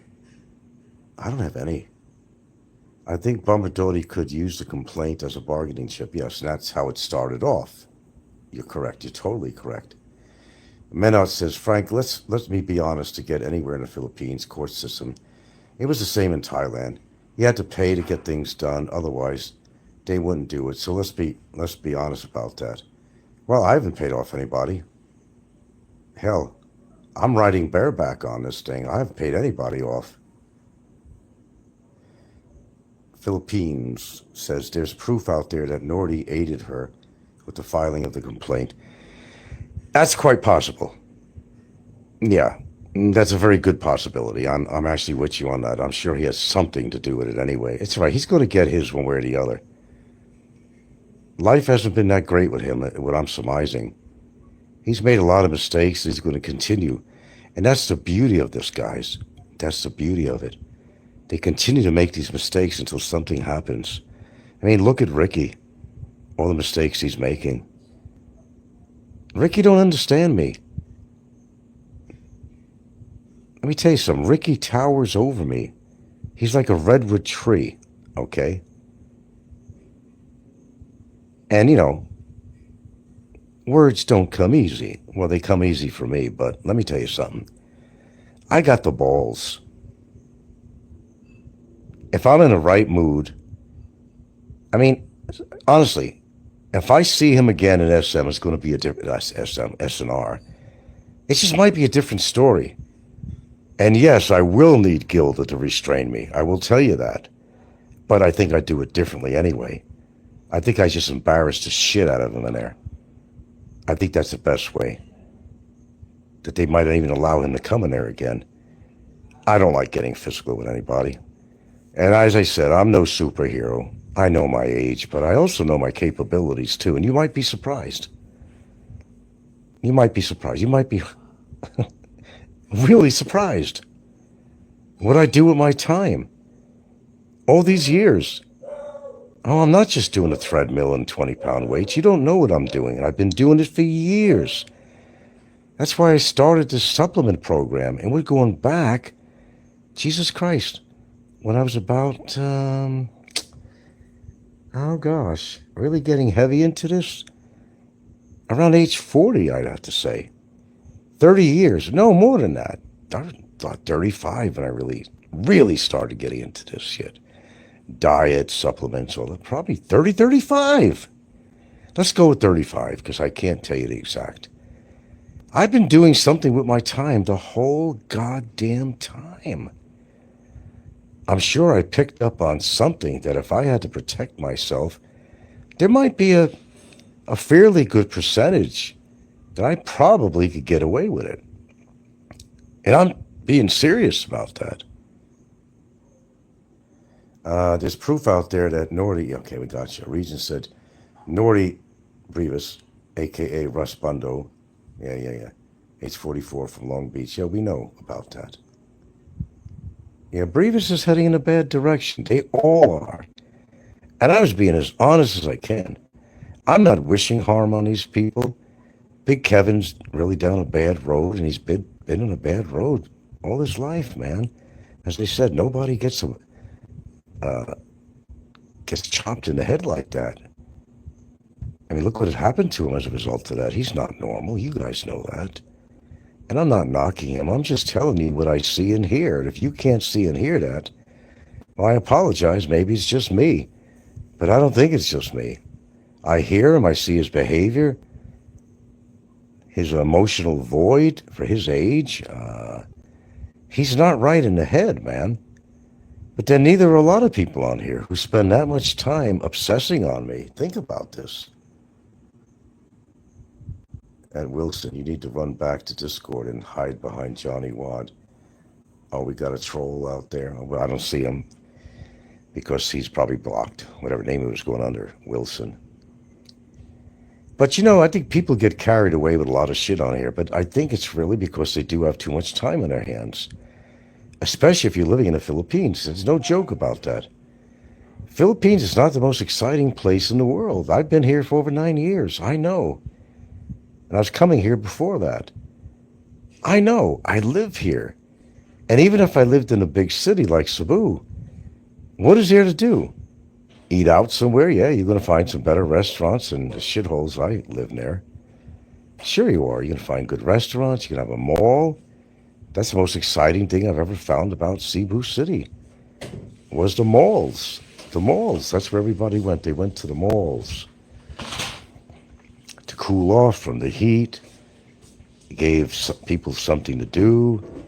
It gave lots and lots of expats a lot to do because a lot of them would spend their time at the mall looking for women. You know, and you had all kinds of expats. You had the sexpats and you had the lonely expats looking for a clear sign that there was some Filipino interested in them. They'd sit there with their laptop on the different levels that the mall had outside and, you know, pretend maybe they're doing something on there. Maybe they're on a dating site or something, or maybe they're sitting there to meet somebody that they had a pre-arrangement to meet. But they all used the malls for just about everything, really. Yeah, I know. I said that a long time ago who Johnny Wad was. Can't believe he's still alive. I knew he never died. People were paid, Princess Anne and Barry were paid to spread the word that he had died when he didn't die. He was on a payroll. Barry was actually on a payroll for Warren. I don't know if any of you actually knew that, but you know that now. Oh, yeah. For real. For real. For real. There's a lot that's transpired on YouTube, man. I can't say a lot of it has been good, but, you know, I've been pulling people's legs for a long time myself, because you got to understand that it is entertainment to me, too. So when some people think I was so naive and gullible, it was actually the other way around. Like, you know, remember what I used to say on here? There's a method to my madness. And the whole goddamn time I've been on here, there was a method to my so-called madness. What I did was nothing less than brilliant. Look how I got Barry to be himself and do shows and attack me publicly. It didn't take much. I knew when to come on. And if I even mentioned his name, I knew he was going to do a show. I knew he was going to attack me, and I needed to gather evidence. That was important to me. If I was going to go on with this case, I needed to get evidence together, and that's exactly what I did. So, of course, I knew Barry would do a show after mine. I was expecting it. And I was already ready with my memory cards, all that shit. Screenshots, all that crap. He fell in my trap is what he did. That doesn't mean I was in the wrong when I say the word trap. But sometimes you got to trap a rat before it bites anybody, right? Or spreads disease. I trapped that rat. It's exactly what I did. You don't know the effort I put into this. You think you do, but you don't know. Oh, yeah, believe me. I knew exactly where he was staying when he got arrested at the immigration. So did the agents. They had to come there 2 days before to kind of parlay, or excuse me, to peruse the situation, to make sure he was there, that it wasn't just like a visit. Actually, pardon me, it was several times they actually came by. I'm wrong. It was several times. They had to make sure he was there because they didn't want to have all their operations come out there, all their operatives come out there, and then he was gone. And it was just like he was only visiting his girlfriend. They had to be sure.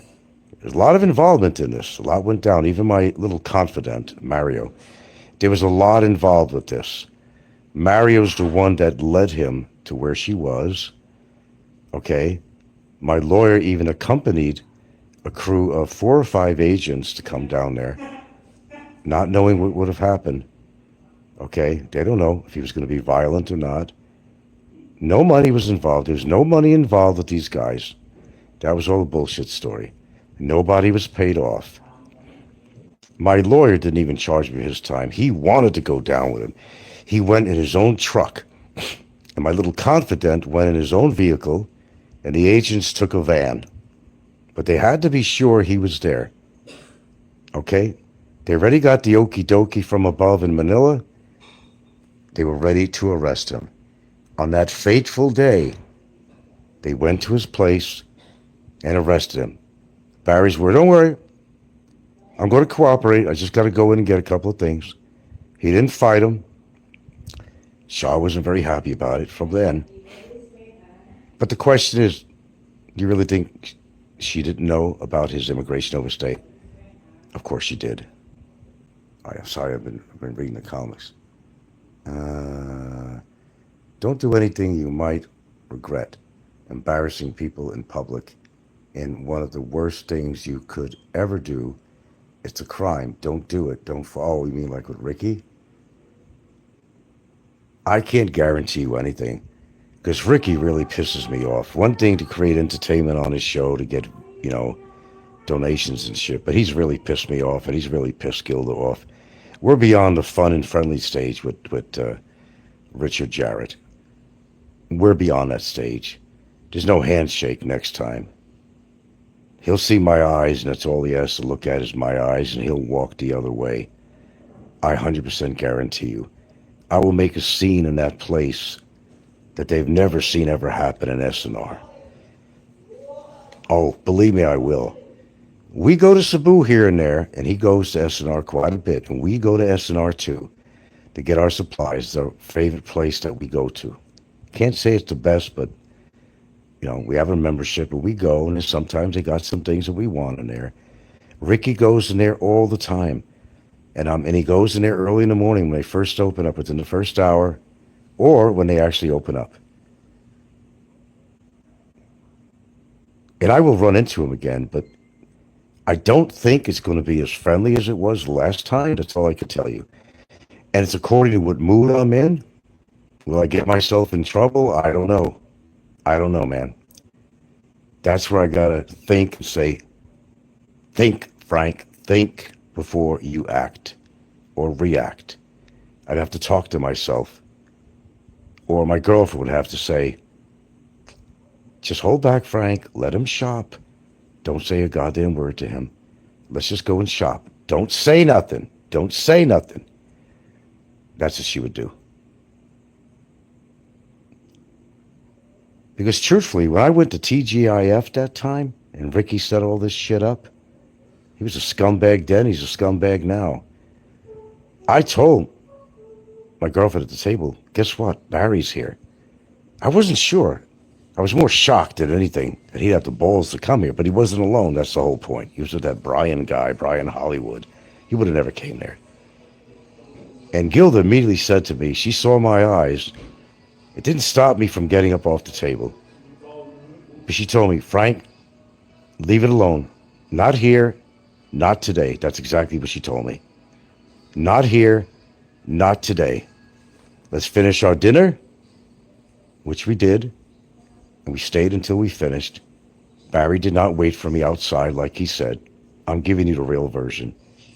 I'm the one that got off the table after I seen him at the request of my girlfriend not to, but I didn't listen to her. And I got up and I went to approach him. Brian started to get up. Ricky came over, of course, with the camera in our face, because that was all a big fucking planned event.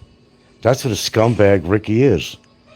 He didn't care that somebody could have got hurt in this process. Maybe I would have, with a glass thrown against my head or something, and he was carrying a knife. Gilda was there. She could have got hurt. But did Ricky think about that? No, he didn't think about that. Somebody could have gotten fucking hurt. Ricky said on another channel that he has never given a dime to any YouTuber. Yeah, that's full of shit.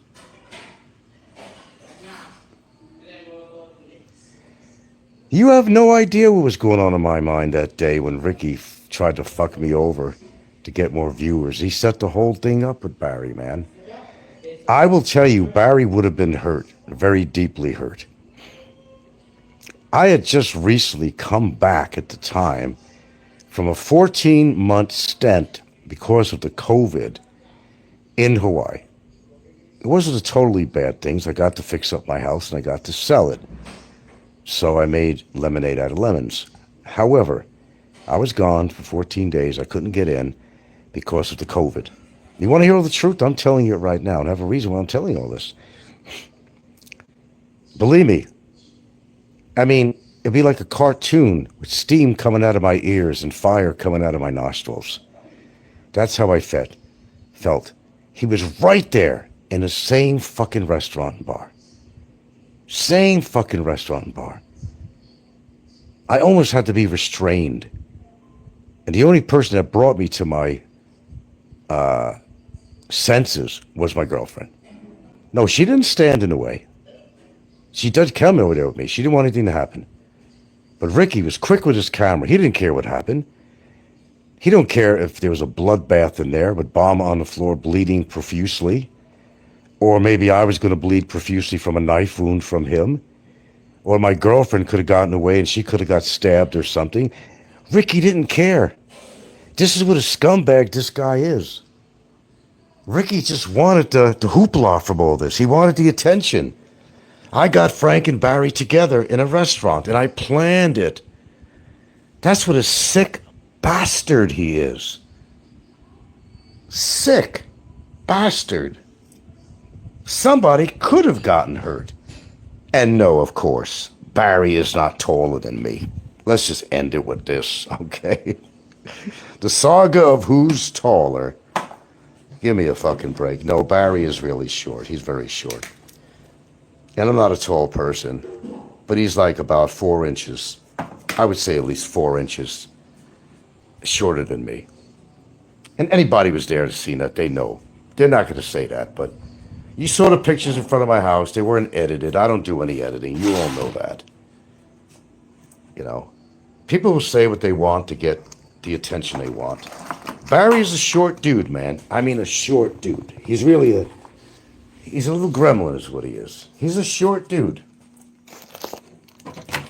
Have you ever met Barry in person? I don't know Jay will lie, of course. Of course, Jay's going to lie because that's his special partner, if you know what I mean. Jay's even shorter than Barry, I think. I can't prove that. I've only seen him on camera. So I could be totally honest about that. I know people have told me that Jay was really, really short. He was stout, but he was really short. And he might have been the height or a little bit less in height than Barry himself. That's saying a lot right there. Yeah. So he's short. They're both short. Okay. Waffle Flipper, the knife-wielding hobgoblin. Yes, indeed. If Frisbee is really working out, it may straighten out his hunchback. I don't think so. Roberta the Black Expert says yellow teeth and yellow belly. Yellow belly. Well, that sounds like Don. He's the one with the yellow teeth. As Rodney said, why can't we all just get along? I just don't see that happening. Because someone's going to get killed in this process. If I stay on YouTube any longer, seriously, you know, maybe I will go ballistic or go postal, as I like to say. Who knows? You know, you push somebody big enough and long enough, you just don't know. That's a lot of clothes, do you? You don't know the psychology of people. You just don't know. You really don't know. You got to think that in your mind. We're all capable of doing things that we never thought we would ever do in our life, right? A lot of people are sitting in prison for a long time for doing something that they didn't think they'd ever do. But they did it. They did it. Now they're in prison for maybe a lifetime. You got to think. You got to think rationally, yes.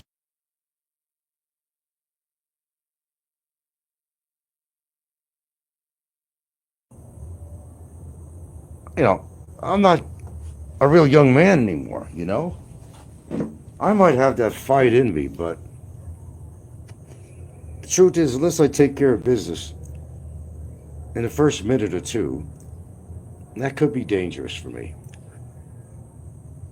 I would say the first minute, really. It has to probably happen in the first minute.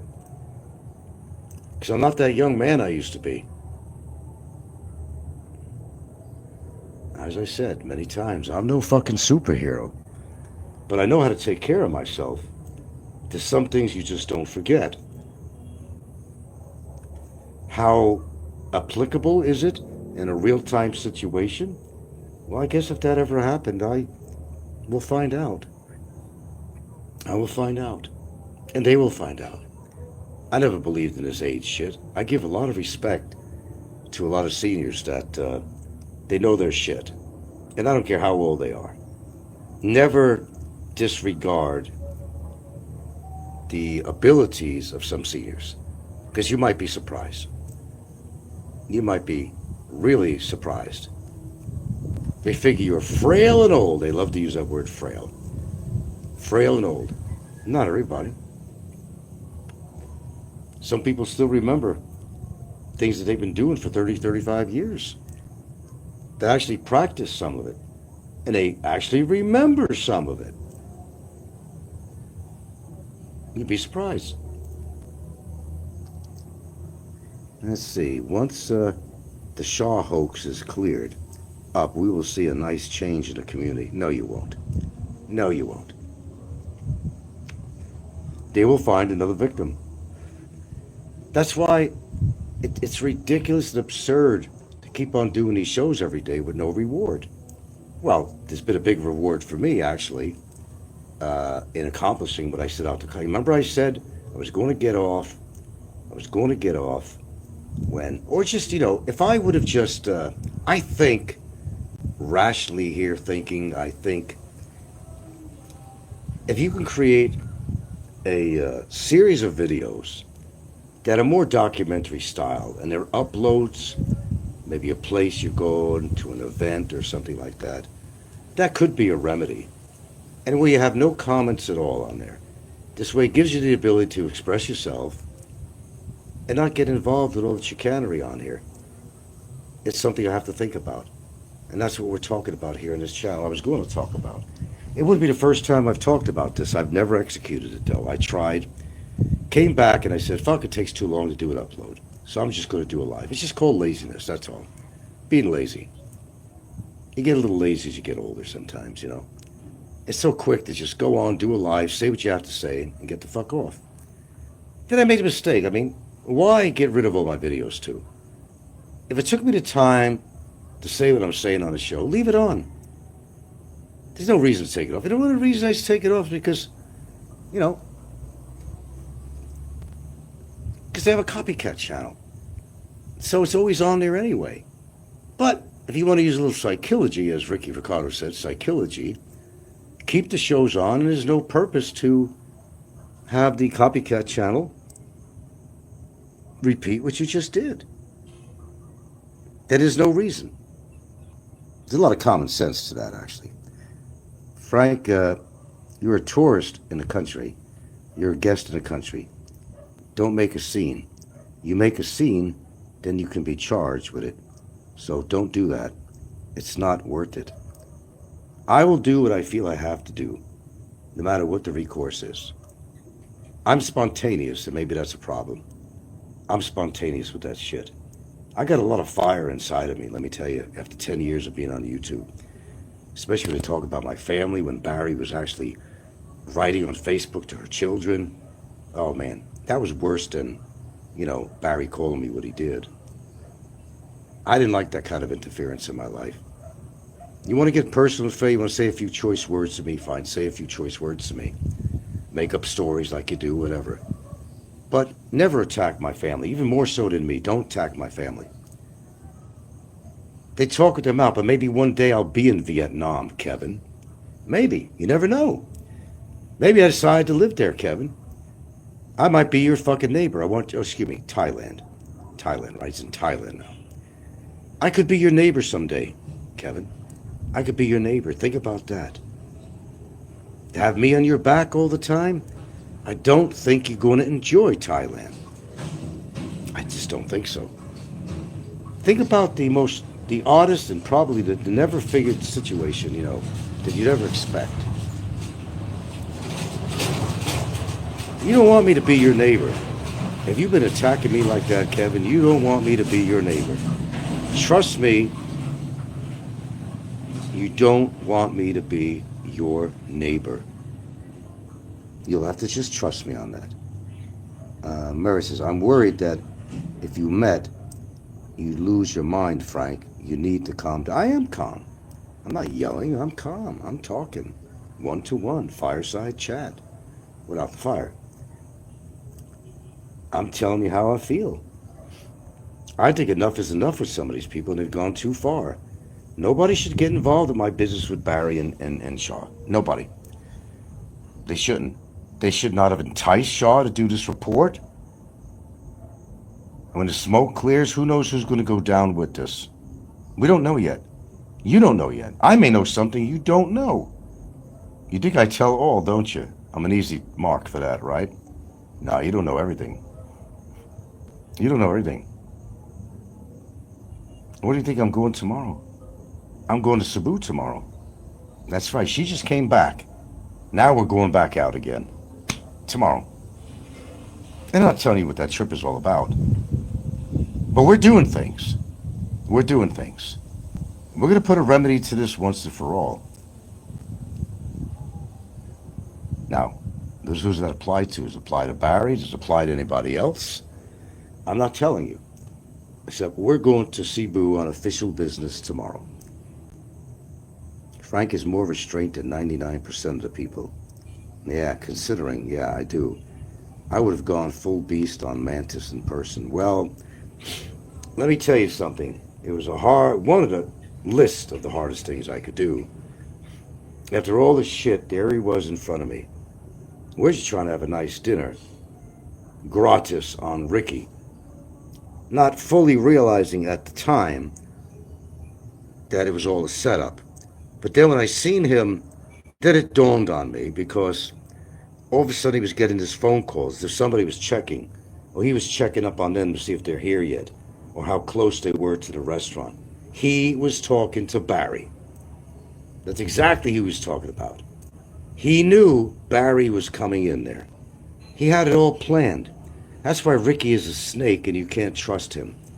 He does everything for his channel to make money and to go off and show his sick, psychosis. He's not a well man. He's not a well man at all. Yes, Ricky can be dangerous. I think I said it on a recent comment section on my show. Ricky went after Fazio.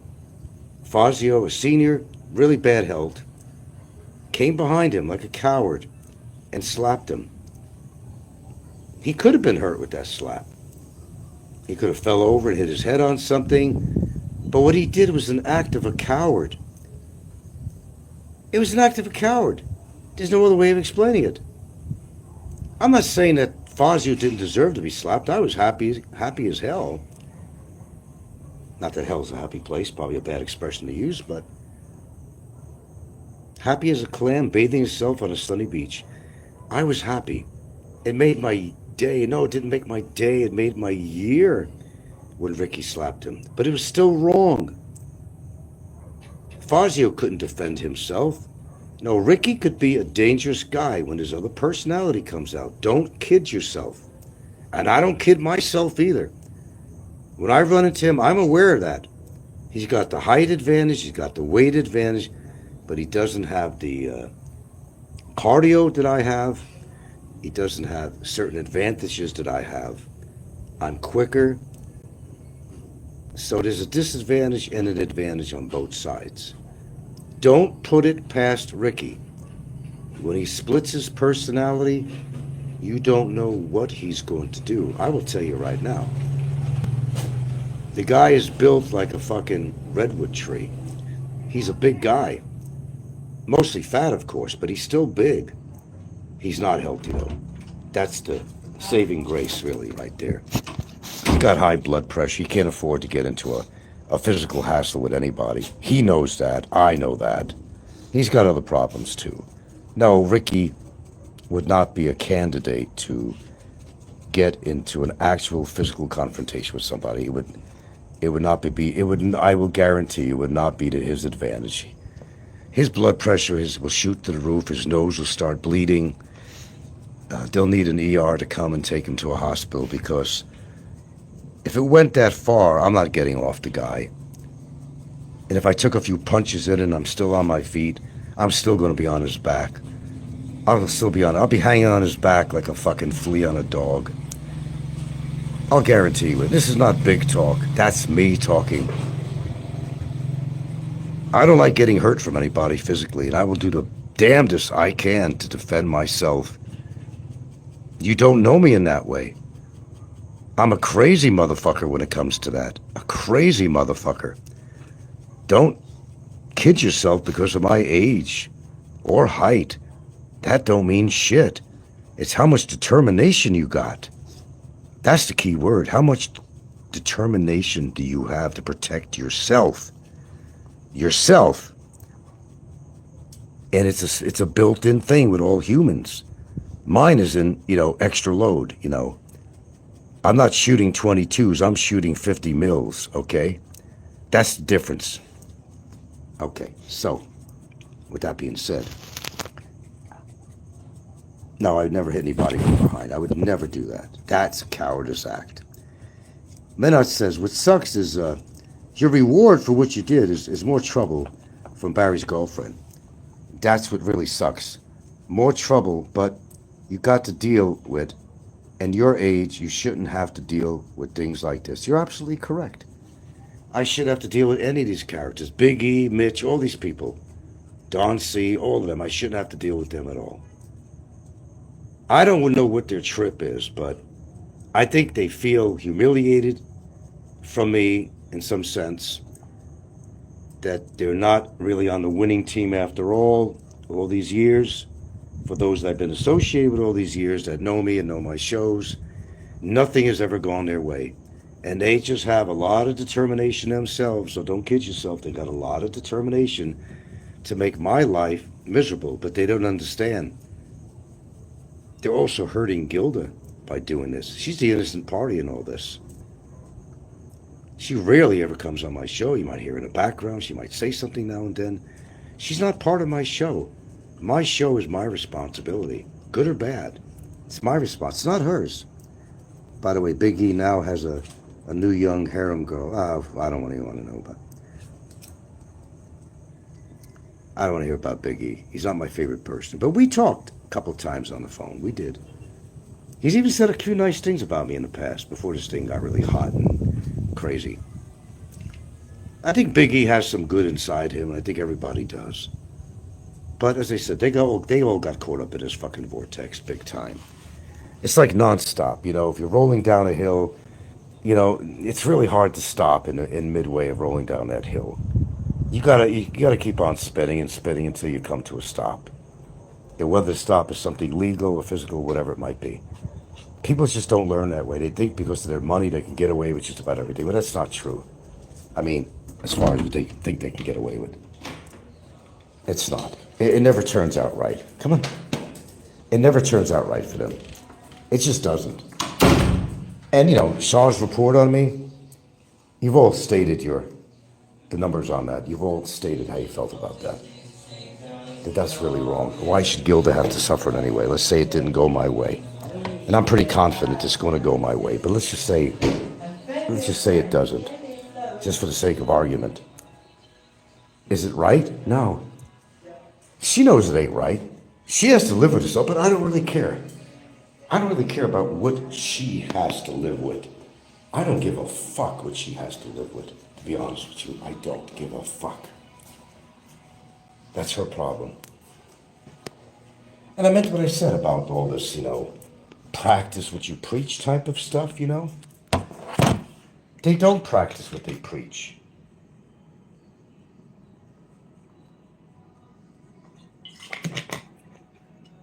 None of them do. They don't practice what they preach. If you're going to be a good little Catholic girl, then you be a good little Catholic girl. Sing the verses and the hymns. Go to confessional booth every Sunday. or wherever they do it out here, it might be different. You know, read the scriptures. If you're religious, I have no problem with that. But practice what you preach. Because if there is an afterlife and there is a heaven and hell, you're going to have to go one way or the other, right?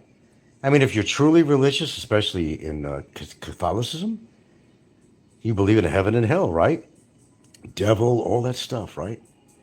The devil exists amongst the living. That's where I feel that if there is anything as a devil, it's within a living person, not a dead person, not down in the basement where there's a fiery hell. I think their fiery hell is right here on earth. Right here on earth. But if you really are a practicing Catholic, you would adhere to these values, and they don't. So why bother to go to church? What? To show the community? Look at me. I'm a very community-minded person. I go to church. Makes our family look good. You know, we're God-fearing people. That don't mean nothing unless you really practice it. There's a reason you go to church, because you have a deep belief. And what drives you, for some people, it's really a big part of their life to have this belief. And I say go with it, man. Whatever makes you happy and makes your life fulfilled, man, just go for it. It may not be my belief, but it doesn't have to be. Go for it. But if you're going to go for something like that, be honest with yourself and honest with your God. That if you're doing something wrong, you need to admit it. And you need to correct your wrong.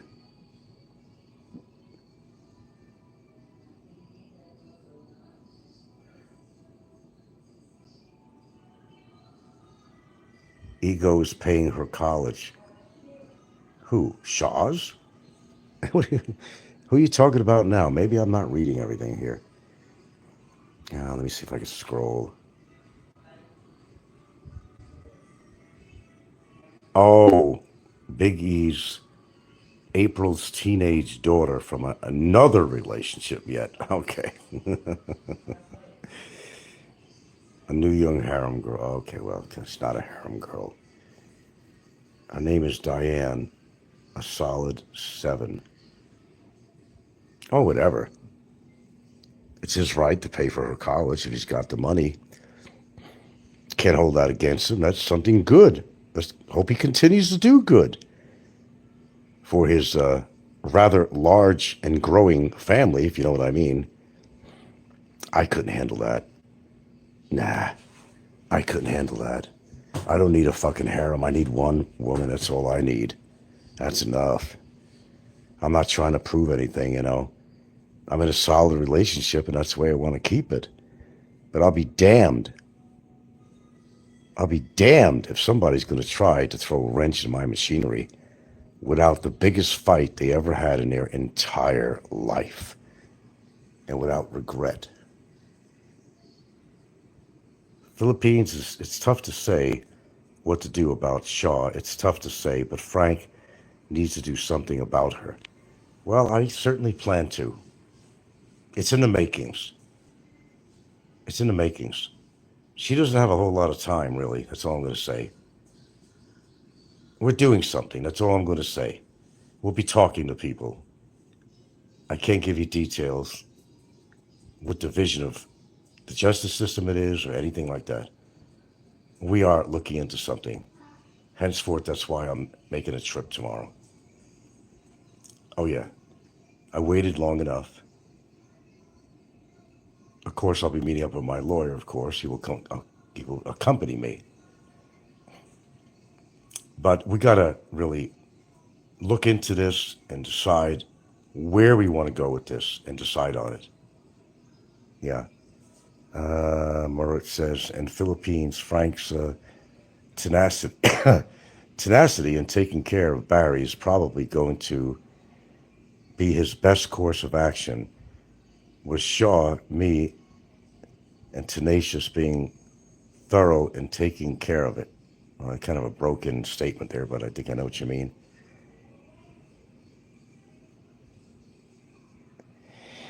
Well, I mean, I really do need to do something about this situation. You know, I've taken a lot of crap with this. What she did was horribly wrong. There's not a troll out there. I don't care who you are, how much you dislike me. There's not a troll out there that really believes that I did anything like that to her. And you'd know about it. You'd see the videos. Again, I never called her a whore or a prostitute. I never threatened her life. I never did anything. I never even tried to contact her brother, the barangay captain. I never did any of that stuff. I didn't represent a threat. I put a video on just the other day, one of her shorts. What was she doing? Did she have PTSD? Does she have depression? She found the waterfalls in Bareilly. And she's enjoying herself in the small waterfalls. That don't seem like a depressed woman to me. Sounds like a woman that's enjoying her life. It pisses me off that she could put a report like this together and lie the way she did. She's over there in the waterfalls, refreshing herself. That don't seem like a woman who's depressed to me. She did other videos that show absolutely no depression at all. She lied. Oh, I'm going to counseling. They're saying I got PTSD. I'm this and that. This guy did this and that to me. Did what? Did what to her? Exactly what did I do to her? Nada. Nothing. But she was enticed to do this report. That's all it breaks down to be.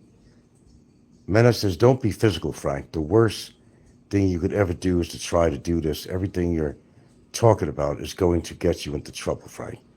You need to change your mind about all this. I act on the moment. That's all I do. If I come across Ricky again, I'll act on the moment. It's going to be according to what mood I'm in, because I've taken enough abuse. Certainly enough abuse from him. And he knows it, too. He saw my eyes, and I was serious when I told him, I'm here right now, motherfucker. Tell me why I shouldn't fucking cold cock you right now. You think that was a joke coming out of my mouth to make conversation? Or just for entertainment because the camera was on? No, that was real. That was as real as it possibly can fucking get.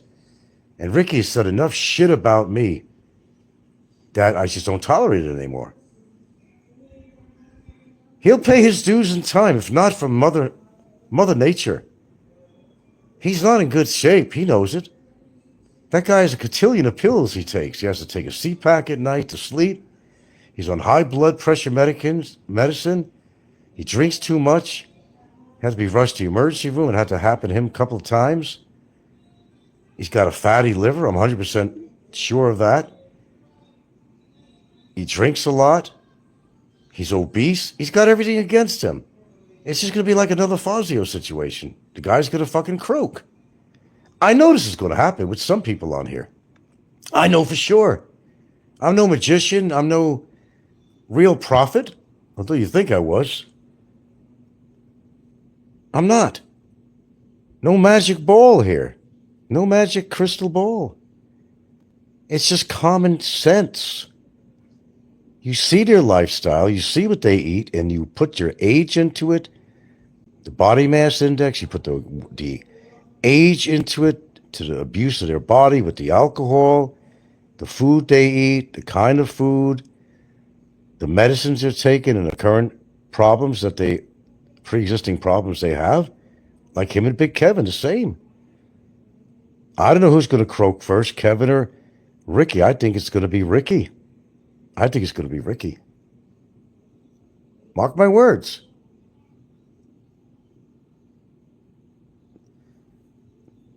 There was reference to some stuff, but there was no videos. There were no memory cards that were shown to me or nothing through my lawyer. It was a statement. It was not backed up by anything. And what they did write on there was hearsay. Made me look like I'm some kind of a fucking animal. I'm not anything like she described me. Nobody's out to harm her. I would never touch her. I wouldn't touch her with a lot of things of yours. But I'm just saying, I would never do physical harm to that woman. She had no reason to be afraid of me. That's why it's all bullshit. I never called her those words. And you all know that because you all listen to everything. You know everything that goes on here. And if there was a video, me calling her a whore and a prostitute, exactly those words that she put on there, as Barry continued to say, as if I really said that, and he was continual on that, I never did. And if you think I did, I'll ask you right now. Show me the video. Put it on. Not something edited voice. Show me the video. Where I ever called her a whore and a prostitute. Please, don't delay. Show me that video. Show me a video where I've threatened her life. Secondly, show me the video. Put it on. You guys know everything? You record everything? Put it on. There you go. She actually does look like Abraham Lincoln. For real. I'm not commenting on that. Okay. I don't want to put myself in any more trouble here. But I appreciate your comments, though, yeah. Menot says, listen, if something happens because of this stupid damn complaint, promise everyone you're not going to go nuts, okay? You're not going to go nuts. Take deep breath and deal with it. I can't guarantee you anything, but I'm not going to harm her. No matter what happens, there's no harm coming to her. There could be some legal ramifications, but no, I'm not going to harm her. Of course I'm not. I'm not a fucking psychopath. I would never do that. You don't want to, you wouldn't want to make things worse for you and Gilda. Just take it easy, take it calm, and deal with whatever. I don't hit women, okay? I don't hit women. I don't make that a habit of mine. Because I never had that habit. No, I don't hit defenseless women. Something Ricky might do, I don't know. It's something Obama has, we know he's done. We know he's done. And we don't have any doubt about it. Huh? I don't. But no, I'm not capable of doing that. Well, please don't get me wrong. If you think that women can't do harm to you, you're very wrong. They got two arms, legs, they got nails that could poke your eyes out. So if you're in a situation where a woman is attacking you, what are you going to do? You're going to say, well, she's a weaker species. No, they're not. Not really. A woman could do damn harm to a man. They love their nails. They'll scratch the shit out of you. They'll poke your eyes. They'll kick you in the nuts. Don't paint a woman as being helpless, because they're not helpless. Now, this chivalry crap, you know. If you're standing there and a woman is attacking you and she's hurting you, what are you going to do? Let her continue and do a lot of damage to you? Are you going to put a stop to that situation? I mean, like, right now. You know what I'm saying? You're not going to stand there and take that abuse from anybody. Hell no. I wouldn't. Why allow a woman to do hurt to me? And a woman is capable of doing that too. You put things past women, you know. Yeah, maybe we're bigger framed than a woman, you know, we're built differently. It doesn't mean a woman can't defend herself. It doesn't mean a woman can't do harm to you. Why, are you going to stand there and let her beat the shit out of you? Because, well, in our society, a man does not defend himself on a woman. Bullshit. Bullshit. Bullshit. I was drugged, sir. Yeah, I was drugged, yeah. Yeah, Ricky said he was drugged, all right. He had a roofie. Man, my ass. He enjoyed every minute of that. And all night long after that bar, he enjoyed it. The Philippines says, the Philippines takes her accusations very, very seriously, especially because Frank's a foreigner and a tourist. Yeah, it kind of works that way. That's why you got to work extra hard. Clint Aston says, we're out here crossing genders, bro. Words from someone who was drugged and unaware of his actions. Yeah, he was aware of everything he did. You know that, I know that. We got 30 people here. I haven't even checked the numbers. Well, guys, I don't know where I stand with all this shit on YouTube, man. I got to come to a decision sooner or later, man. I don't want to play this little game anymore. I'm getting off and I come on the next day or 3 days or a week later. It's either I'm going to be on here or not, but I think all the odds and voices tell me to not make this a strategic part of my life. I don't know. At best, put a travel video on or something like that or something. I don't know. Maybe that's the best thing to do, really. I've always said that live streams are the worst thing in the world that's ever happened to YouTube, because all I remember in the beginning was, you know, I had some favorite shows I used to watch, and I really enjoyed when they were on. You know, like some of you do too. Put your feet up on the desk or get comfortable in your bed, turn the volume up on your laptop or your desktop, whatever you had, or your cell phone, turn the volume up and listen to a good show. It was therapy to me in a lot of ways too. I was interested in Philippines, and I used to even listen to Ricky, believe it or not. I don't anymore.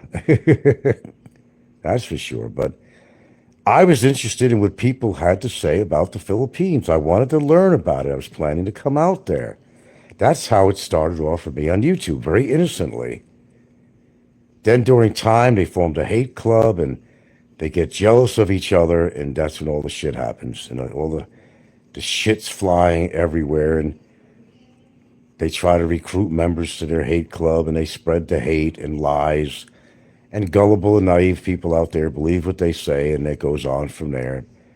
Everybody gets sucked right up in that vortex. Bam! I heard Ricky and the lady boy came at the same time. The lady boy inside Ricky. I don't want to hear that, Region. Look, we're doing the same thing now by talking about that shit. I've been trying to get away from this so hard. But it's so hard to get away from all this crap. You get sucked right into it again. Because the fact is, none of you are innocent either. You want the drama. You want to hear the back and forth. That's what drives you. Well, what if Frank wasn't around anymore on here? You don't know what's going on in his personal life. You don't know what's going on legally, because I'm not sharing, because I'm not on. It's all going to be guesswork. It's all going to be a lot of hearsay. Boy, it'll be a lot of hearsay on Discord and everywhere. I heard this happened. Well, I heard Frank ran away, or Frank self-deported, or Frank's in jail, or something. There's always going to be something. Never the right information, but that's how this shit works. This is how operational it is on here. But every time I do a show, I know they're listening. They record me. It gives them something to do for their show. It gives them some kind of a pleasurable period of time in their life when there's just really nothing going on. They're pretty lonely, most of them. I'd say 90% of them. I'll be fair and I'll say 80% of them. 80% are absolutely lonely, like Fazio. I don't know to his degree, but they're lonely. That plays, it's a denominator in all this. Loneliness is. When you really got that much time on your hand, it's embarrassing. And it's embarrassing to me, but I've always said up front, I don't live an exciting life. I'm retired. Not retarded, but retired. Big difference. Some are just fucking retards. There's not a lot to do on an island. You got a beach. That's what it's all about. But that's great. Don't get me wrong. There's people in the Northeast and all over the world or in the United States that would love to live on a tropical island. It is a great experience. Don't get me wrong. Absolutely. Their humdrum life in the big urban centers of the world, in the United States especially. You wish you could just leave your job and go have that ability to go lay on a nice beach and suck down a martini or something. A lot of them can't do that. They got to go on a vacation to do it. I live out here. I could do that every single day if I really chose to do that. I could walk to the beach 10 minutes, 12 minutes from here. Not a big deal. You wind up taking it for granted, but I wouldn't change it for a thing. No, I wouldn't. Yeah, it's hotter than a motherfucker out here too. But you just deal with the heat like you do any. Cool off. Go cool off. You don't have to sit in the damn fucking 105-degree sun with 85% humidity. You don't have to subject yourself to that if you don't want. You're a fool if you do. I don't do that. So there you go. Let's see. Take a few more comments. I think it's time for you to step away Yes, I've been thinking. Another Rice Gate, more charges.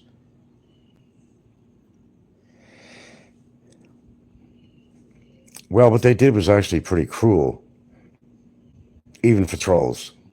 They weren't hurting me. They were hurting some innocent people. That's the bad part. And that's the bad part with all this when you're actually hurting innocent people. And I know what they said. Well, Frank, by Barry being incarcerated, well, you're breaking them up. Wait a minute. Who's breaking them up? Let's rephrase this. Let's examine this again. Who's breaking them up? Me? No. He's breaking his relationship up by what he did. He's paying the price. I wasn't aiming. It was not my aim to break them up as much as you think. I was just hoping that she would come to her senses, and she's still relatively young, and find a little bit better quality person that would represent a future for her. That's all it ever was. There was no, shall I say, there was no hate for her. There was no vengeance for her in the past, nothing like that. I just thought she made poor choices, that's all. And this happened with Sheila too, with Barry. Me and lots of other people were trying to tell her, get out of this before it's too late. The guy is using you. And people tried to throw hints to Barry's girlfriend here too. To spare her what Barry has done to other women. That's all it was about. That's all it was about. And I'm not shitting you either. That's all I was trying to do. Then she got enticed, and she felt her loyalty to Barry for whatever reason. He said he had nothing to do with it, but that's total bullshit. He wanted revenge. And I don't think she would have done this otherwise if Barry didn't push her. See, I'm giving the girl some credit. I don't have to give her any credit at all. That's why, I'm honest. I can say the meanest fucking things in the world about her. But if you really listen to me when I talk about her, you'll hear every word I said. Am I happy with her right now? Absolutely not. And for good reason. Do I think that she would have done this without being enticed in some way? Coerced, enticed, challenged to do this? I don't think she would have. I just don't think she would have. I don't think she's inherently a bad nut. He's a grown-ass man. He's got to learn to take care of himself in his life and not run his mouth like he did. That there are consequences to everything you do and everything you say in life. I think she was paid to do it. Yeah, well, I've threw hints to that's always a possibility. I don't know. I'm just taking the safe route here. And saying I don't know. I just think a lot of people suspect that was went on. And I'm saying that I think there had to be some form of enticement in some way or another, or the money was involved. Well, somebody obviously paid for the lawyer. There had to be some enticement. But I'd like to know is how she really feels. That's what I'd really like to know. How is she really feeling about this and what she did? How does she live with herself knowing she could hurt a man and the whole family? It's not like they had this genuine relationship, her and Barry. They did not ever. Not on Barry's part, maybe hers. For whatever reason, it's her business that she had feelings for him or seen something in him that nobody else could see. That's her gig, not ours. It's her gig. She saw something in him, maybe. But now the smoke is here, it's clearing. How does she feel about it now? Was this enticement, if there was any, disclaimer, if there was any, was it worth it, is the question I would ask her. Was it worth it? Was it worth it knowing that she could be in some legal trouble as a result of this? It could backfire? I don't want to hurt the woman legally or any other way. But I can't stand back and allow this to happen to me. Because Gilda gets hurt too. She loves me to death, and I love her to death. I'm not going to allow this to happen. I will not. Tooth and nail. I go down, she's going down too. That's just the way it's going to be. But I will get out of this situation. And we have avenues of doing it, and we will do what we need to do. Meaning me and my attorney team. We will do whatever it takes to do. And if it means any legal situations in regards to what she's doing, we will do that too. They don't want their horse to become glue after a large bet they put on that horse. They want it to win. When it don't win, they get pissed off. And they get very defensive of somebody getting their way, and they're not getting their way. So they then graduate to being offensive. That's exactly what's going on in here. End it. Just end it. With that being said, will I stay or will I go? We're going to see.